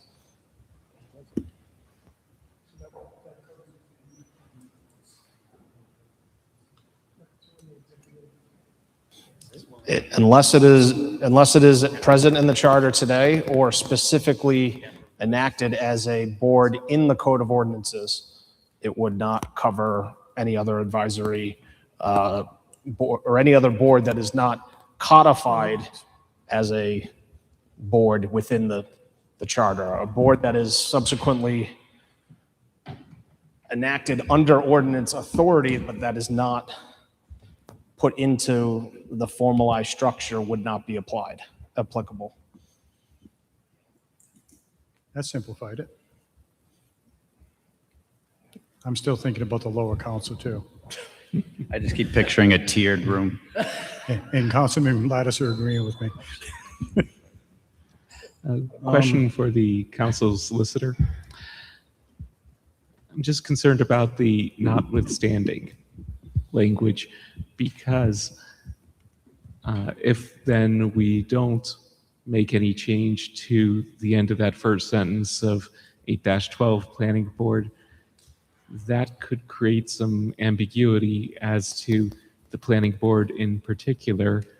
So I think maybe the neatest, cleanest way to do it is add the proposed section 8-23, but also add that one clause to the end of the first sentence of 8-12, so that that first sentence under 8-12 reads, there shall be a planning board composed of 9 members of the public who shall be appointed by the mayor with the advice and consent of the city council.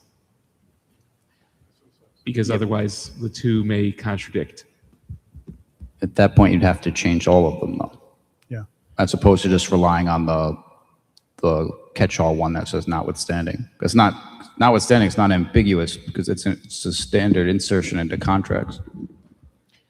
The use of the notwithstanding clause is specifically to make clear that where the board is comprised a certain way, we don't have to go back and then change every single board under this charter or if other boards under the ordinances. This gives the clear authority that says, well, it may have been omitted in some other place or limited because it wasn't specifically empowered to do something. This specific notwithstanding makes clear that this trumps any other competing provision of the charter or the code of ordinances. So it's intended to make clear that this authority is being specifically granted in places that it is either omitted or not currently provided, or otherwise if it's prohibited. But I don't believe that's the case in this instance. If that's the canon statutory interpretation, that's fine by me. Thank you.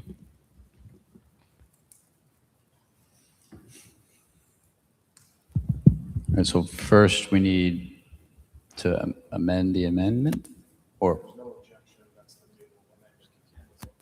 All right, so is there any objection for the amendment pending before us to be as stated by the solicitor?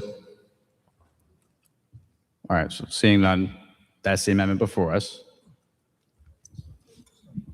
So any further discussion on the proposed amendment? Motion to move favorable action as amended. Oh, on the amendment? So we already have a motion for favorable action. All right, so yeah, no more lights on, so clerk will please call the roll on the proposed amendment. Mr. Sinapi? Yes. Mr. DeLuise? Mr. Foley? Yes. Mr. Gephardt? Yes. Mr. Herbie? Yes. Mr. Lattiser? Mr. Muto? Yes. Mr. Napa? Yes. Mr. Ricks? Yes. 9 yes to amend. All right, now it stands before us as amended. Do we have a motion? Councilman Ricks? Yeah, so I would like to see if, well, for discussion, since try to do this properly under the procedure, for discussion, I would offer an amendment that any person appointed by the mayor who is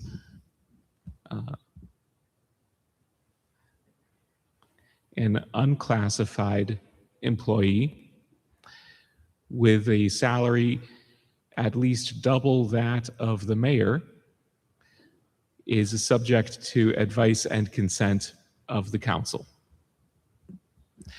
Unclassified meaning not a union member. So is there a second regarding the proposed amendment? Seconded by Councilman Lattiser. All right, so, and double the mayor's salary. So right now, that means it would be 200,000, but then obviously if it changed, if the salary changed, so too would the limit. That's your intent? Yes, and for that matter, I'd also want to make it clear that the proposed amendment would not affect any department heads named in the charter, nor would it affect the mayor's chief of staff. This is simply a matter of trying to come up with a rational number here that practically should never affect anyone, should not affect any future mayor appointing anyone to anything, but avoids the nightmare scenario that I occasionally have of something similar to what happened back in 2017 when I was here, where we had a mayor who was setting salaries of employees at double-digit raises despite specific amendments by the city council to cap raises at single-digit raises. And so then the thought occurred to me way back when, and has occurred to me over time, there's literally nothing in the charter preventing a future mayor. I know that our current mayor, he would never do this, of course.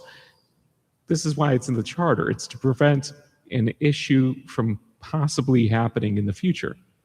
The notion of the city council having zero oversight over an individual getting appointed unilaterally and having a salary set at an astronomical rate, and this city council having no ability whatsoever to do a single thing about it. And I think that double the mayor's salary is pretty substantial. Nobody falls under that currently. So certainly no mayoral management appointments. And to be clear, the amendment would also carve out any department heads that are referred to under the charter. So even then, that shouldn't be an issue with any hiring scenario. That's all. So, Mayor? I don't know, this one is kind of coming from out of left field. I don't know what the intent is. It's the same argument. If people have to come for a public hearing, they're not going to come seeking the job. I can't think of any job that would be double my salary, maybe in 5 years. Unless we really needed to hire a specialty person, if we ever wanted to make a solicitor in-house, something like that. But same argument as the other ones. The hires have to be done by the mayor, by the administration. No one's going to come if they know they don't have the job till they come here, because they're tipping off their current employer. I mean, I know if I knew of a department director looking for another job, I would get rid of that director, because I wouldn't want it to, I wouldn't want it to Pearl Harbor me. In fact, I've done it once. So I think what we passed was the right thing to do, and I don't think this is necessary. Councilman Napa? I'll defer to Councilman Rick so he can respond. You defer to what? I'm sorry. I'll withdraw that proposed amendment to the sub A, and I'll continue to work on refining this idea to try to give some protection and some level of oversight, while also addressing the points of concern that the mayor's raised. So I'll withdraw. Thank you. All right. So we're back on the item as amended. So Councilman Lattiser, that's what you want to speak on? Actually, I was just going to make a point on Councilman Rick's amendment, but seeing as he would.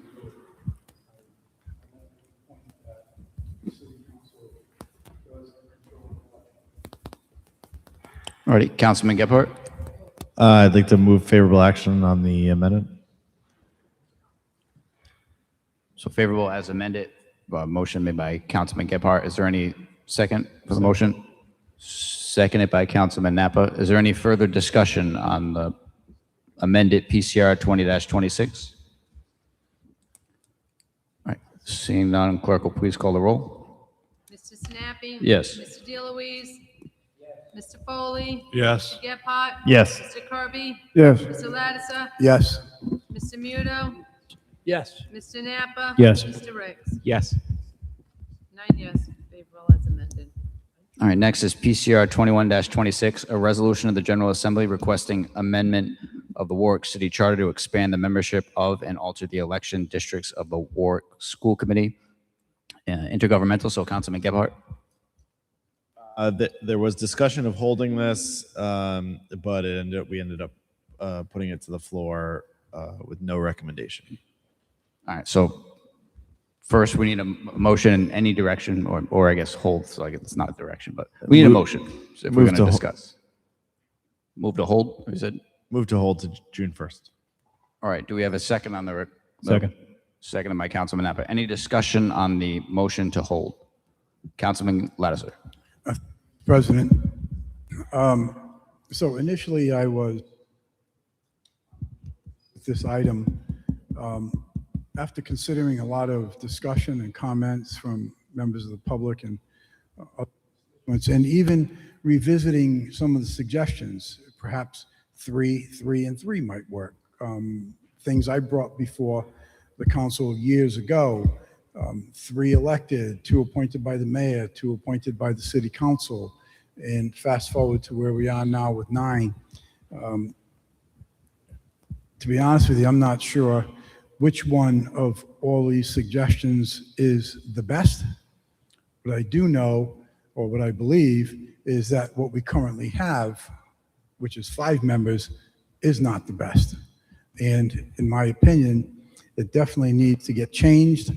So I would have to go with supporting a hold on this. I know it kicks the can down the road another 2 years. It's frustrating because this is something I started talking about, I think, probably in my first term. So, yeah, it is frustrating. But to do something because it might be the right thing or might not, I'm not going to be able to do that. So I think, given what we have, that probably the best avenue is to form a study commission. And, well, if you really want to do this, maybe with the upper chamber and lower chamber, we can call for a special election and not have to wait 2 years. But at this point in time, I would support that hold. Thank you. Yeah, for what it's worth, just in my own efforts asking around various members of the public or other officials outside the council, the general consensus appeared to be that 5 is too low. However, then after that, any subsequent questions, the consensus, there was no consensus. It was all over the map. I know my own thoughts. I wanted to, my desire was to make it so that there's probably 2 appointed people, either both from the mayor or 1 from council, 1 from the mayor, because I'm tired of the whole, well, the school committee said that, and they're on that side, and we're on this side. It's just, it's tiresome. And while I don't agree with that approach, I know that if there was someone appointed on there, that approach doesn't really hold water anymore, because now the person appointed can be like, well, no, what they're saying is accurate, so there's no reason to doubt them anymore, or at least no reason for others to doubt them anymore. But that being said, there's flaws with even that suggestion too, as I pointed out the last meeting. So I think Councilman Lasser has the right of it when he says that it's really not clear what the best way is to proceed. And to proceed just for the sake of proceeding is ill-advised, considering the scope of this change, as in part pointed out by a member of the public earlier. Councilman Gephardt? I think you said everything that was on my mind, just that this feels very premature and definitely open to exploring the various options to make our school committee the best that it can be. But we don't want to rush into that and cause unintended consequences. So thank you. I will say the good news about holding it as opposed to withdrawing it, it's not going away. So one way or another, we'll have to take action on it eventually, regardless of what that action might be. Councilman Napa? Thank you, Council President. Just echoing what you and my colleagues, the rest of the other colleagues have said. I just don't feel as though we should be sending something half-baked up to the state, especially something with as much gravity as this will have. So I think that, digging deeper, possibly forming commission or whatever the next appropriate step may be, then it would be on this body or members of this body who want to push this forward to stay diligent and push it forward. And though it is unfortunate that maybe this does push it out 2 years, but then again, that would be the responsibility of this body to make sure that we push through over the next 2 years in an appropriate timeline, something that is well refined, well researched, well propped up to send up, that's articulate, that makes sense, and functions in a way that all sides can at least be happy that we did some due diligence on it. So I'm supporting the hold only because I think this requires extra work. I am supportive of making some change, but I think a hold makes sense. I will point out the solicitor has suggested that June 1st might be a bit short time-wise, considering all of us who have spoken so far have all referenced a study or commission or some clear amount of reflection / deliberation and research. And given the particular month that we're in, budget month, June 1st might be a bit idealistic, might be a word for it, might be a gentle word for it. But I'm not going to say I'm hell-bent on one way or another. Just wanted to share what was shared with me. Councilman Gephardt? I forgot to mention 2027, June 1st, 2027.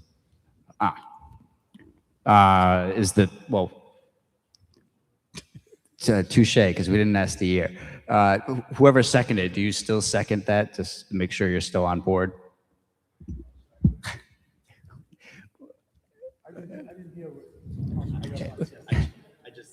June 1st, 2027.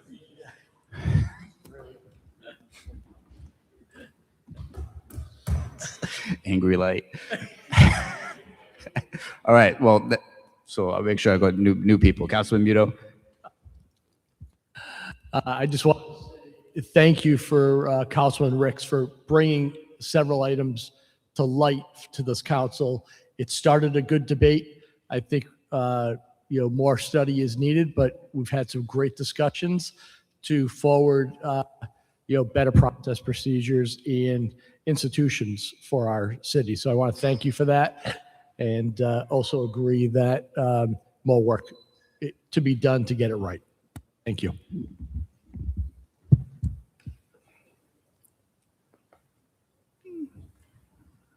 Councilman Ricks, I don't think you've spoken on the motion to hold yet, right? I don't believe so. All right, so Councilman Ricks then. So I'm just going to point out that every single time that a charter amendment has gone up to the General Assembly from the City Council in the last 10 years, all of the years I've been on the council, it's always come directly from the council, not a matter of the council acting on a request and a draft that was prepared by a commission. We have had multiple commissions that have attempted to study various issues and dedicated untold numbers of hours across so many meetings, with a result that goes absolutely nowhere. And I'm always conscientious when I'm filling out my ethics statement that I am a member of the Warwick City Charter Review Commission, which has not actually met in years, was formed before I became a member of this city council. And one would have thought that the home rule question would be one of the simplest of all. And by the way, if we did have a home rule charter, that would actually make it far easier for us to do any other type of amendment, because then virtually none of them would actually have to be on the General Assembly's timeline of only going to the General Assembly while they are not only in session, but at the times that are convenient for them while they are in session. But a commission that was created before I even got here 10 years ago still hasn't actually acted and sent a final recommendation to the full city council. Various commissions that have sent recommendations to the full council, that hasn't made its way onto the ballot either. So if we want to find a way to make sure that there will absolutely positively never be any changes whatsoever to the structure of the school committee, thumbs up to a charter review commission to study that. Wink, wink. I don't know how else to put it. A commission is where ideas go to die. So if we're going to act on an idea, we should act on it as a city council. We are fully capable of having hearings, and we have sent multiple resolutions requesting charter changes up to the General Assembly in recent years. This is how it's actually gotten done in practice. The ratio is 100 to 0, or the percentage is 100% and 0% when it comes to comparing those two methods. So, like the council president was saying as to the different ideas for a composition here, I think that if we went around this room, the 9 of us would have at least 10 different ideas on good ways that this school committee could be organized, all 10 of which, or more than 10, would be better than the current structure. So what I'm also saying is that while we always have a goal with such important things of building a consensus, it is almost impossible to build a consensus on this just as it is impossible for everybody to be looking at a nice piece of real estate and having the same exact vision for what would be the perfect thing to do with that piece of real estate. It's not going to happen because everyone has different ideas and there will be no consensus. I think that what there is nearly a consensus on is the idea that the current structure simply does not make sense and it should be replaced. So we have an opportunity tonight to go ahead and put something in front of the voters to consider changing it to. And by the way, reason I said that you go around the room, 9 people, 10 different ideas, part of that is because I am 100% perfectly fine with having it structured as a 7-member committee, 1 from each of 7 different districts, or going along with the what was initially drafted, being keep the 3 districts and elect top 3 from each. I think either one of those is far superior to the current system. But I also understand that the 7-member districts, that there would be some costs and potential obstacles in redistricting. So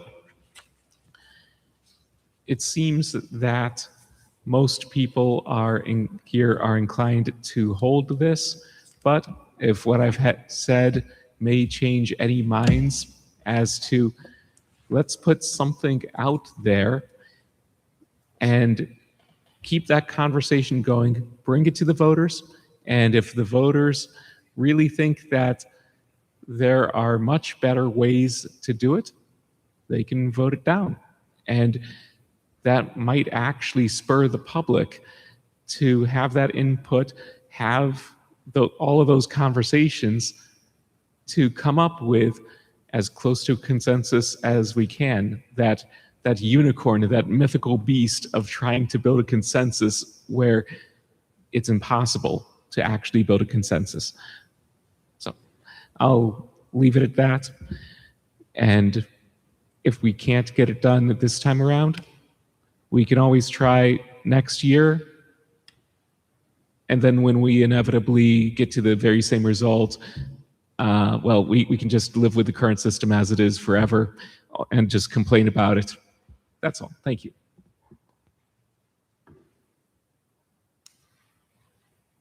So as the member of the public who spoke on one of the prior charter changes noted, I would just repeat what his words were, which was that we're elected because the public is putting their faith in us that we'll put forward legitimate, well thought out ideas that are in their best interests. And as most of us have pointed out tonight, I think actually so far everyone who has spoken, it's not clear to any of us what the best path forward is on this, even regarding our own individual ideas for some of us, as we pointed out. So I don't think it's a great idea to basically do trial and error with the charter and with voters. That's kind of the definition of what not to do with the charter. Not to mention it with the stewardship we have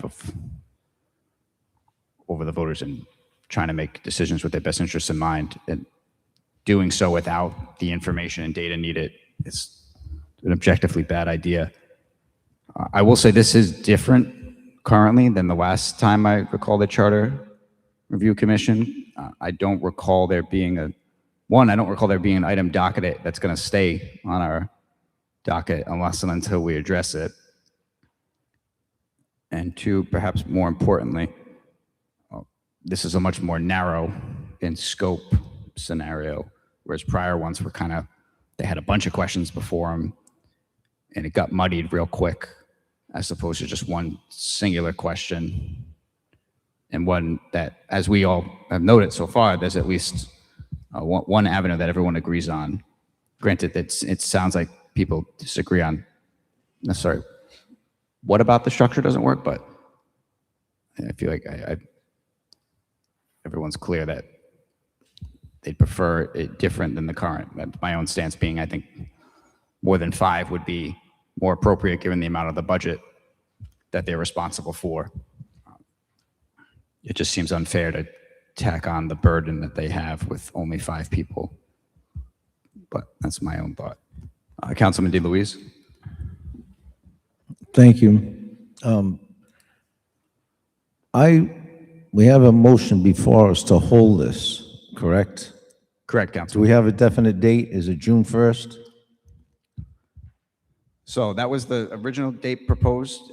Someone would have to request to change that if we were going to do a different one. The solicitor has suggested September, given that we'd be addressing this right before the General Assembly got back into session.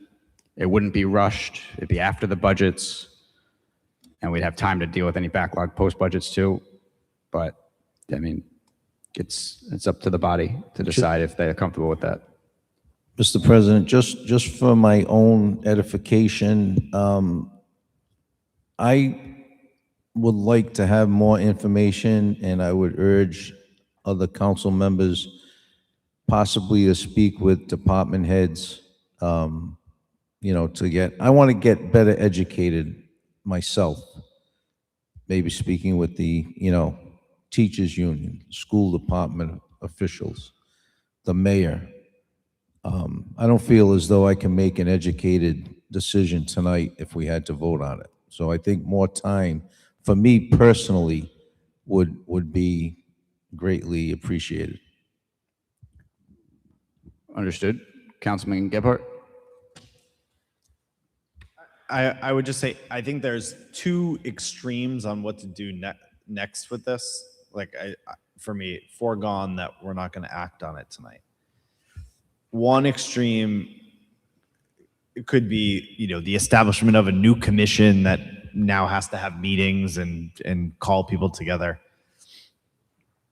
I think the last thing any of us need is another meeting on another day to talk about something like this. But what we do need is some kind of forum that we can continue to discuss this. And what we have been doing with a lot of these items that we know we want to workshop or change is to move them to the floor.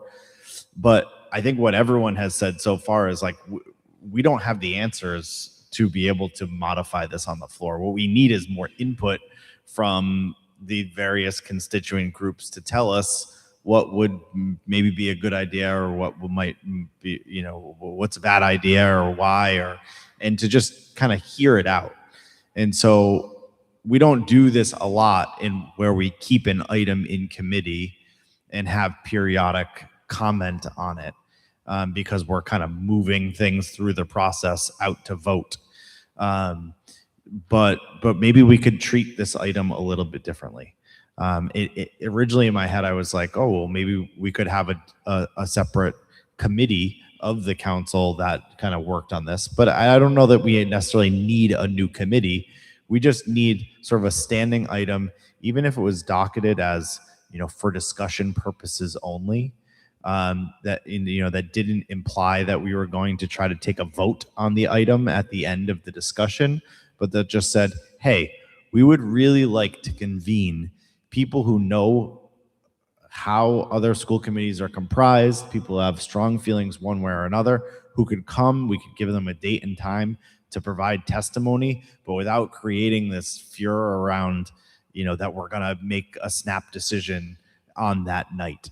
That might get the best out of people and give us, a good body of testimony to work from, to then maybe at that point, after we have 1 or 2 of those hearings, to then come back and say, okay, now to Councilman Ricks's point, let's put something on paper. It may not be perfect, but it's based upon some research that we've sort of all had because we can all go away and OMA violation, we don't want to talk about it. We can all go do our own research, but when do we actually hear about it, right? We need a public setting in order to talk about this. But the 9 of us talking once everyone in the room has left, I don't think is that setting, right? It's something earlier in the evening in committee with the public here, properly noticed where we can hear from people. So that's just my 2 cents. It's a little bit different from how we treat most of the business in front of us, but I think it might get us to a better outcome. That's it. It certainly would help address Councilman Ricks's point about it going to a commission and die. It would definitely hinder that in a good way. Councilman Muto? Briefly, I think it's a great idea, and I would support that process going through. Doesn't die in committee, but we can talk about it and educate ourselves. So thank you very much. Councilman Napa? Can we do that August 17th? So that we can start the discussion prior to state going back into session? So, Solicitor had mentioned September. Do you still feel like that's the best route based on what you've heard? That's right, you're part of this now. September struck me as a good time, but I defer to all of you. Yeah, I like September just because That gives us a full calendar quarter to workshop something before the legislature reconvenes. I'm not a huge fan of trying to go through this unique process just in the summer and only the summer. Just because I want people to actually like show up and talk about it, because it sounds like it could be valuable and useful, and I don't want really our first run at it to not get the traction it should just because of timing of all things. But I'm more than open to talking about it. Councilman Lattiser, I saw the light go on. Maybe. My mic. Personally, I would think that would be more appropriate. Bear in mind, we have one meeting in July. We have one meeting in August. You know we're going to be swamped.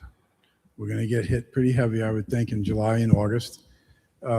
September, true, we only have one meeting, but I think it would probably be more appropriate for that to take place in September.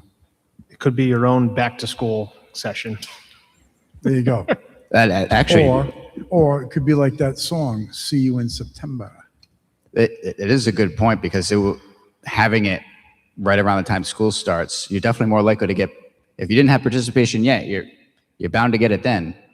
And I mean, I should point out too, worst case scenario, if we get to September and we're all sitting there like, man, I wish we talked about it more, we have the option. It's not like we're locked in and like we got to make a snap judgment then, but at least this gives us some sort of time frame to work with, so we're not just left in limbo. Because I agree that I don't want it to just linger and die. It is something that has been stated for a long, long time as being ripe for change, and just it hasn't gotten done for one reason or another. Motion to place in committee for discussion on September 14th. Second. So is there any objection? Because per the solicitor, we can do it by unanimous consent as long as everyone agrees. Everybody agrees. All right, it appears to be unanimous.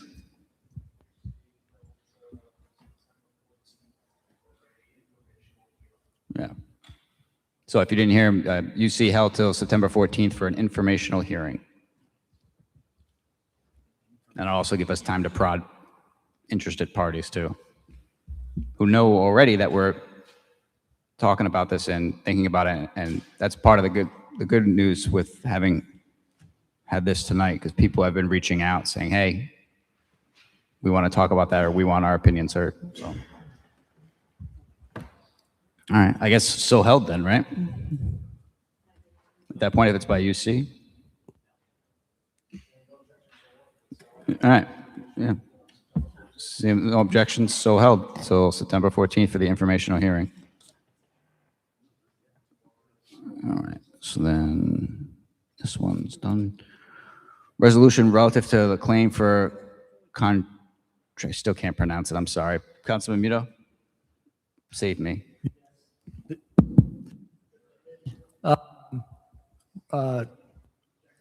the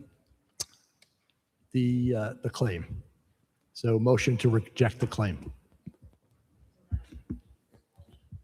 So Deny for the- action, deny the claim.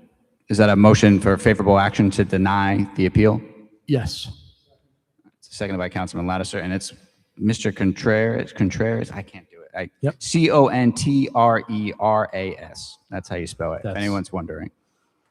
All right, so right now before us is a motion for favorable action to deny the claim. Is there any discussion on this? I already said my piece at the last meeting. I don't feel any need to regurgitate it. Anyone else?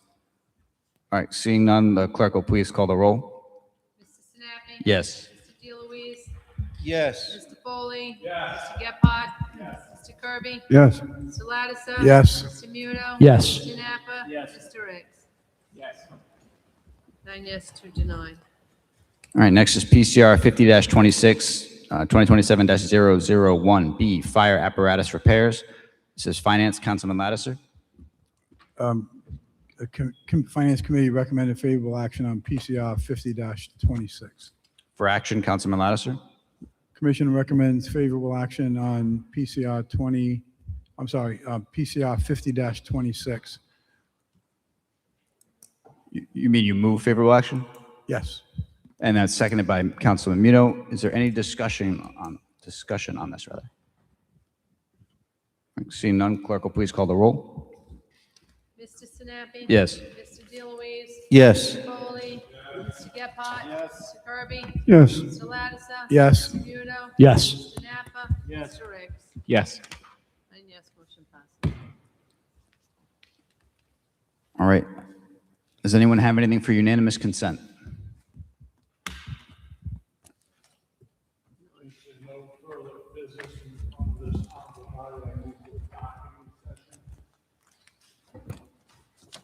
Seconded by Councilman DeLuise, Councilman Napa, Councilman Lattiser. All in favor? Aye. All against?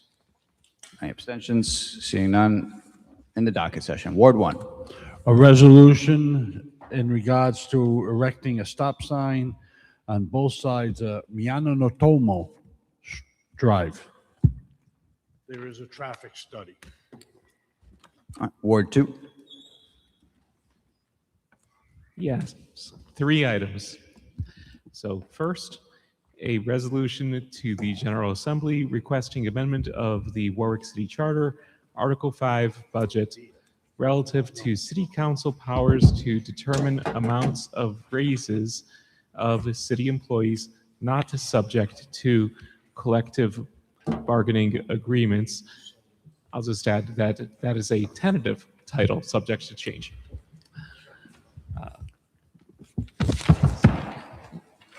So intergovernmental. Thank you. Next one is an ordinance requiring annual presentations at public hearings before the City Council regarding city financial status, a 5-year forecast, and audit results. This is basically the same content as the previous resolution, now in ordinance form. Ordinance. And lastly, number 3, an ordinance amending 60-500 of the Code of Ordinances to restore funding to OPEB Trust, consistent with actuarial recommendations upon the state reimbursement on school construction debt service. Finance. Ward 3. Ward 4. Pass. Ward 5. It's somewhere. Pass. Passes. Ward 6. Ward 7. Pass. Ward 9. And then I have one for Ward 8, resolution in regards to Whedon claim. Public safety. See you in a week. I'm sorry, Mr. President, I didn't hear what you said, a resolution. For what? In regards to Whedon claim. The person's last name is Whedon. Oh, okay. I'm just docketing on because they're appealing. So that makes more sense. All right. So City Council adjourns at 10:33 p.m.